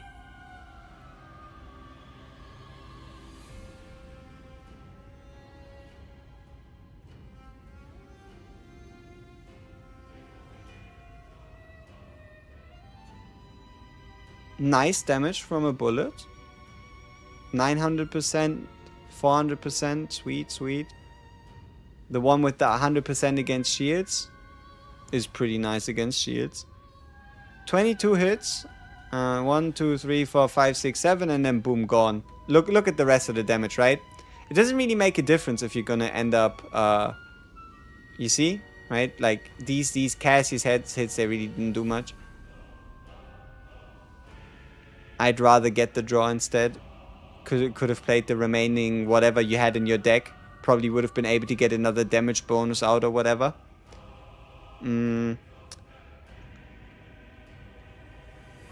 Also, it's hard to say what kind of value the bullets on Lucas provide, nor how it interacts with this E6, where one of the bullets becomes 0 cost anyway, in combination with a 50% chance to reduce the cost of the bullets it creates, how that works together with the E6, and if they, like, I don't know, both go on the same thing or whatever.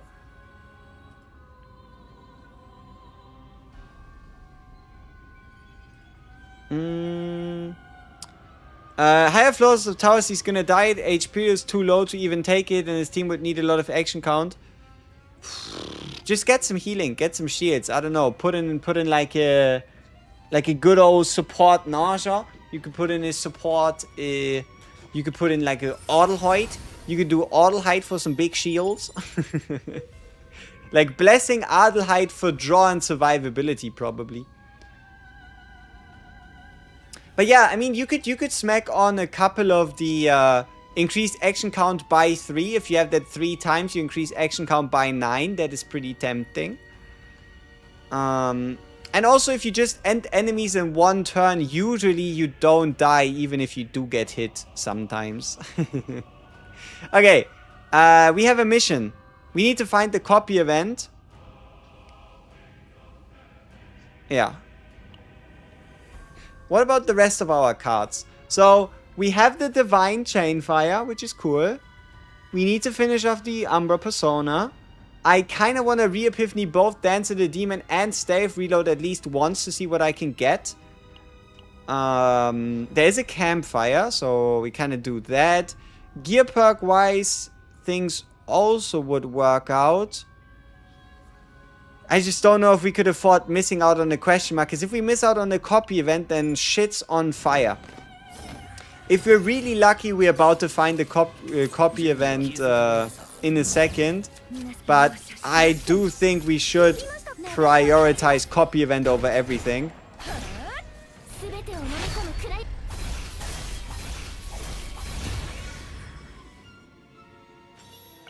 Also, a Cthulhu appearance would be greatly appreciated. Interesting, okay. You're the divine guy. Or the money guy. Sure, let's do money. Let's do money. We don't really need a divine much. Okay, I think we do Persona, because be pretty sad not to finish it off, or at least give it a chance to be finished off.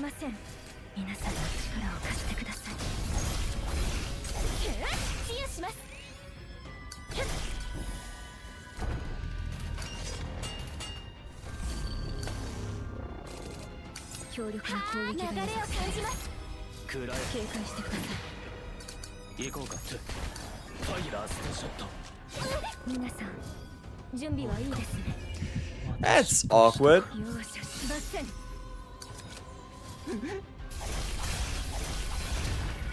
Bye bye.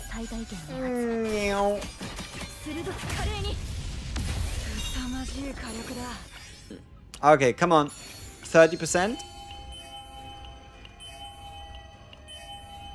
Awesome. We have the persona finished. That is one less thing we need to worry about. Now, the only thing we really need to worry about is the copy event. And finishing off...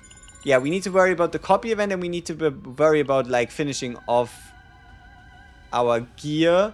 So, if we want to re-epiphany and we want to do the copy event and we want to do the gear we can do after the fight because we now have the hidden boss thing. We do have a lot of coin as well. So, meditation here should be within our means. We are hoping for a, proper Dance of the Demon here. Attack card 1, that's okay. We take that one. Bullet 1 would have been fine as well. Maybe even better. Wasn't an option, so what can you do about it? And also, hey, there might be a time where enemies aren't 7-hit immune, right? So now that the persona is finished, nothing changes with our pathing, because we gotta do the 2 question marks. So the Sortie CCN event is over, the one with the gems. Ooh, to be honest, I don't know. I have no idea. I'm gonna scroll all the way up to have a look at the duration.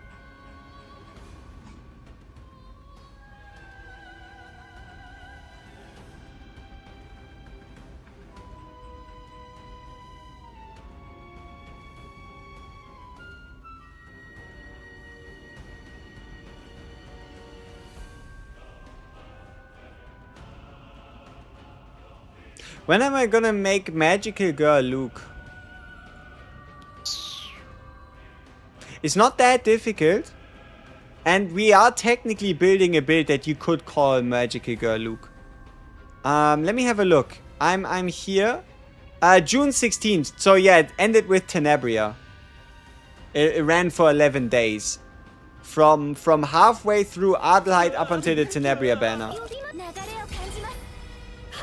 You know, at this point, with how bitchy Luke is being right here, maybe we do have to turn him into a magical girl. Might not be a chance. Or might not be a choice even.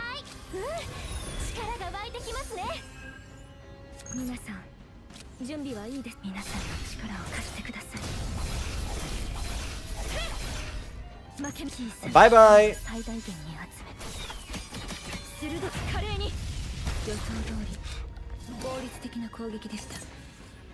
Oh, I decline.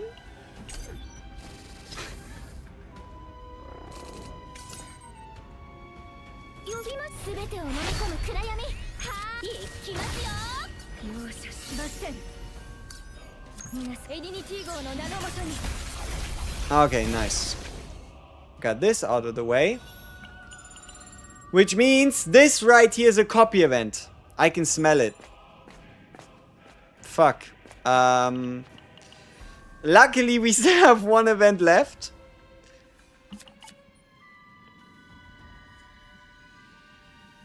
Maybe a good perk? No, both ass. They need to change Luke's ult. It's the dumbest ultimate in the game. There is a lot that do exactly the same thing. The only thing it does do is damage. It's nothing super major. It's nothing super minor. There is a lot of characters that do similar things. Right? Like, yeah, they can definitely give it more than just raw damage. But also it's not like he's the only character in the game that has it. Unrelated question, where's the best place to get the attack exclamation mark cards? It doesn't seem to pop up in the Chaos World I farm. Shops. Attack exclamation mark is just shops. Oh ho ho ho ho ho ho ho ho ho ho ho ho.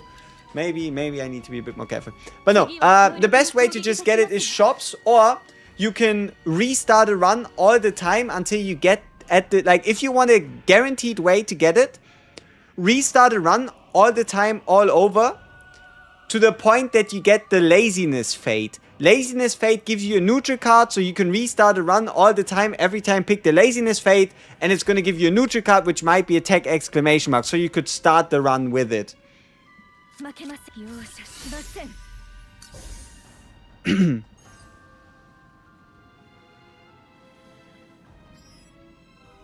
I do wonder what I did wrong. That, like, caused me to get assaulted that much, you know? Yeah, this looks a lot better. You're dead. Hey! Hello? Alright. I like chicken. I like Meow Mix. Meow Mix, please deliver music.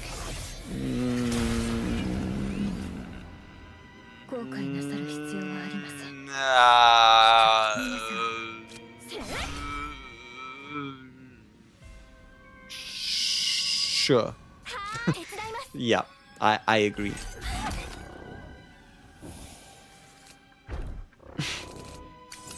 Why not?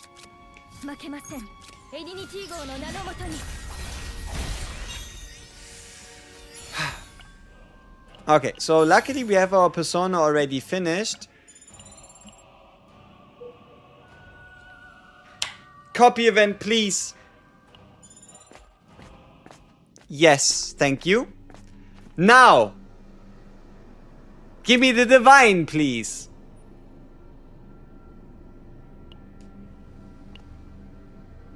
Thank you. Now that we already have 2, we should have a higher chance of getting it from the boss as well, so looking good.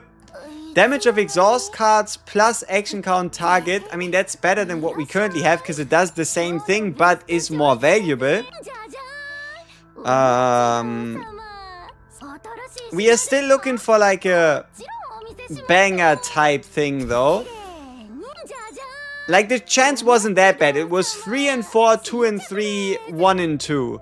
That was like the chances we were going through. So it was more likely to happen than not, but what can you do about it, right? It could have went wrong, didn't go wrong. We are happy. We are looking for create 2 at the start of the turn. Okay. I didn't want it anyway.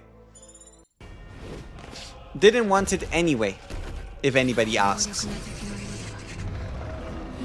Rawr. Why the fuck do you have this much HP? Who are you? What is your problem with me?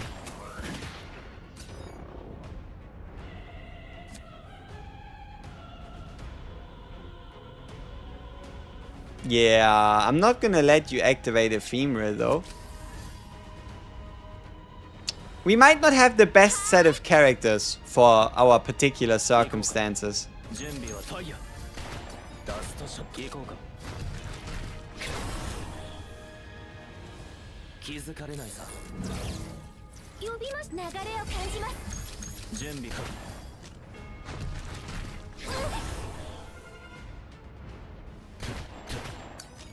Yeah, this could become rather tricky.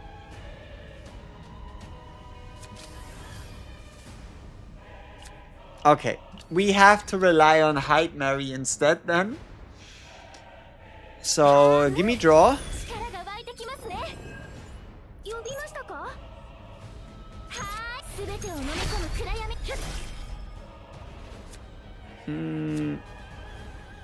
I don't really want to give him a fallen hero stack though. Neither do I want him to hit my face twice. Awkward. Okay, then if that doesn't work, then yeah, I guess we just have to set it for standard draw, 1 action. Huh? Shouldn't this increase his... It does increase his action count. What was your condition? When 3 cards are used manually, create corroded armament in hand.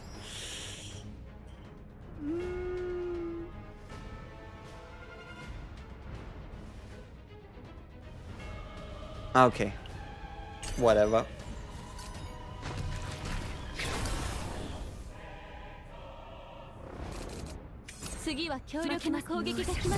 What are we getting this late? Ah, yeah. A completely irrelevant card. Luckily, at least it's 0 cost, which makes this affordable at all.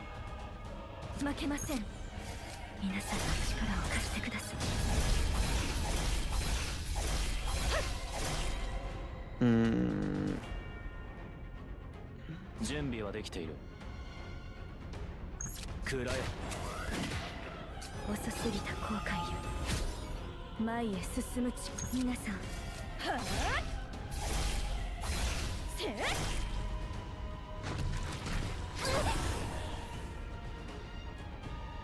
Oh. 負けません。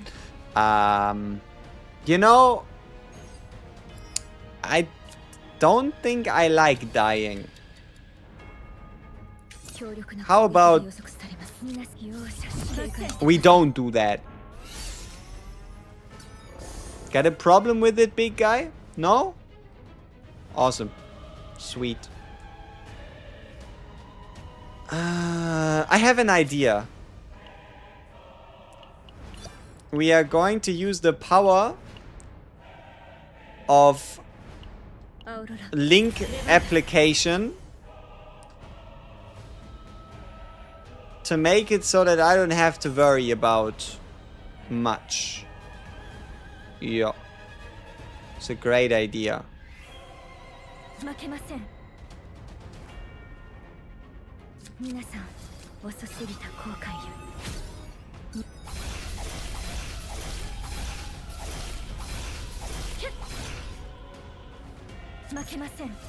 Do you still kill me next turn?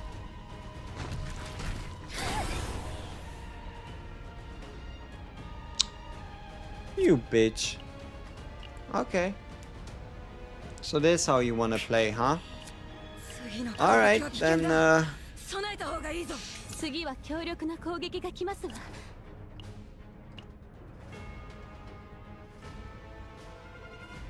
皆さん、準備はいいですね。容赦しません。アウロラ、レバンダス。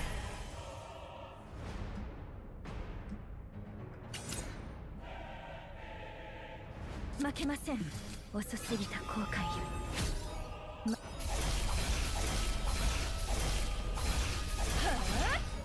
I don't like the fact that I can take like one action. It's pretty annoying. At least he's now on confusion stance. 皆さん、準備はいいですね。負けません。皆さん、準備はいいですね。行こうか。くらえ。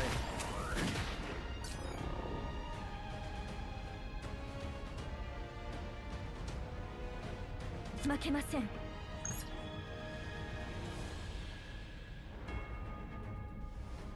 みなエディニティ号の名のもとに小さな光を最大限に集めて鋭く華麗に。 Okay.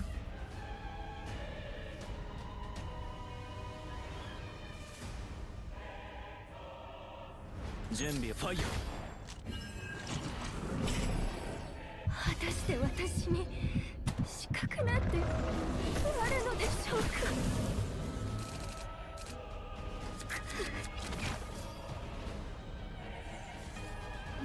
This should be fine. Yeah, I think we did the thing. You know, we did the thing where we don't die. Big fan. Maybe we should have just played a lot more relaxed until turn 3. Who knows? Divine card, please. Thank you. Okay. Awesome. Torturer's toolbox. Love to see that. Like, the Torture toolbox is such a strong chess piece. It's like so much better than anything else. 3 action count at the start of the turn, no conditions, no questions asked. And you know what the best part is? We don't even have to win that next boss fight. Thing is, we might not even want to win the next boss fight. Reason being, if we do, we lose the planet. So we might actually don't even want to win. And we have a final shop to find a good engraving. Good engraving in this case refers to anything better than, yeah, this. Like they are okay, but that's it. You know, it's like okay. The problem is though, we are gonna get ourselves in a situation where it also needs to be on a good item as well. But yeah, you can see that didn't really work out. We can do one final re-epiphany. Create two at the start of the turn, please.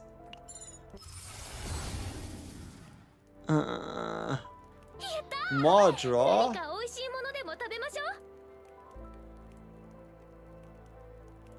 How much draw do I even need? Not that much. Okay. Do I even fight this bitch? No, I don't. I'm happy with what I have. So, we built the deck. Pretty much. The only thing we need to do is get a unacquired card and epiphany that one. Otherwise, we're basically finished. Okay, we might have to get him out of the Epion Center first.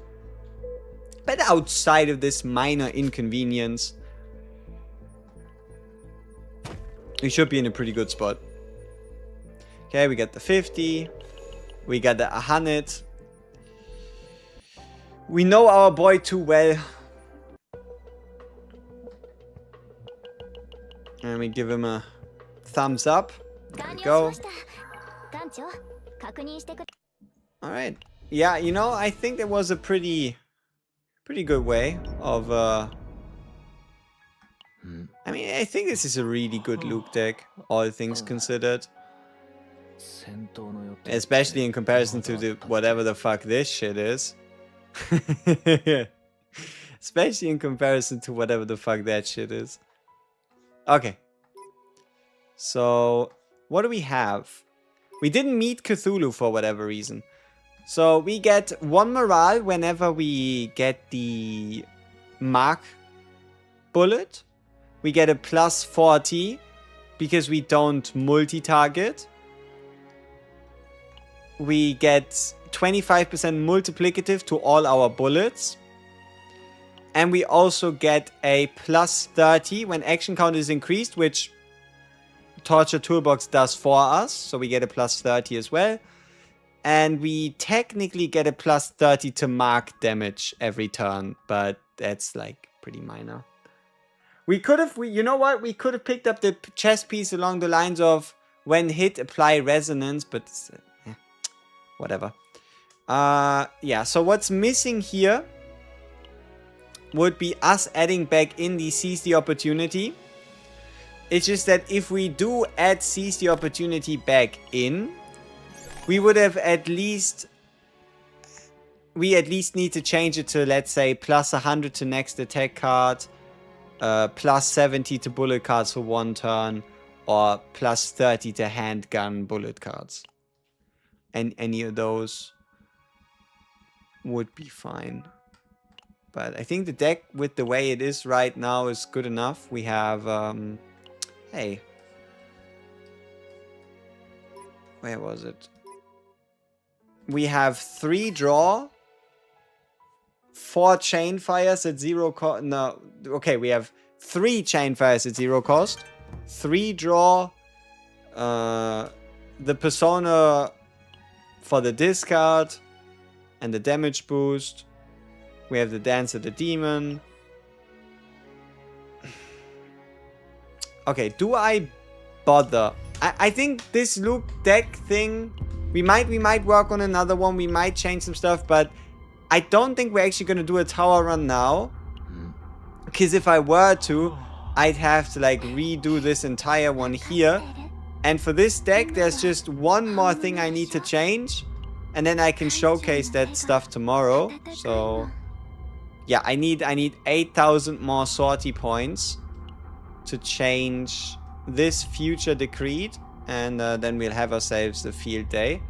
We do have 4 divine cores. Let's see if we can get something more spicy than gain AP. Which would be like a reduced cost. So we're looking for like draw. We're looking for treat it as a common card. Something like that. Let's see. You know what? That's a sign of fate to just stop while you're ahead. If I swap from gain AP to gain AP, maybe gain AP is what it needs to be. Not gonna complain. Not gonna try anything else. Yeah. Hello, Ankh.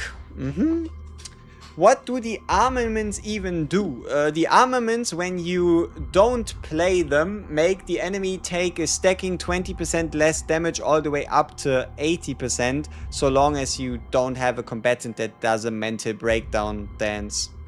Yeah. But then, how do I look if it's not tower? Where can we show this Luke's power? Ho ho ho ho. He he he he. He he he he. Maybe Soul Collector. Maybe Soul Collector on like 9 out of 9. Alright, sure. Luke. Boom. Bang. Is it this one? 69. No, why the fuck are you higher than my actual deck? Scam. Okay, let's give you the 1. Awesome. Wait, why do I have a design but no deck featuring that design? Ah, because there's no deck available. Okay. And then we have Cassius and who else?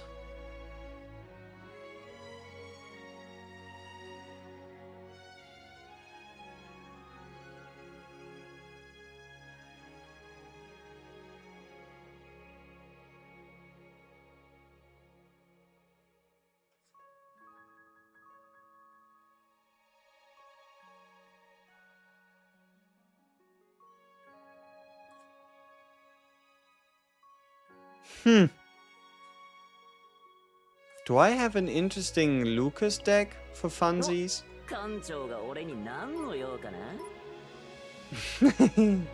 We have this one. With 4 RPG 7s, but no. Yeah, no. Why does it sound like Honkai Star Rail music in the background? I don't know, it's the track called... It's the seasonal track. I could probably give you the track name as well, but who else do I run? Who else do I run? Adelheid? Maybe? I guess so. Sure. Alright. Let's get it. Fuck him up.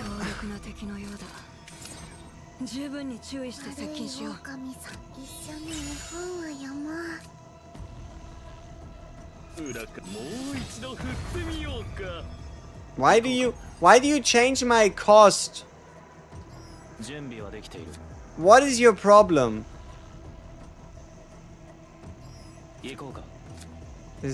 What is problem? What is problem? Hello? What is problem?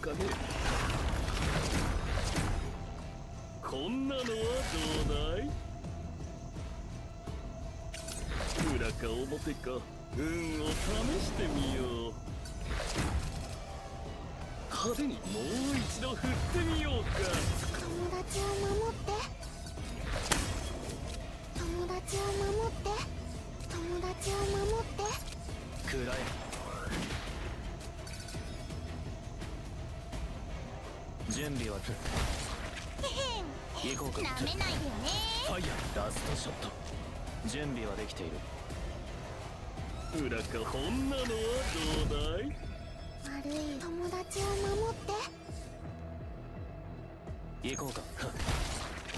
準備はできている。行こうか。準備はできている。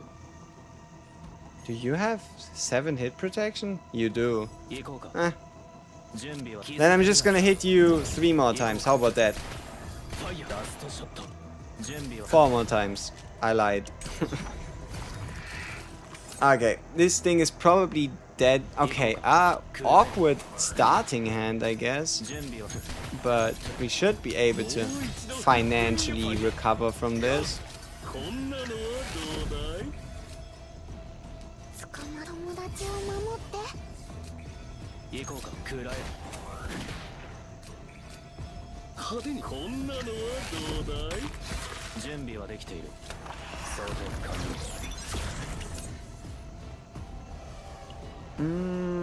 What else do we have that's like interesting in here? Not much. Okay. 悪い友達を守って捕ま友達を守って悪い友達を守って捕まったりしない Plus 100. I'd rather get more bullets. 行こうか。ラストショッ Bop, bop, bop, bop, bop, bop. ト。ラストショット。気づかれないさ。 Bop, bop, bop, bop. ラストショット。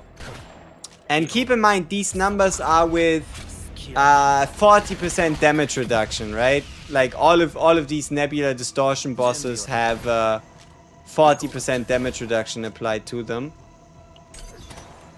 Maybe we should have gone for the plus 100. Who knows? くらえ。行こうか。ファイヤー。 Pew.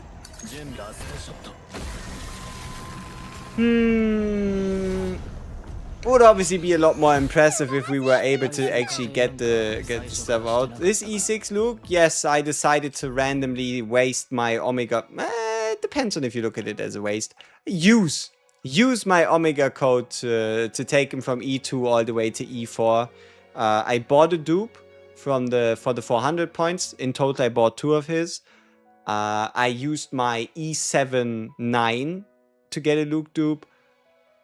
And then I used an Omega code. Yeah. But yeah, my guy took Sortie and he spit on it. You have a feeling they're gonna buff Luke? Yeah, I mean, why wouldn't they? They kind of gave him the cold shoulder last season with the season 3 buffs. So season 4 should be a lot more favorable. I kind of really want to do tower now though. Oh, that's fucked.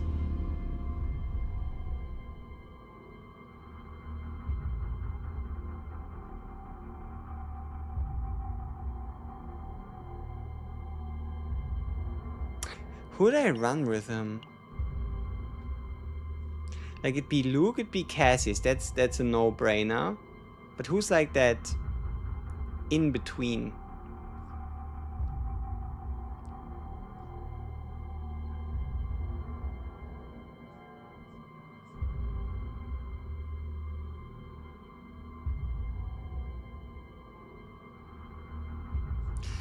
I thought about Naja as well. It's just she wouldn't do anything in terms of damage buffing for Luke.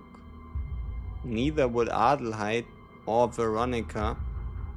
And we have draw 1, so it'd be a bit weird if that's like for no reason.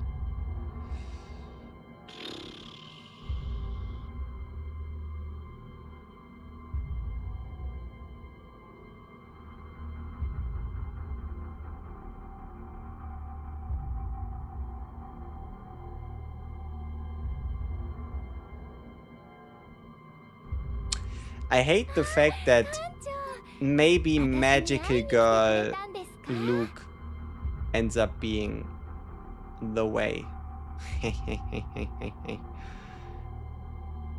Also, wait, since when do you have, why do you have a bullet persona? Why wouldn't you have a bullet persona? That's a good question, actually.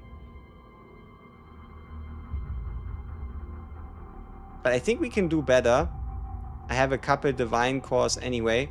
We can do better than this. Initiation's awkward. we are back at the beginning.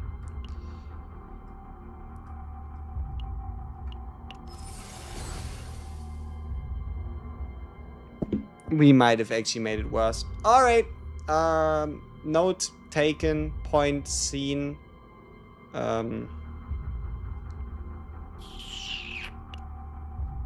Whoops. Okay. Wait, was it even my main 私に会いに来てくれたんですか？ bullet? I think it was, though. My main hard bullet deck. Yeah, probably. 館長、私に会いに来てくれたんですか？ I don't know. I don't know. I want to do morale gen to support Luke. Do I have... Yeah, I was thinking the same for... I hate the submarine sound. Why does it have to be this way? Like, I don't like it at all. I don't like thinking about who I want to pick with the stupid submarine drowning sound thing. I mean, Ray, yeah, morale Ray could work. It's just a question of, do I have an appropriate one lying around?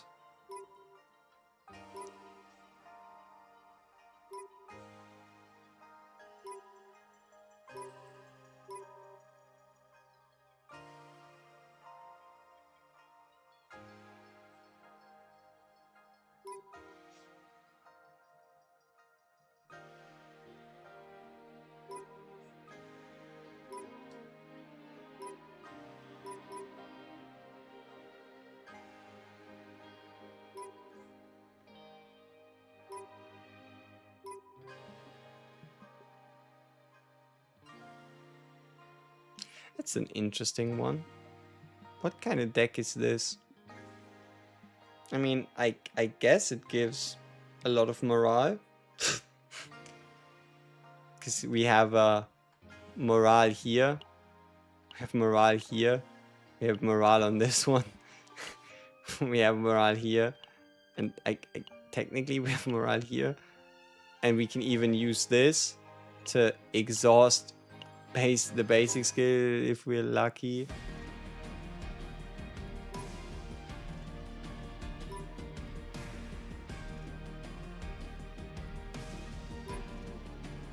Ah, this is my Persona version thing.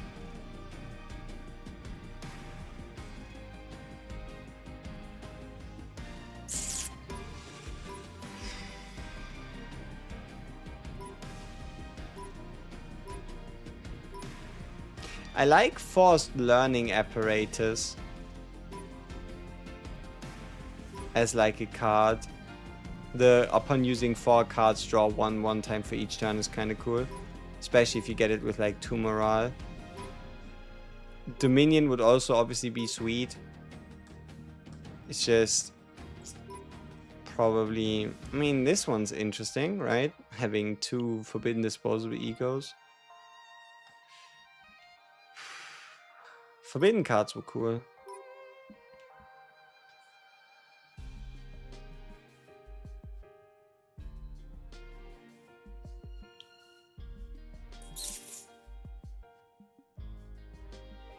I mean, I suppose this would work.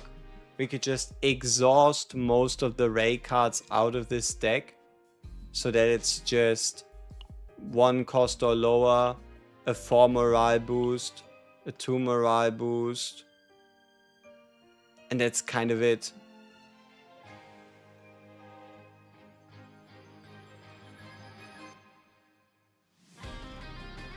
You know, at this point, I'd probably be best off just using random common epiphanies on these snack times until they give permanent morale.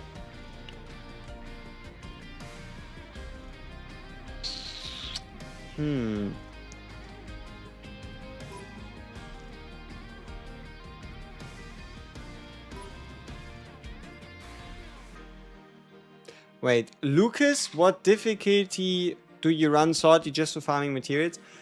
If I want to farm materials, what I mainly run is level 80 0 risk. If I just want to farm materials, I run level 80 0 risk. But if you're not comfortable enough with Sortie yet, then I'd recommend just doing 65. Not a major difference. But make sure you're playing on Nightmare though. Make sure you're playing on Nightmare though. And then, especially if you're on 65, make sure you pick up as many of the percentage boosting combatants, right? Like you really, especially if you're farming, just make sure you pick as many drafted combatants as possible to get those percentage increases.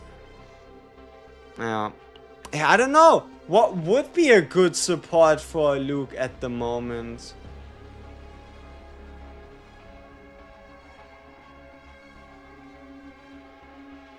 Yeah, maybe it'd be something like a morale ray.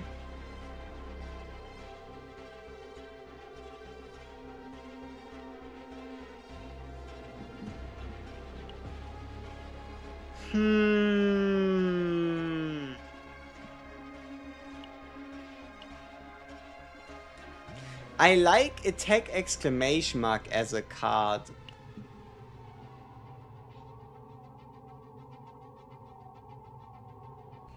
Because it could help us, for example, draw our 0 cost, draw 1, create 2 bullet cards, for example. But this deck obviously doesn't fit with what we're meant to do. This is awkward. I don't know. I don't know who I'd run with this. Maybe this one here. Just to strike a darkness to get rid of it. Snack time to get rid of it. 2 Predator's Blade in a Dominion, because like, well, what else are you gonna do?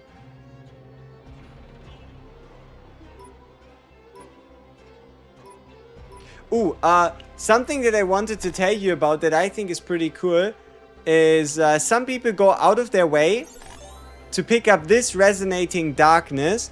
And the reason why they do that is because this is the only permanent card that Ray has that provides healing.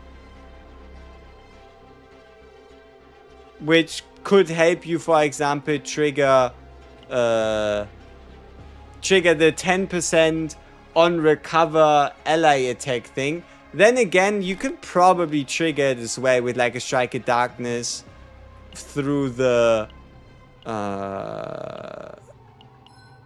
through when Ray uses an attack at heal for 120. Though, to be fair, I'm not 100% sure if that actually counts. But yeah.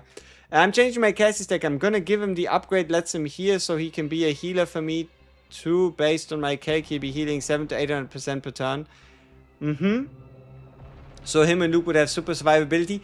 The thing is, you might just die. You might just have to try and get more max HP. Regardless of how much you heal, you might just want to end up with a team health of around 2,200. You might just want to go ahead and go around and try to aim for like 700-ish health on like a Cassius. So that, yeah, you can actually survive some punches.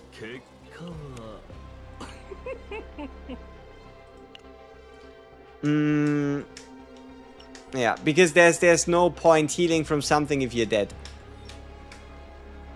You could have the increased HP mythic. You don't have to go that far.